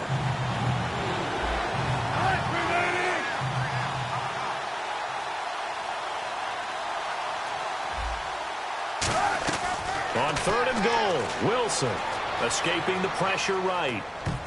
And that is incomplete. And that was a nice play. He knocked it away, but obviously you want the interception in this situation. You want to take away any chance that they have any decision to make on 4th down. But things happen so quickly in the end zone in this compressed area of the field that you're just happy to knock it away and not allow a touchdown. Well, at least they won't take a goose egg into intermission as they do carve out 3 points here in the waning moments of quarter number 2. Yeah, it hasn't really taking it right down Broadway. He's at the 40, past the 20. Touchdown, Philadelphia. Kenjon Barner, 105 yards. And the Eagles add on to their lead. Well, he made the right choice by result, but a little bit surprising because now with touchbacks coming back to the 25 instead of the 20, when guys fielded that deep in the end zone, I think most coaches want them to take a knee. Yeah, it's resulted in more kneel downs. Not right there.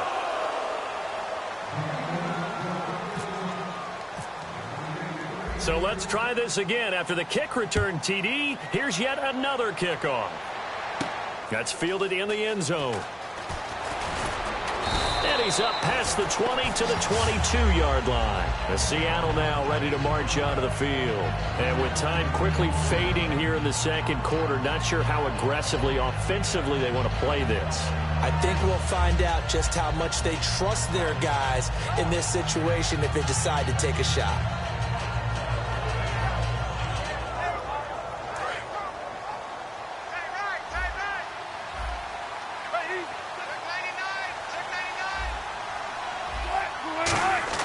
They'll throw on first down with Wilson. Backing up, trying to lay one up deep. And Wilson's going to be intercepted a 3rd time. Picked off by Malcolm Jenkins. And a big turnover there as his guys will get the football back. Philadelphia getting set to take the field. And the ball backed way up. So thinking with this amount of time on the clock, probably just... And now this is intercepted. My goodness. Picked off by the Pro Bowl safety Cam Chancellor. And that's now the second time he's picked off a pass here in the first half alone. Again, another great read defensively, and you just see him get in the right position to make the play and get his guys the football back.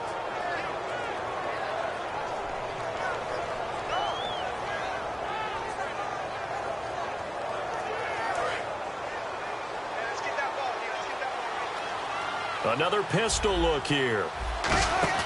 On the ground, Rawls shreds the tackle. And a loose football. Rawls loses it. And it's picked up by the Eagles. Cuts right, but they will not be able to capitalize as time has run out here on the first half of play. So we've hit intermission. It's halftime. This is the NFL, and it's a presentation of EA Sports. So both teams have their marching orders, and we'll get going again here in quarter number 3. That'll be taken in the end zone. Able to get away. That's why you keep the legs churning. And he probably should have stayed in the end zone as he'll muster a return up to only the 14-yard line. The Seahawks offense now, they get ready to come back onto the field. And they'll be looking to atone for last time's mistake of fumbling inside the red zone. Certainly they don't want to do that again. And so much emphasis placed on red zone offense. I mean, you have periods devoted in practice just for that because everyone knows how vital it is to put points on the board when you've entered that part of the field. And to come away with nothing, that's difficult for a team to handle. Not difficult, and now we'll see if they can make it less difficult on themselves on this drive. Looking deep downfield. He couldn't quite hold it. Got hit. Ball pops out. Incomplete. And you just know when that play call.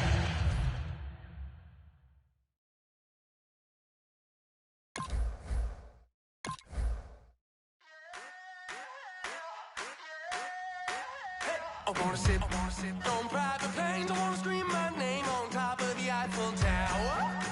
On the Eiffel Tower. I wanna hit that blackjack. I wanna take that money and run right here, right now. Right here, right now.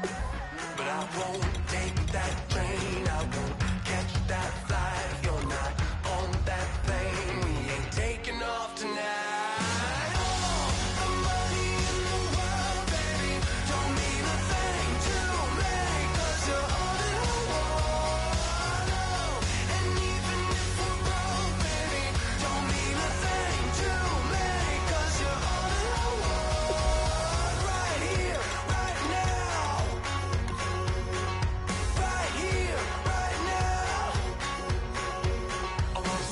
Show in Tokyo, I wanna karaoke, bump it a little bit louder, a little bit louder.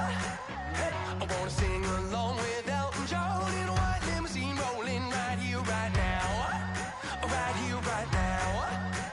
But I won't take that train, I won't catch that flight. If you're not on that plane, we ain't taking off tonight.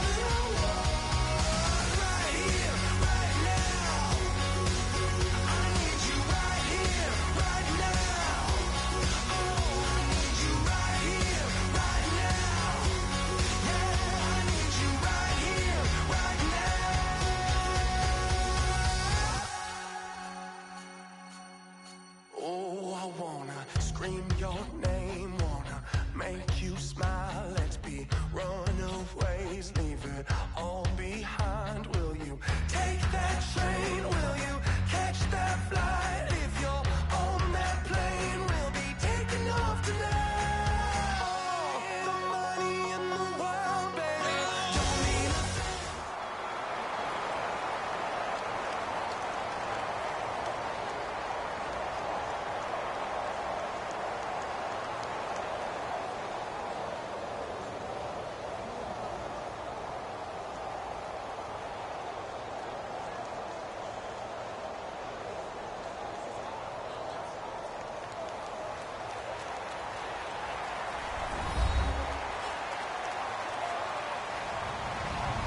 Hello, everybody. I'm Larry Ridley.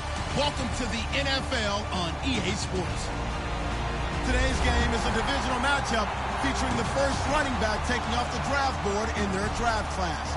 It's Eddie Lacy going up against Adrian Peterson. So with that, let's get up to the new U.S. Bank Stadium in Minneapolis. On the call, here are Brandon Guyton and Charles Davis. EA Sports coverage takes us to one of the newest jewels on the NFL landscape, U.S. Bank Stadium in Minneapolis. Today, we've got a good NFC matchup on tap between the Green Bay Packers and the Minnesota Vikings.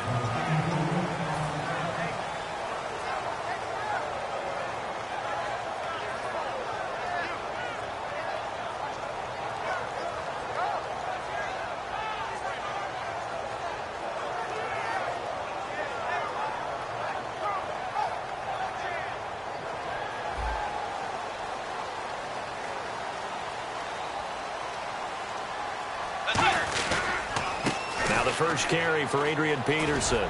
And he'll power his way up near the 25. 5 yards is the tally on first down. That brings up 2nd and 5. And this O-line, it is the lifeblood of the offense. They established the tone. Mean, nasty, physical. They can't wait to get after people. That allows the rest of the offense to feel confident.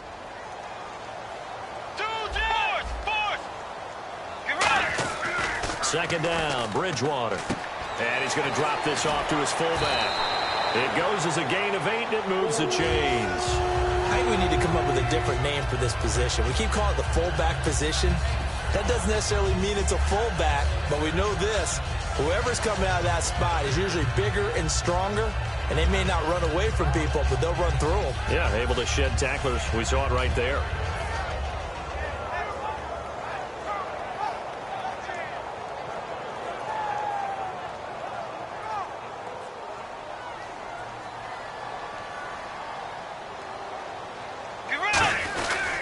First down, here's a run with Peterson. And he is going to lose yardage here. It's a loss of 4 there, bringing up 2nd down. One of the toughest things for an offensive lineman to learn is the ability to get in space and hit people who are moving targets. And linebackers are not easy ones to hit because they know how to move, juke, and make you miss. And that's exactly what he did on that play. A nice play for the defense.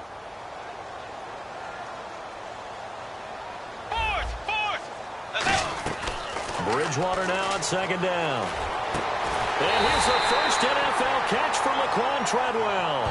And a nice gain of 21 yards.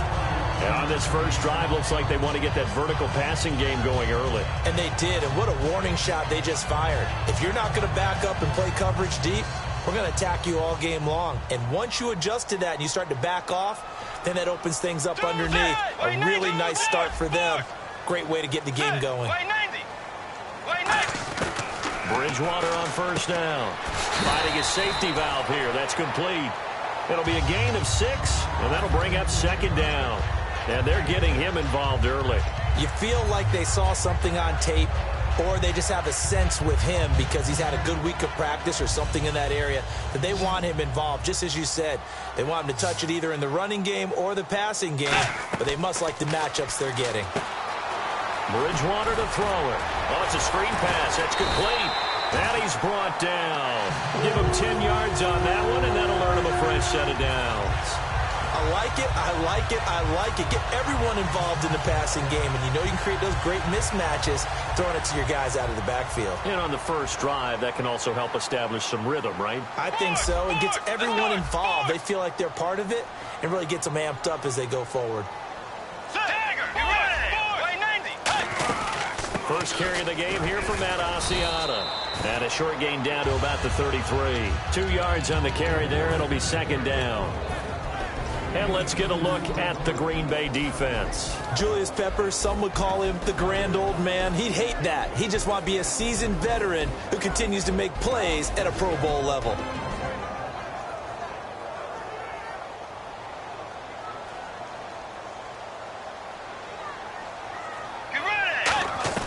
A 2nd down throw for Bridgewater.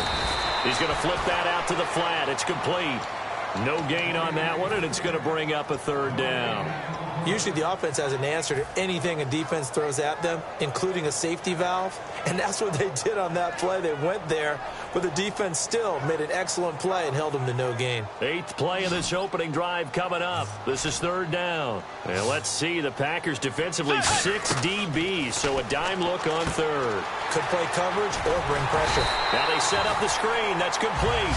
A pickup of 11, and it moves the chains.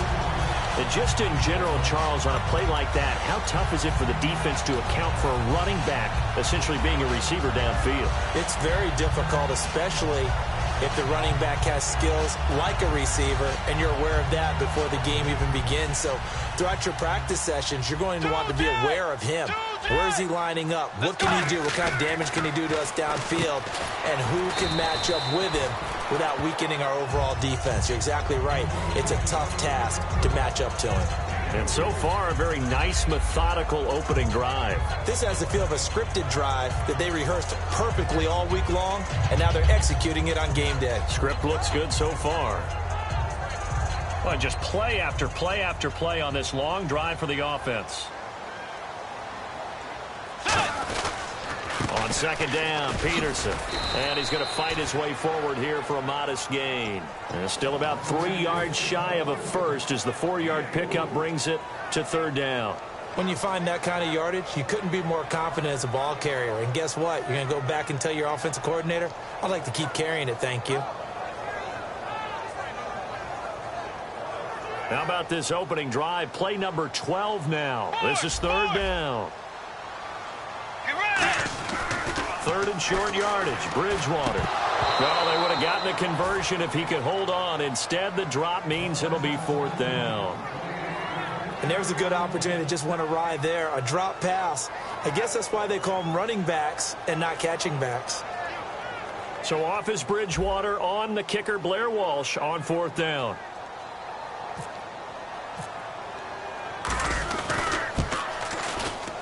And Walsh able to convert it as his kick is good. And the Vikings have a 3-0 lead. So they get 3. They were hoping for 6. An unlucky number 13 play drive. Well, you go to the sideline after putting 3 points on the board, happy, but you wanted to be ecstatic. You wanted to have 6 on the board. On the opposite sideline, though, the defense, I think they're high-fiving each other, only giving up 3 after letting them run that much offense.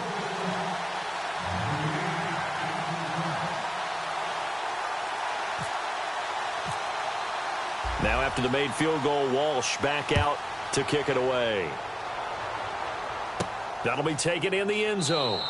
And no run back here. This will be a touchback, and it comes out to the 25-yard line.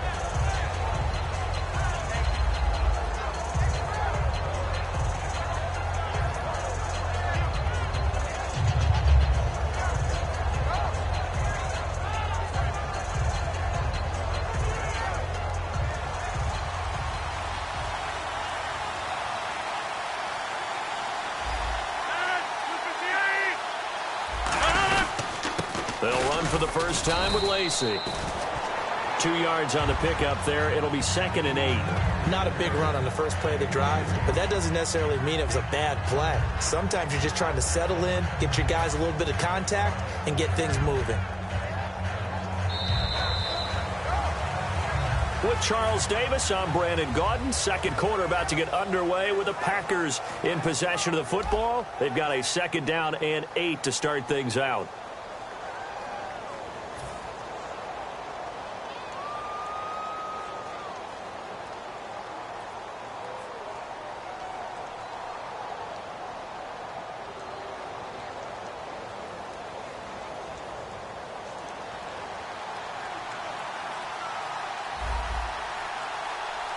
Possible run anticipation. Here's the D-line sandwiches together. It finds Randall Cobb with a completion. A nice pickup there of 11 yards, and it'll move the sticks.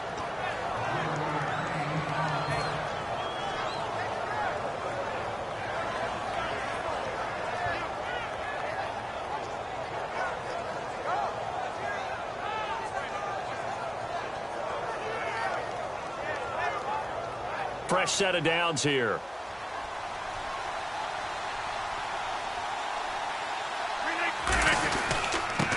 Rodgers will hand to Lacey. And he'll get this across the 40 and up to about the 42-yard line as Chad Greenway in on the stop. See if they stay on the ground for second down.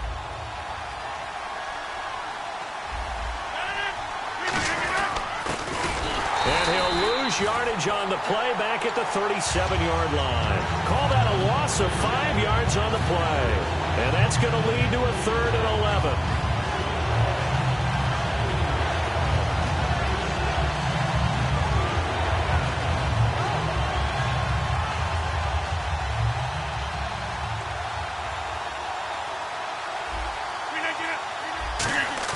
The play fake to start. Now Rodgers. And he's going to be wrapped up and driven down.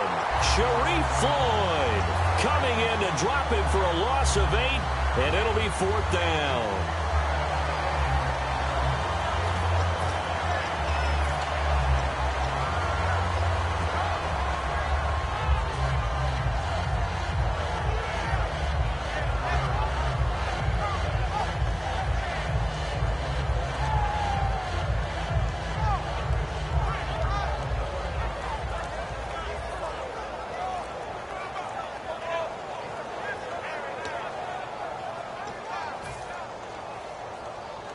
So on 4th down, the Packers turn to their punter, Tim Mastay, to kick it away.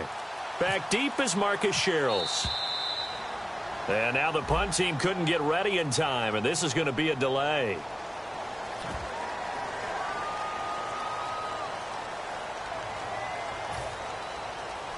So on 4th down, the call's out for Tim Mastay to punt it away.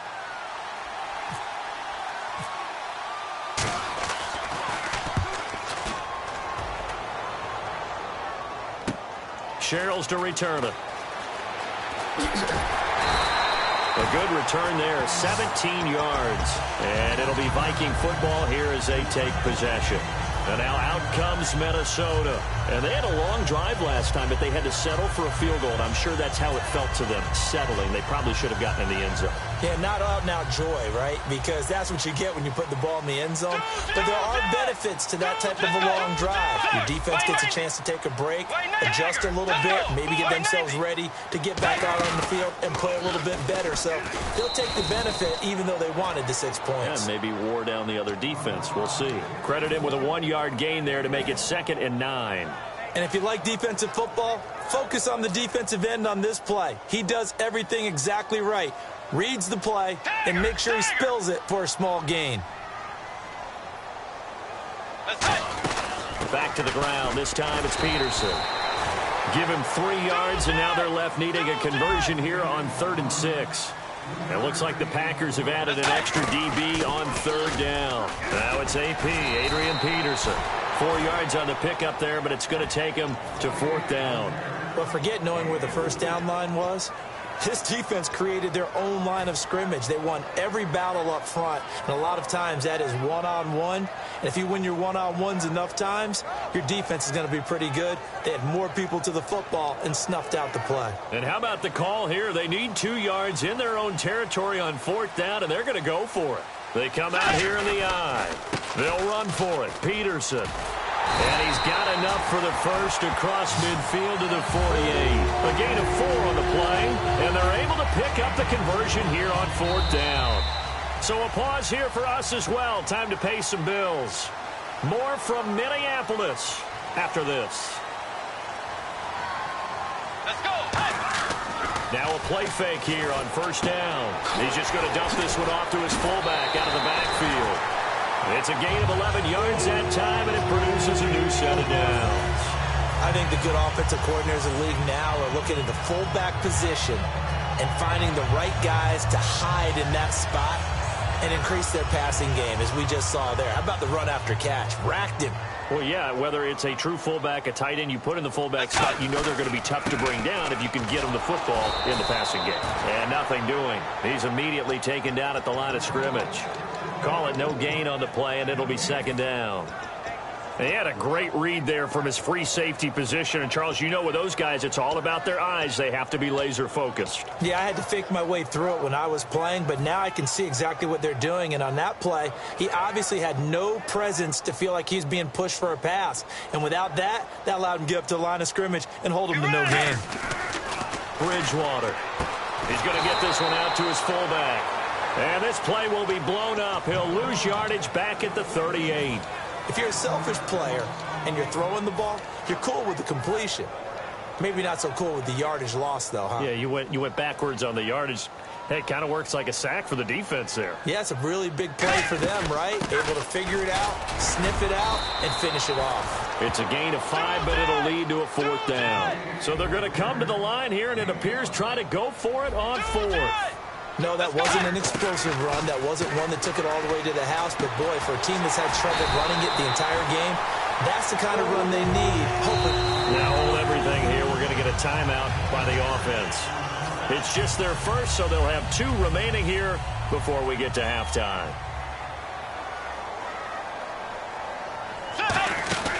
They'll run it now out of the gun. And he's going to take this one down to about the 23-yard line. Call it a gain of 4 on first, and that'll make it 2nd down. It's been a struggle this entire game trying to move the ball on the ground. But every now and then you find a little chink in the armor, and that type of run right there lets them know that they can't stop every single run for almost no gain. The good signal callers would never go back in the huddle and play the blame game because they need those guys to protect him. But on that last one, his offensive line, they lost their leverage very quickly, and that's why they were able to get to him and hit him as he tried to throw the football and force an incompletion. Screen play, McKinnon. That one goes for 13 yards, and it moves the sticks. Everyone's got to be able to catch the football. Doesn't matter what position you play, but if you're on offense, be aware a ball may come your way. 1st and goal. Defense with their backs against the wall. And he's able to find some room as they get him down after a good run. A good pickup there, 7 yards, and it's going to be 2nd and goal now. And quickly they get to the line. They'll run for it with Peterson. Call it a gain of a yard as they get a little bit closer here. It's 3rd and goal. Now whistles come in. We're going to get a timeout here by the offense. So that means they're down to 1 remaining here as we head toward halftime.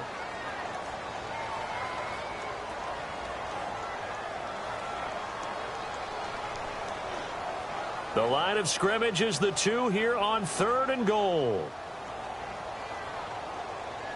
Defense likely bringing pressure here. And he will take this one into the end zone for a Viking touchdown. Jerick McKinnon in the final seconds of the first half. Oh, they flip it to the kicker. He looks like he's going to throw it. And no, it falls incomplete.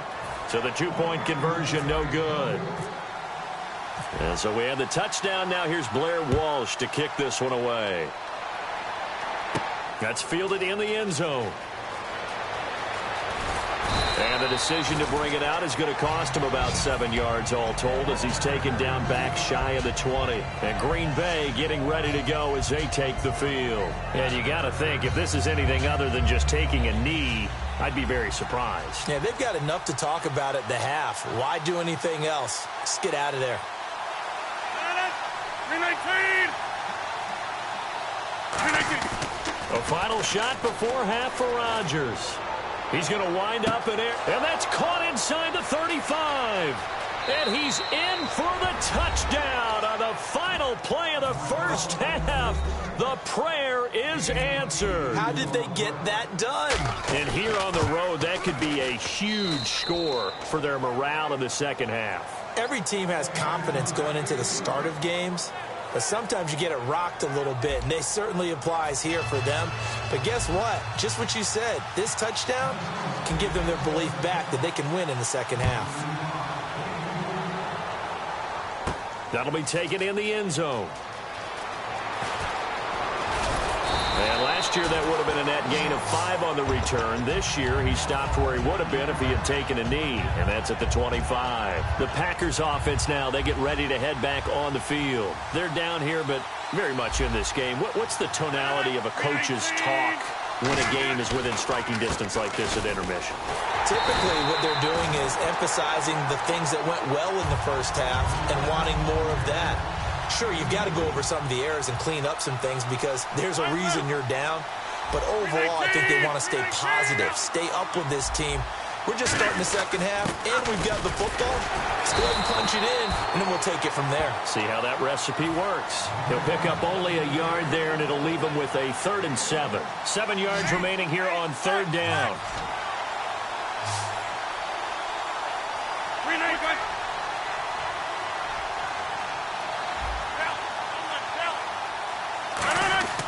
Throwing is Rodgers on 3rd down. It's caught. Nelson. And he's going to have a 1st down as he's brought down at the 44-yard line. I don't care how many times we see it. I still get a kick out of watching quarterbacks and receivers do the pass tree in pregame warm-up. But I always remember that when we go to practices, we see that after practices as well. They really tune it up, don't they? They tune it up. They know why they do it for these situations. 1st down. And they build that trust, and that's why they're able to find him in this type of a situation. And they get 28 yards on that one. And the Packers are going to have a 1st down. And I guess, Charles, sometimes when you have a receiver well over 6 foot, you do that. Just put it up there, let him grab it, and he did. And it certainly appears like a 50-50 ball, right? We always talk about that when both sides have a chance to get it, the receiver or the guy covering him. But I think the odds actually are in favor of the offense. They can see the ball coming oftentimes before the defender can get his head around. So I think that really goes to like 70-30, and they should be able to go up and get it most of the time. And he got it there. Now Rodgers throwing on 2nd down. Eluding the pressure right. He can't bring him down. The weight room trying to get it to Cobb, and it's intercepted. Terrence Newman with a pick. And a big turnover there as his guys will get the football back. Now we take a glance at the offense as they work their way back out for their first possession of the second half. And that last drive was very, very balanced, pretty methodical. You think they go that route again? I'm always of the school that until they stop me from doing something, I'm going to continue. And I think that that's exactly what they'll look to do. But the beauty is the balance that they've created sets up opportunities for big plays. Looks like a run, turn it into a play action, and throw one deep. The 2nd down throw for Bridgewater. Flushed out right. And he's got the hook up here. It's Kyle Rudolph. Give him 30 yards there. And now a 1st down following that long gain. We talk about mobility on quarterbacks all the time. Here's where it really pays off. Able to move, evade, and is accurate throwing on the run and picking up a 1st down. And he's brought down. Give him 13 on the pickup there. And it'll be 1st down Vikings. All right, it's football 101 to know that the quarterback controls just about everything on offense. But a lot of times what gets missed is that the center controls line play. He has to communicate to the guards and the tackles what type of front they're facing, how they're going to block it, and what adjustments need to be made sometimes on the fly as a defense will shift. Give the center a lot of credit because for the most part, he's got big defensive linemen over his face all game long that he's got to try and block and protect his quarterback and create space for his runner. In this case, he did a really nice job of communicating and executing.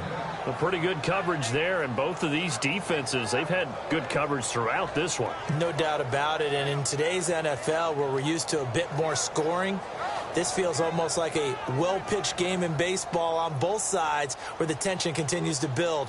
Who's going to make the big play? On the sneak, it's Bridgewater. Only a pickup of 2, but that's all they needed for the first.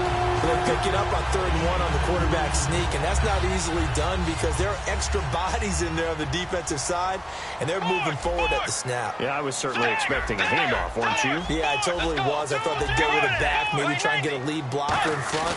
But as you talk about in different games, those guys with confidence in their offensive line, they just want to move forward and get it. Oh, shifty. Whoa. And he'll get into the end zone. Touchdown, Minnesota. Zach Line, 36 yards. And the Vikings are going to have it on it. Oh, they flip it to the kicker. He looks like he's going to throw it. And unable to connect. They don't get the 2-point conversion here. And so we have the touchdown. Now here's Blair Walsh to kick this one away. This is fielded a couple yards deep. And in hindsight, probably should have stayed where he was, as he'll only get back to the 16-yard line. The Packers offense now heading back out onto the field. Looked like they had something going last drive. Then the interception happened. Will they recover? The memory they need to keep with them is that they did have something going. They were moving the ball on offense, had a nice sequence going. Don't worry about the other part. You can't get that back. Let's go back to what you were doing well before. I thought you were going to say they need to have no memory, but remember the good part, forget the bad. I like that even better. Say what you want about Eddie Lacy. He is really important to his team, and right now, they're holding him down well below his normal yardage total, and his team's losing the game. And we talk about it so often, how tough he is to bring down, but they found a way to do it. Yeah, I think gang tackling, getting a lot of people to him, that's the key to everything. Not many guys can take him down one-on-one consistently. And his throw's going to be incomplete. And we return, welcoming you back to Minneapolis. It's the Packers who have the football, but in need of points as we begin quarter number 4.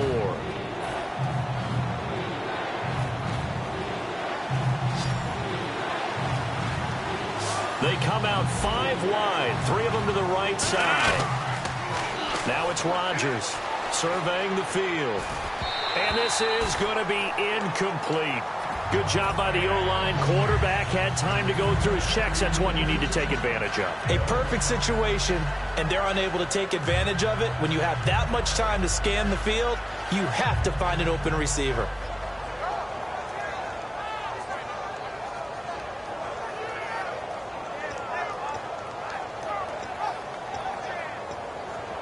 One score down. Here we go. They're going to go for it here on 4th down. Now Rodgers got to have this one. And he finds Cook. The 40. 20. 10. Touchdown, Packers. Jared Cook, 89 yards. And the Packers move back within a couple of the lead. So here we go. The Packers will line up to go for 2. Defense showing blitz. Rodgers will throw for it. A dump off to Lacy. And he'll get into the end zone as the 2-point conversion is successful. So here comes the kickoff now, all even here in this 4th quarter. That's fielded in the end zone. And he'll take it back to about the 19-yard line. Now the Vikings offense gets set to take over here. And that last drive, a long drive, but not just that. They had a great air attack going. Do they stick with that? I would think that they would, because if they were competent enough to do it on the last drive, starting backed up in their own territory, why would you change anything? They've got to be confident about what they're presenting and continue to do so. Yeah, because the secondary, they really look clueless. And that was amazing because that drive went and went, no adjustments, and no big plays by the defense to knock the ball away. That one good for 16, and the drive will continue.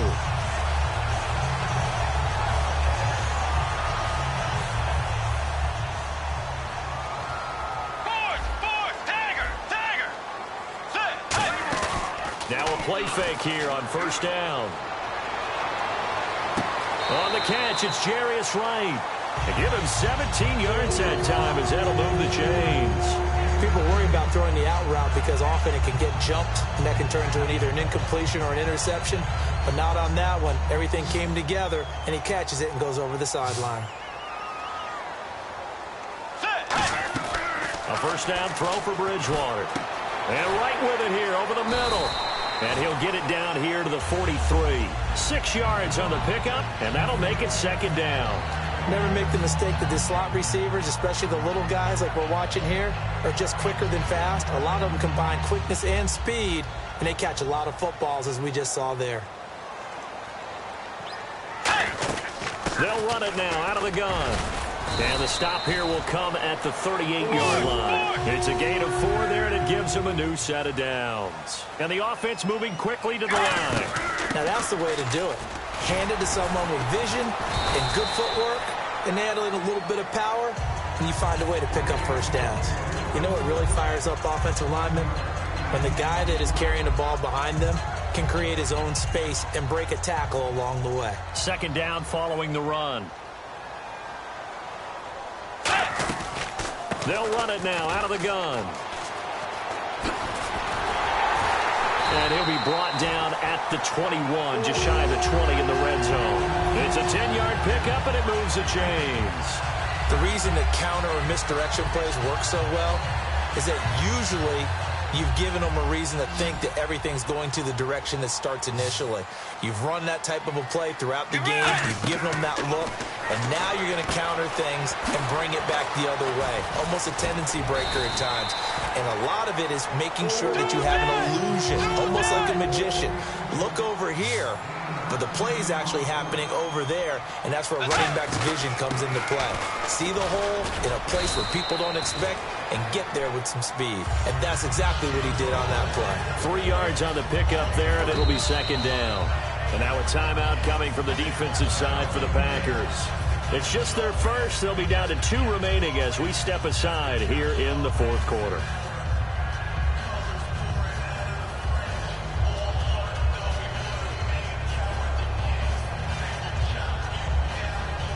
And at this stage in the game, every play is magnified here as we get down to the nitty-gritty.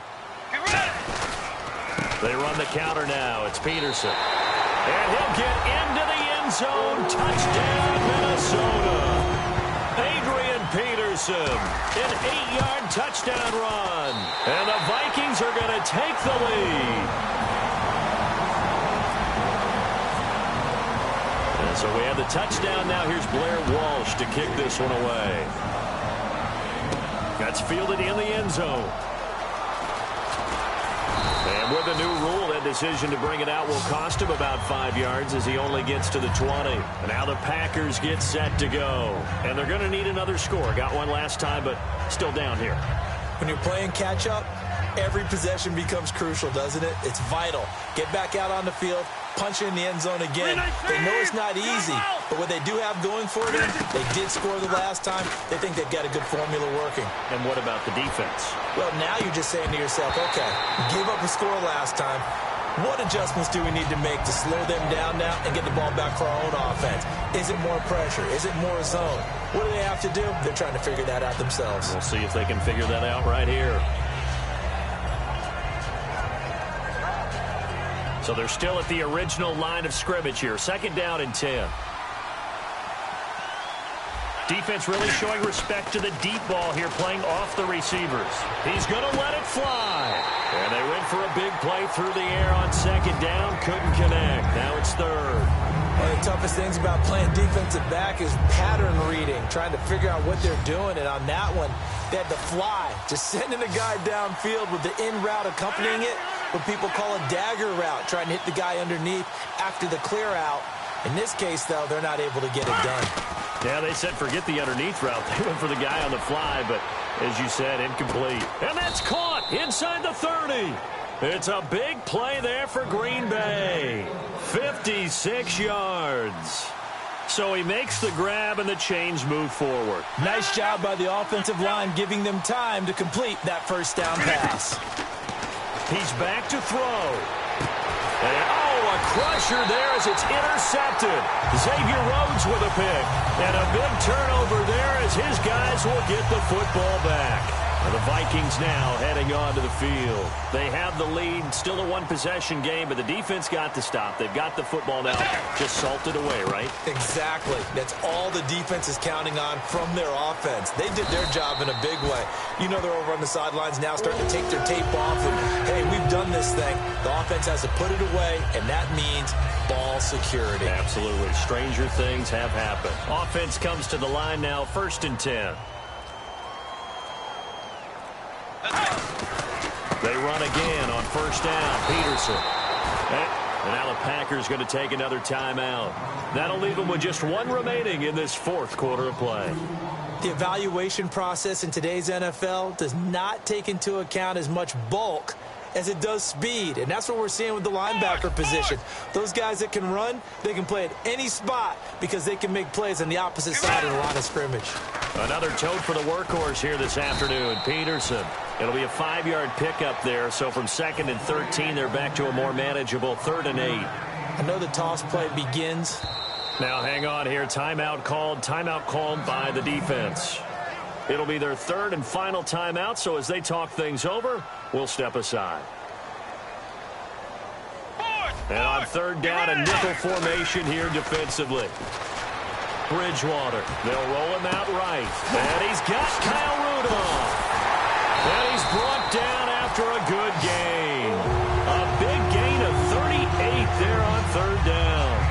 And this defense, they needed that one more stop to have any chance, but that completion, that's likely going to seal their fate. And you could hear it in your voice, that one more stop. Oh, no, he lost the football. And the Packers pick it up.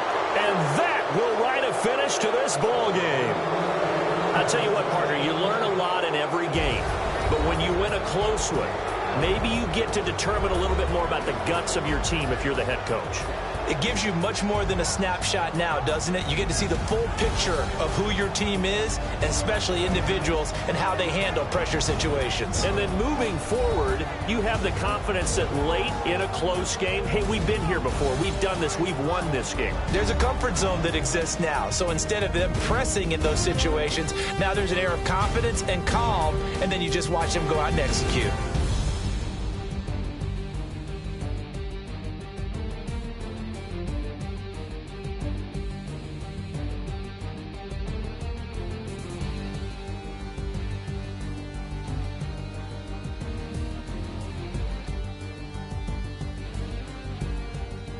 That'll do it for us. For Charles Davis and all our hardworking crew, I'm Brandon Gaudin. You've been watching the NFL on EA Sports. For more, find us on Twitter at EA Madden NFL.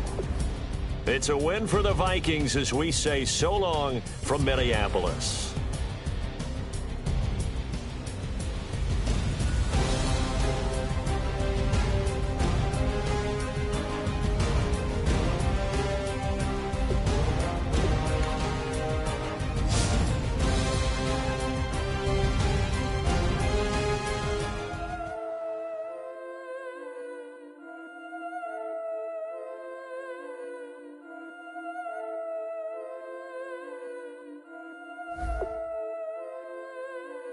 Yeah, I've been killing it. Yeah, I've been hard in the paint, not a single assist. Yeah, I've been flicking that wrist. Yeah, I've been now they with this. Yeah, I've been killing it. Yeah, I've been hard in the paint, not a single assist. Yeah, I've been flicking that wrist. Yeah, I've been now they with this. Yeah, I've been killing that. Yeah, I've been flicking that wrist. Yeah, I've been killing that, flicking that wrist. Yeah, I've been killing that.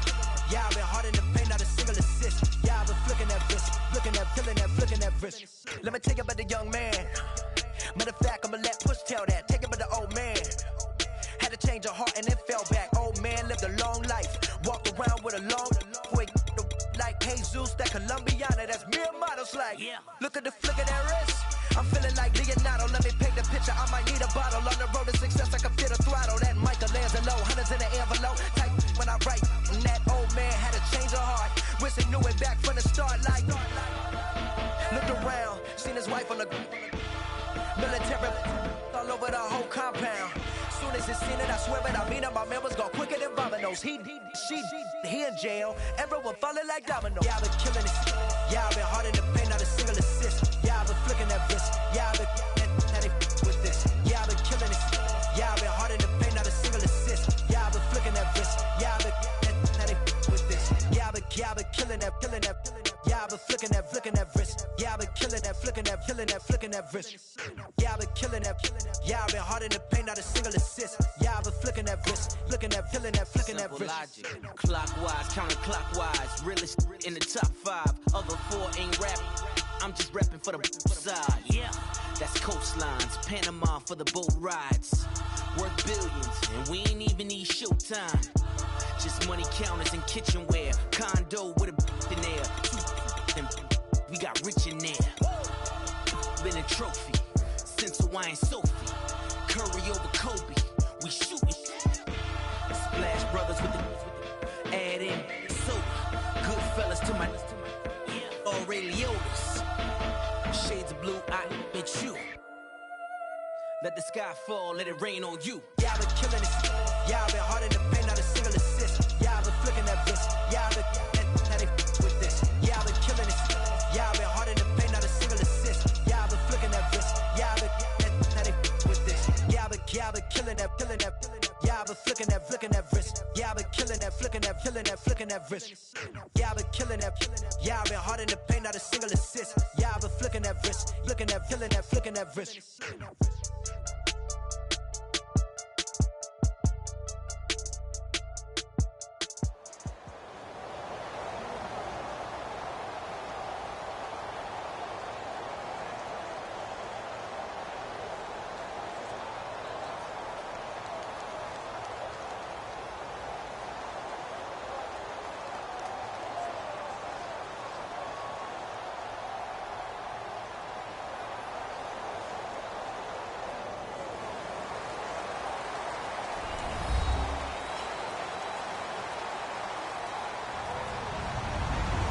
Everyone, I'm Larry Ridley. Welcome to the NFL on EA Sports.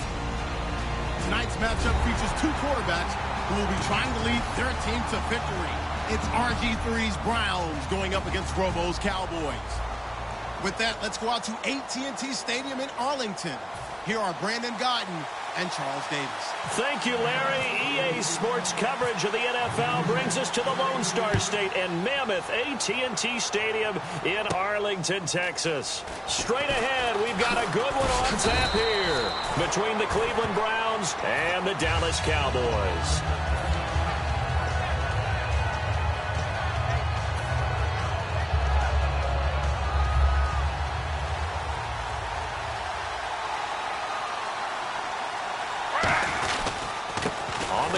This is Isaiah Crowell. He'll get a nice chunk there on the first down run, and it's 2nd and 4.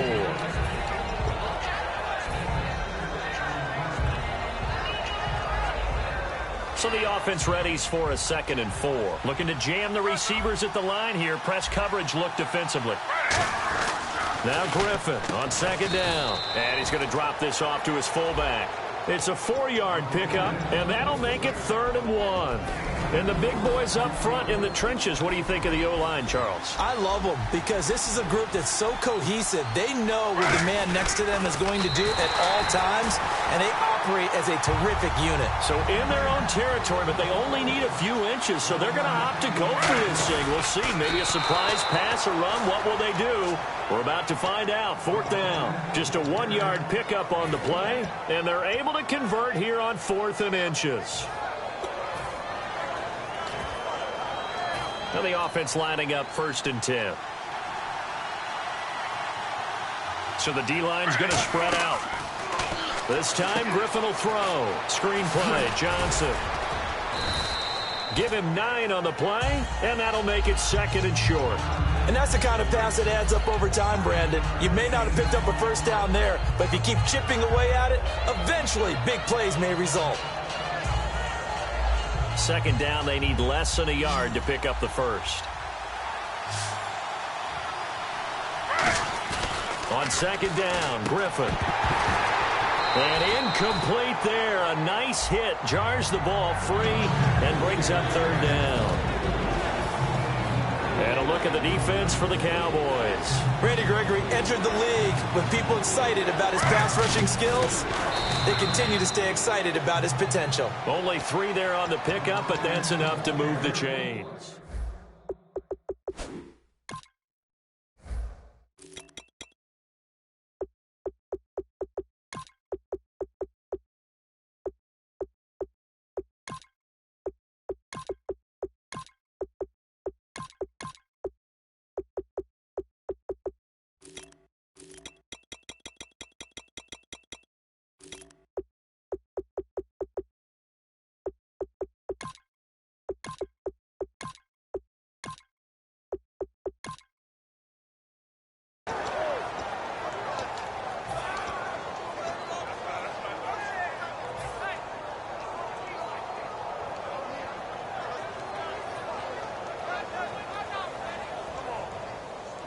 Offense walks to the line for play number 7 of the drive. Looks like the defense in press coverage here.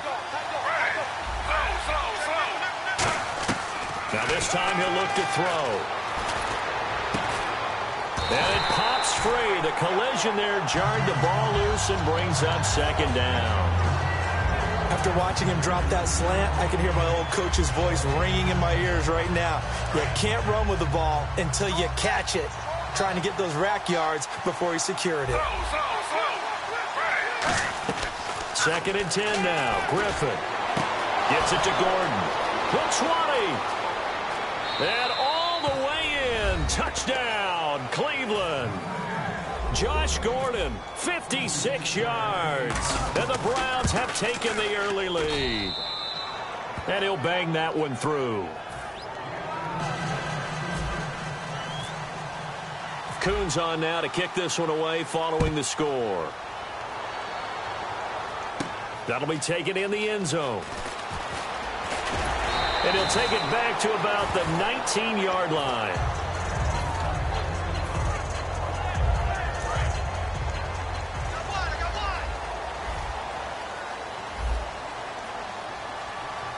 One man in the backfield, Elliott. Now a first down throw. Romo got a man over the middle. It's Williams. And he'll get this up to the 30-yard line. A nice pickup there, 10 yards, and it'll move the sticks. It's a nice completion, a little bit of run after catch as well to create the yardage that they got. But it is so tough to cover that route, the drag route, because they run it at varying speeds. Because the key is to create hesitancy on the defender's part. Always so empathetic for those DBs, aren't you? And the back goes into motion. Now Tony Romo on first down. And he's going to be out of bounds right at midfield. And for Des Bryant, Charles, they're going to continue to track that foot, of course, that gave him trouble last year. They wanted to hold him out of the first week of preseason, but he talked them into getting some snaps and actually made a catch during the game. Yeah, he played 10 snaps to be precise. Also caught a 10-yard touchdown pass. Now the first carry for Ezekiel Elliott. And he's going to be stopped up at about the 47-yard line. Give him a couple on the carry there, 2nd and 8. This offensive unit today, they're going to need Dez. A full combo plate. Size, speed, toughness, not to mention incredible aggressiveness going and getting the football. And the D-line pinching together must be expecting the run. So they'll put Bryant in motion left.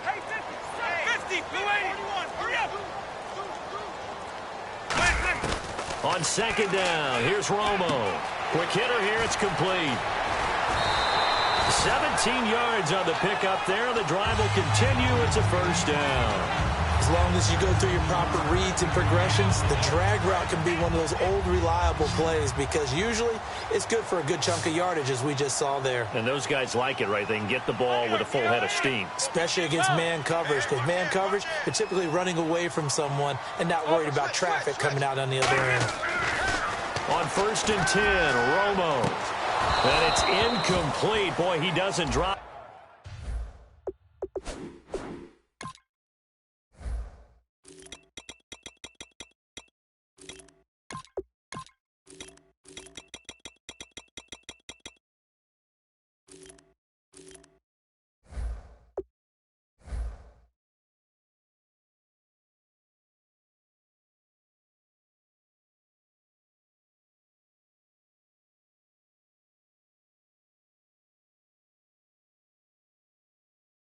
Many like that one. 2nd down. And here's the starting crew defensively for Cleveland. Paul Kruger's one of the most respected veterans in the game. All he does is make plays. On 2nd and 10, Romo. And this one complete to Witten over the middle. And he'll go down here right around the 23-yard line. 7 yards on the play. And just like that, it's 3rd down. And the D looking like they may blitz. And there's another completion to the tight end. And let's face it, it is hard to overthrow a 6'6" target. Trying here for Bryant, and it's intercepted. Picked off by the linebacker, Demario Davis. And this return is going to be halted right around the 28-yard line. And now Cleveland geared up to take the field. And they were able to punch it in the end zone last time. They'll be looking to do that again here for the defense. Obviously, they'll be looking to stop them from punching it back in the end zone. It always is punch-counter-punch, isn't it? And which team has the advantage? Well, let's just go back. Last time on offense, they rolled downfield, got into a good rhythm. You can see a little more bounce in and out of the huddle. You can see the sideline really get into the game. So defensively, you're thinking to yourself, how do we take that away from them? How do we get the advantage back? Let's see what they come up with. I think pressure is always the first way to go. You love pressure. I love it. We'll see if they dial it up this drive. Sheds a second man. He's building up some momentum, isn't he? And he's brought down after a good gain. Back with Charles Davis, I'm Brandon Gaudin. The Browns with a football to begin quarter number 2, and they've got it here with a first down.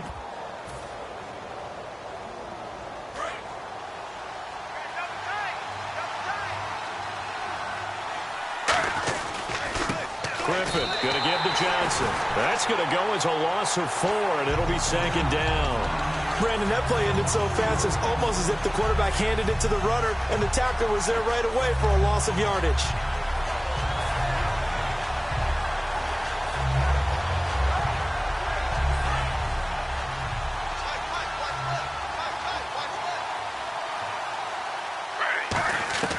Now they'll throw it with Griffin. And his throw is incomplete. The intended target was Corey Coleman. And that'll force upon him a 3rd and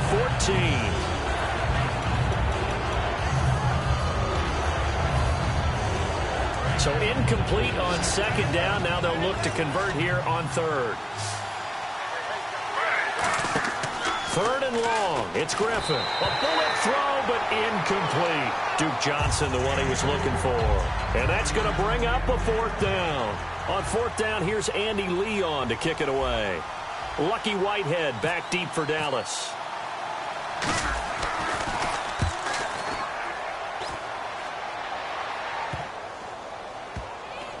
And a nice special teams job here. This is going to be down inside the 10 at the 7-yard line. The Cowboys offense heading back out and ready to go again. And in enemy territory last time through the interception. We'll see what they do on this drive. Can't wait to see how it alters what they decide to do in play calling. Do they continue to throw the ball? Do they want to lean more on the running game? It'll be an interesting sequence of plays that they've got coming up. Does it often affect the play calling with the interception? How much does that change what you do? I think it does, depending on why the interception was thrown. Sometimes it's just a matter of the defense made a great play, so you continue to come back. But if it's on you, if the offense just doesn't have the confidence, if they're a little bit shaky, maybe try and take the pressure off and run the ball a little bit. And that is incomplete here. Dez Bryant, the intended receiver. And it'll be 3rd down. It's always tough for the guys throwing the football when they think they've got a completion and the ball's almost there, and then someone sneaks a hand or two in and bats it away. It's a 5-receiver set. 3 to the left, 2 to the right. And he motions the wide receiver.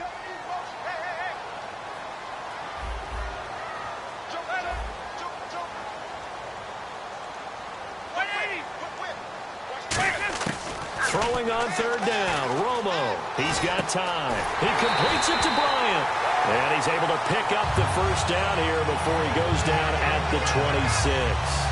In today's football, where receivers break tackles, make people miss, get upfield for the extra yardage, when you see a play like that where it's caught and he's dropped on the spot, that's a big-time play by the defense. Another pistol look here. A first down carry by Elliott. And he will lose yardage and be backed up to the 24. That's going to go as a loss of 2, and it'll be 2nd down. Well, on that play, the expression, don't blink, you might miss something, certainly applied. That was fast. Defense diagnosed the play, and it was over in a heartbeat. 3 receivers to the left, 1 to the right. To throw on 2nd down is Romo. He's got time in the pocket. Oh, you saw that one coming. It's intercepted. Throwing back across his body. And he takes this one back into the end zone. And the Browns defense has a touchdown. A great read, and it's picked off. I don't know who all is to blame there, but I love seeing pick sixes. Nothing like seeing someone pluck it out of the air and go the other way and see people try to change directions. Hard to do. This is fielded at the goal line. And a pretty good return here. He'll be stopped just shy of the 25 at the 24-yard line. And now Dallas gets set to take the field.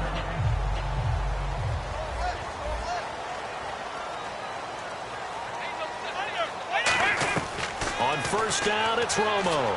Finding time. And he's taken down. This will be a Brown sack. Paul Kruger in there to bring him down for a loss of 7. And they brought the pressure there just right up the gut, didn't they? Yeah, they certainly did. And, you know, when you've got so many different responsibilities as an offensive line, you got to deal with the nose tackle, the 2 defensive tackles or ends, and then sometimes you just can't account for everyone. The linebacker slipped free. And he's unable to grab it. Thought he might have had position, couldn't hold on, 3rd down. Help me out, partner. Was that incomplete? There was, on a deep ball to Dez. And that's a surprise. The way he attacks the football in the air, it's always surprising to me when he doesn't complete a pass like that. In motion right is Bryant. 50, 50, 50. Check. 3rd and long here. It's Romo. He's got the connection to Cole Beasley. And he's going to have the first down yardage to the 35. And the play goes for 19 yards. Gives him a new set of downs. In recent years, the slot receivers really gained stature in the NFL because they can do so many things. Yes, they can line up wide like your normal wide receiver, but to have that kind of courage and toughness to run routes in the middle of the field and become dependable targets for their quarterbacks and move the sticks, those guys. And no escaping this time as he'll go down. They got him for a sack. Barkevius Mingo in there to sack him for a loss of 6. On 2nd down, here's Romo. Oh, he'll want that one back. Incomplete. He doesn't drop too many in that department. 3rd down. Well, partner, I guess that answers the question about whether they're going to sit on it or not. It does. Now we'll see if they try that again. Yeah, I think what we find on plays like that, when you take that shot, if you're unsuccessful, then you go way more conservative to finish the half, you know? I think that's the way it goes down. From the gun on 3rd down, Romo. And this one complete to Witten over the middle. They'll break the huddle here and go for it. This is 4th down. And time for us to take a break here in the booth. We're back to Arlington right after this timeout. And a little bit of a surprising move here. They will not punt the football. They will go for it on 4th. They come up in an empty set. 4 wide receivers, 1 tight end. They are going for it. It's Romo. Complete to Jason Witten. It'll be a gain of 9. And on 4th down, they're able to convert and move the sticks. And they're going to speed things up here.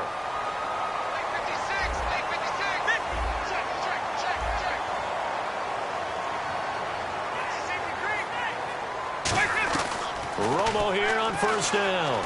And no escaping this time as he'll go down. They got him for a sack.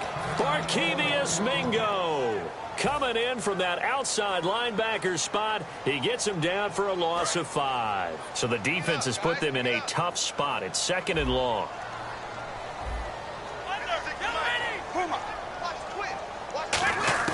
Here's Romo now on 2nd down. Out left side here to Bryant. And he'll get it down here to the 43. It'll be a pickup of 12 yards. And that'll bring up a 3rd down.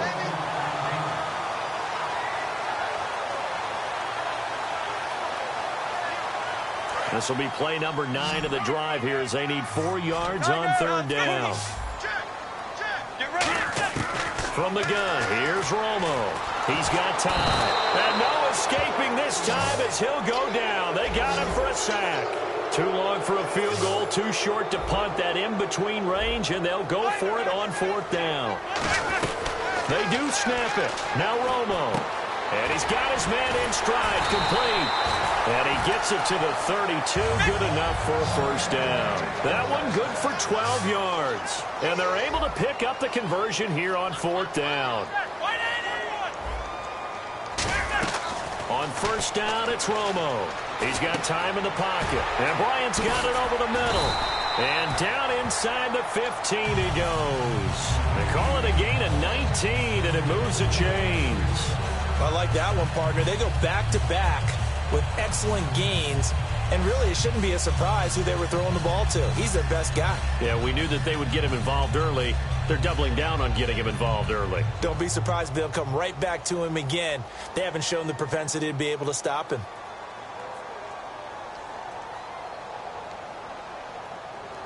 And this seemingly endless drive continues. 3 receivers to the left, 1 to the right. From the red zone now, Romo.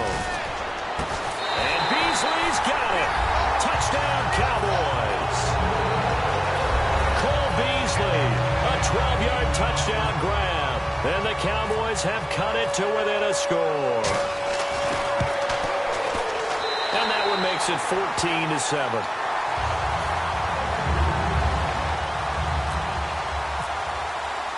Bailey now to kick it away after the touchdown. That'll be taken in the end zone. And he'll bring it a few past the 20 to the 23-yard line. And the Browns offense back out there ready to take over. And with time quickly fading here in the second quarter, not sure how aggressively, offensively they want to play this. I think we'll find out just how much they trust their guys in this situation if they decide to take a shot. And some room to work. And he's brought down. Give him 10 yards on that one, and that'll earn him a fresh set of downs. Now hold everything here. We're going to get a timeout by the offense. It's just their first, so they'll have 2 remaining here before we get to halftime. Griffin. Here's the first NFL catch for Corey Coleman. And we'll continue to keep an eye on that hamstring of Corey Coleman. And they should, because Corey Coleman can make huge plays downfield. They want to get him right and healthy. Missed the Browns opener, but said he's pretty good going into this one. Griffin forced out to his left. So 2 quarters down, 2 remain. Charles and I return after the break.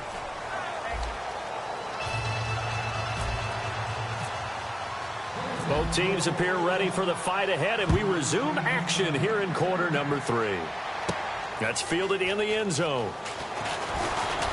And he's able to get it across the 20, but not by much, as he's marked down at the 21-yard line. Out come the Cowboys now as they'll go on offense first here in this third quarter. They trail offense first time to touch the ball in quarter 3, and we'll see what they can do. And I can't wait to see what they have planned, because some teams script to start a half.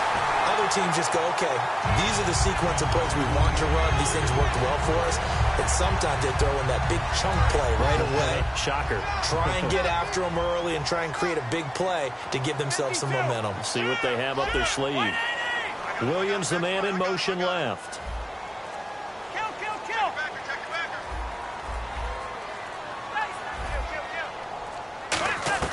Romo here on first down.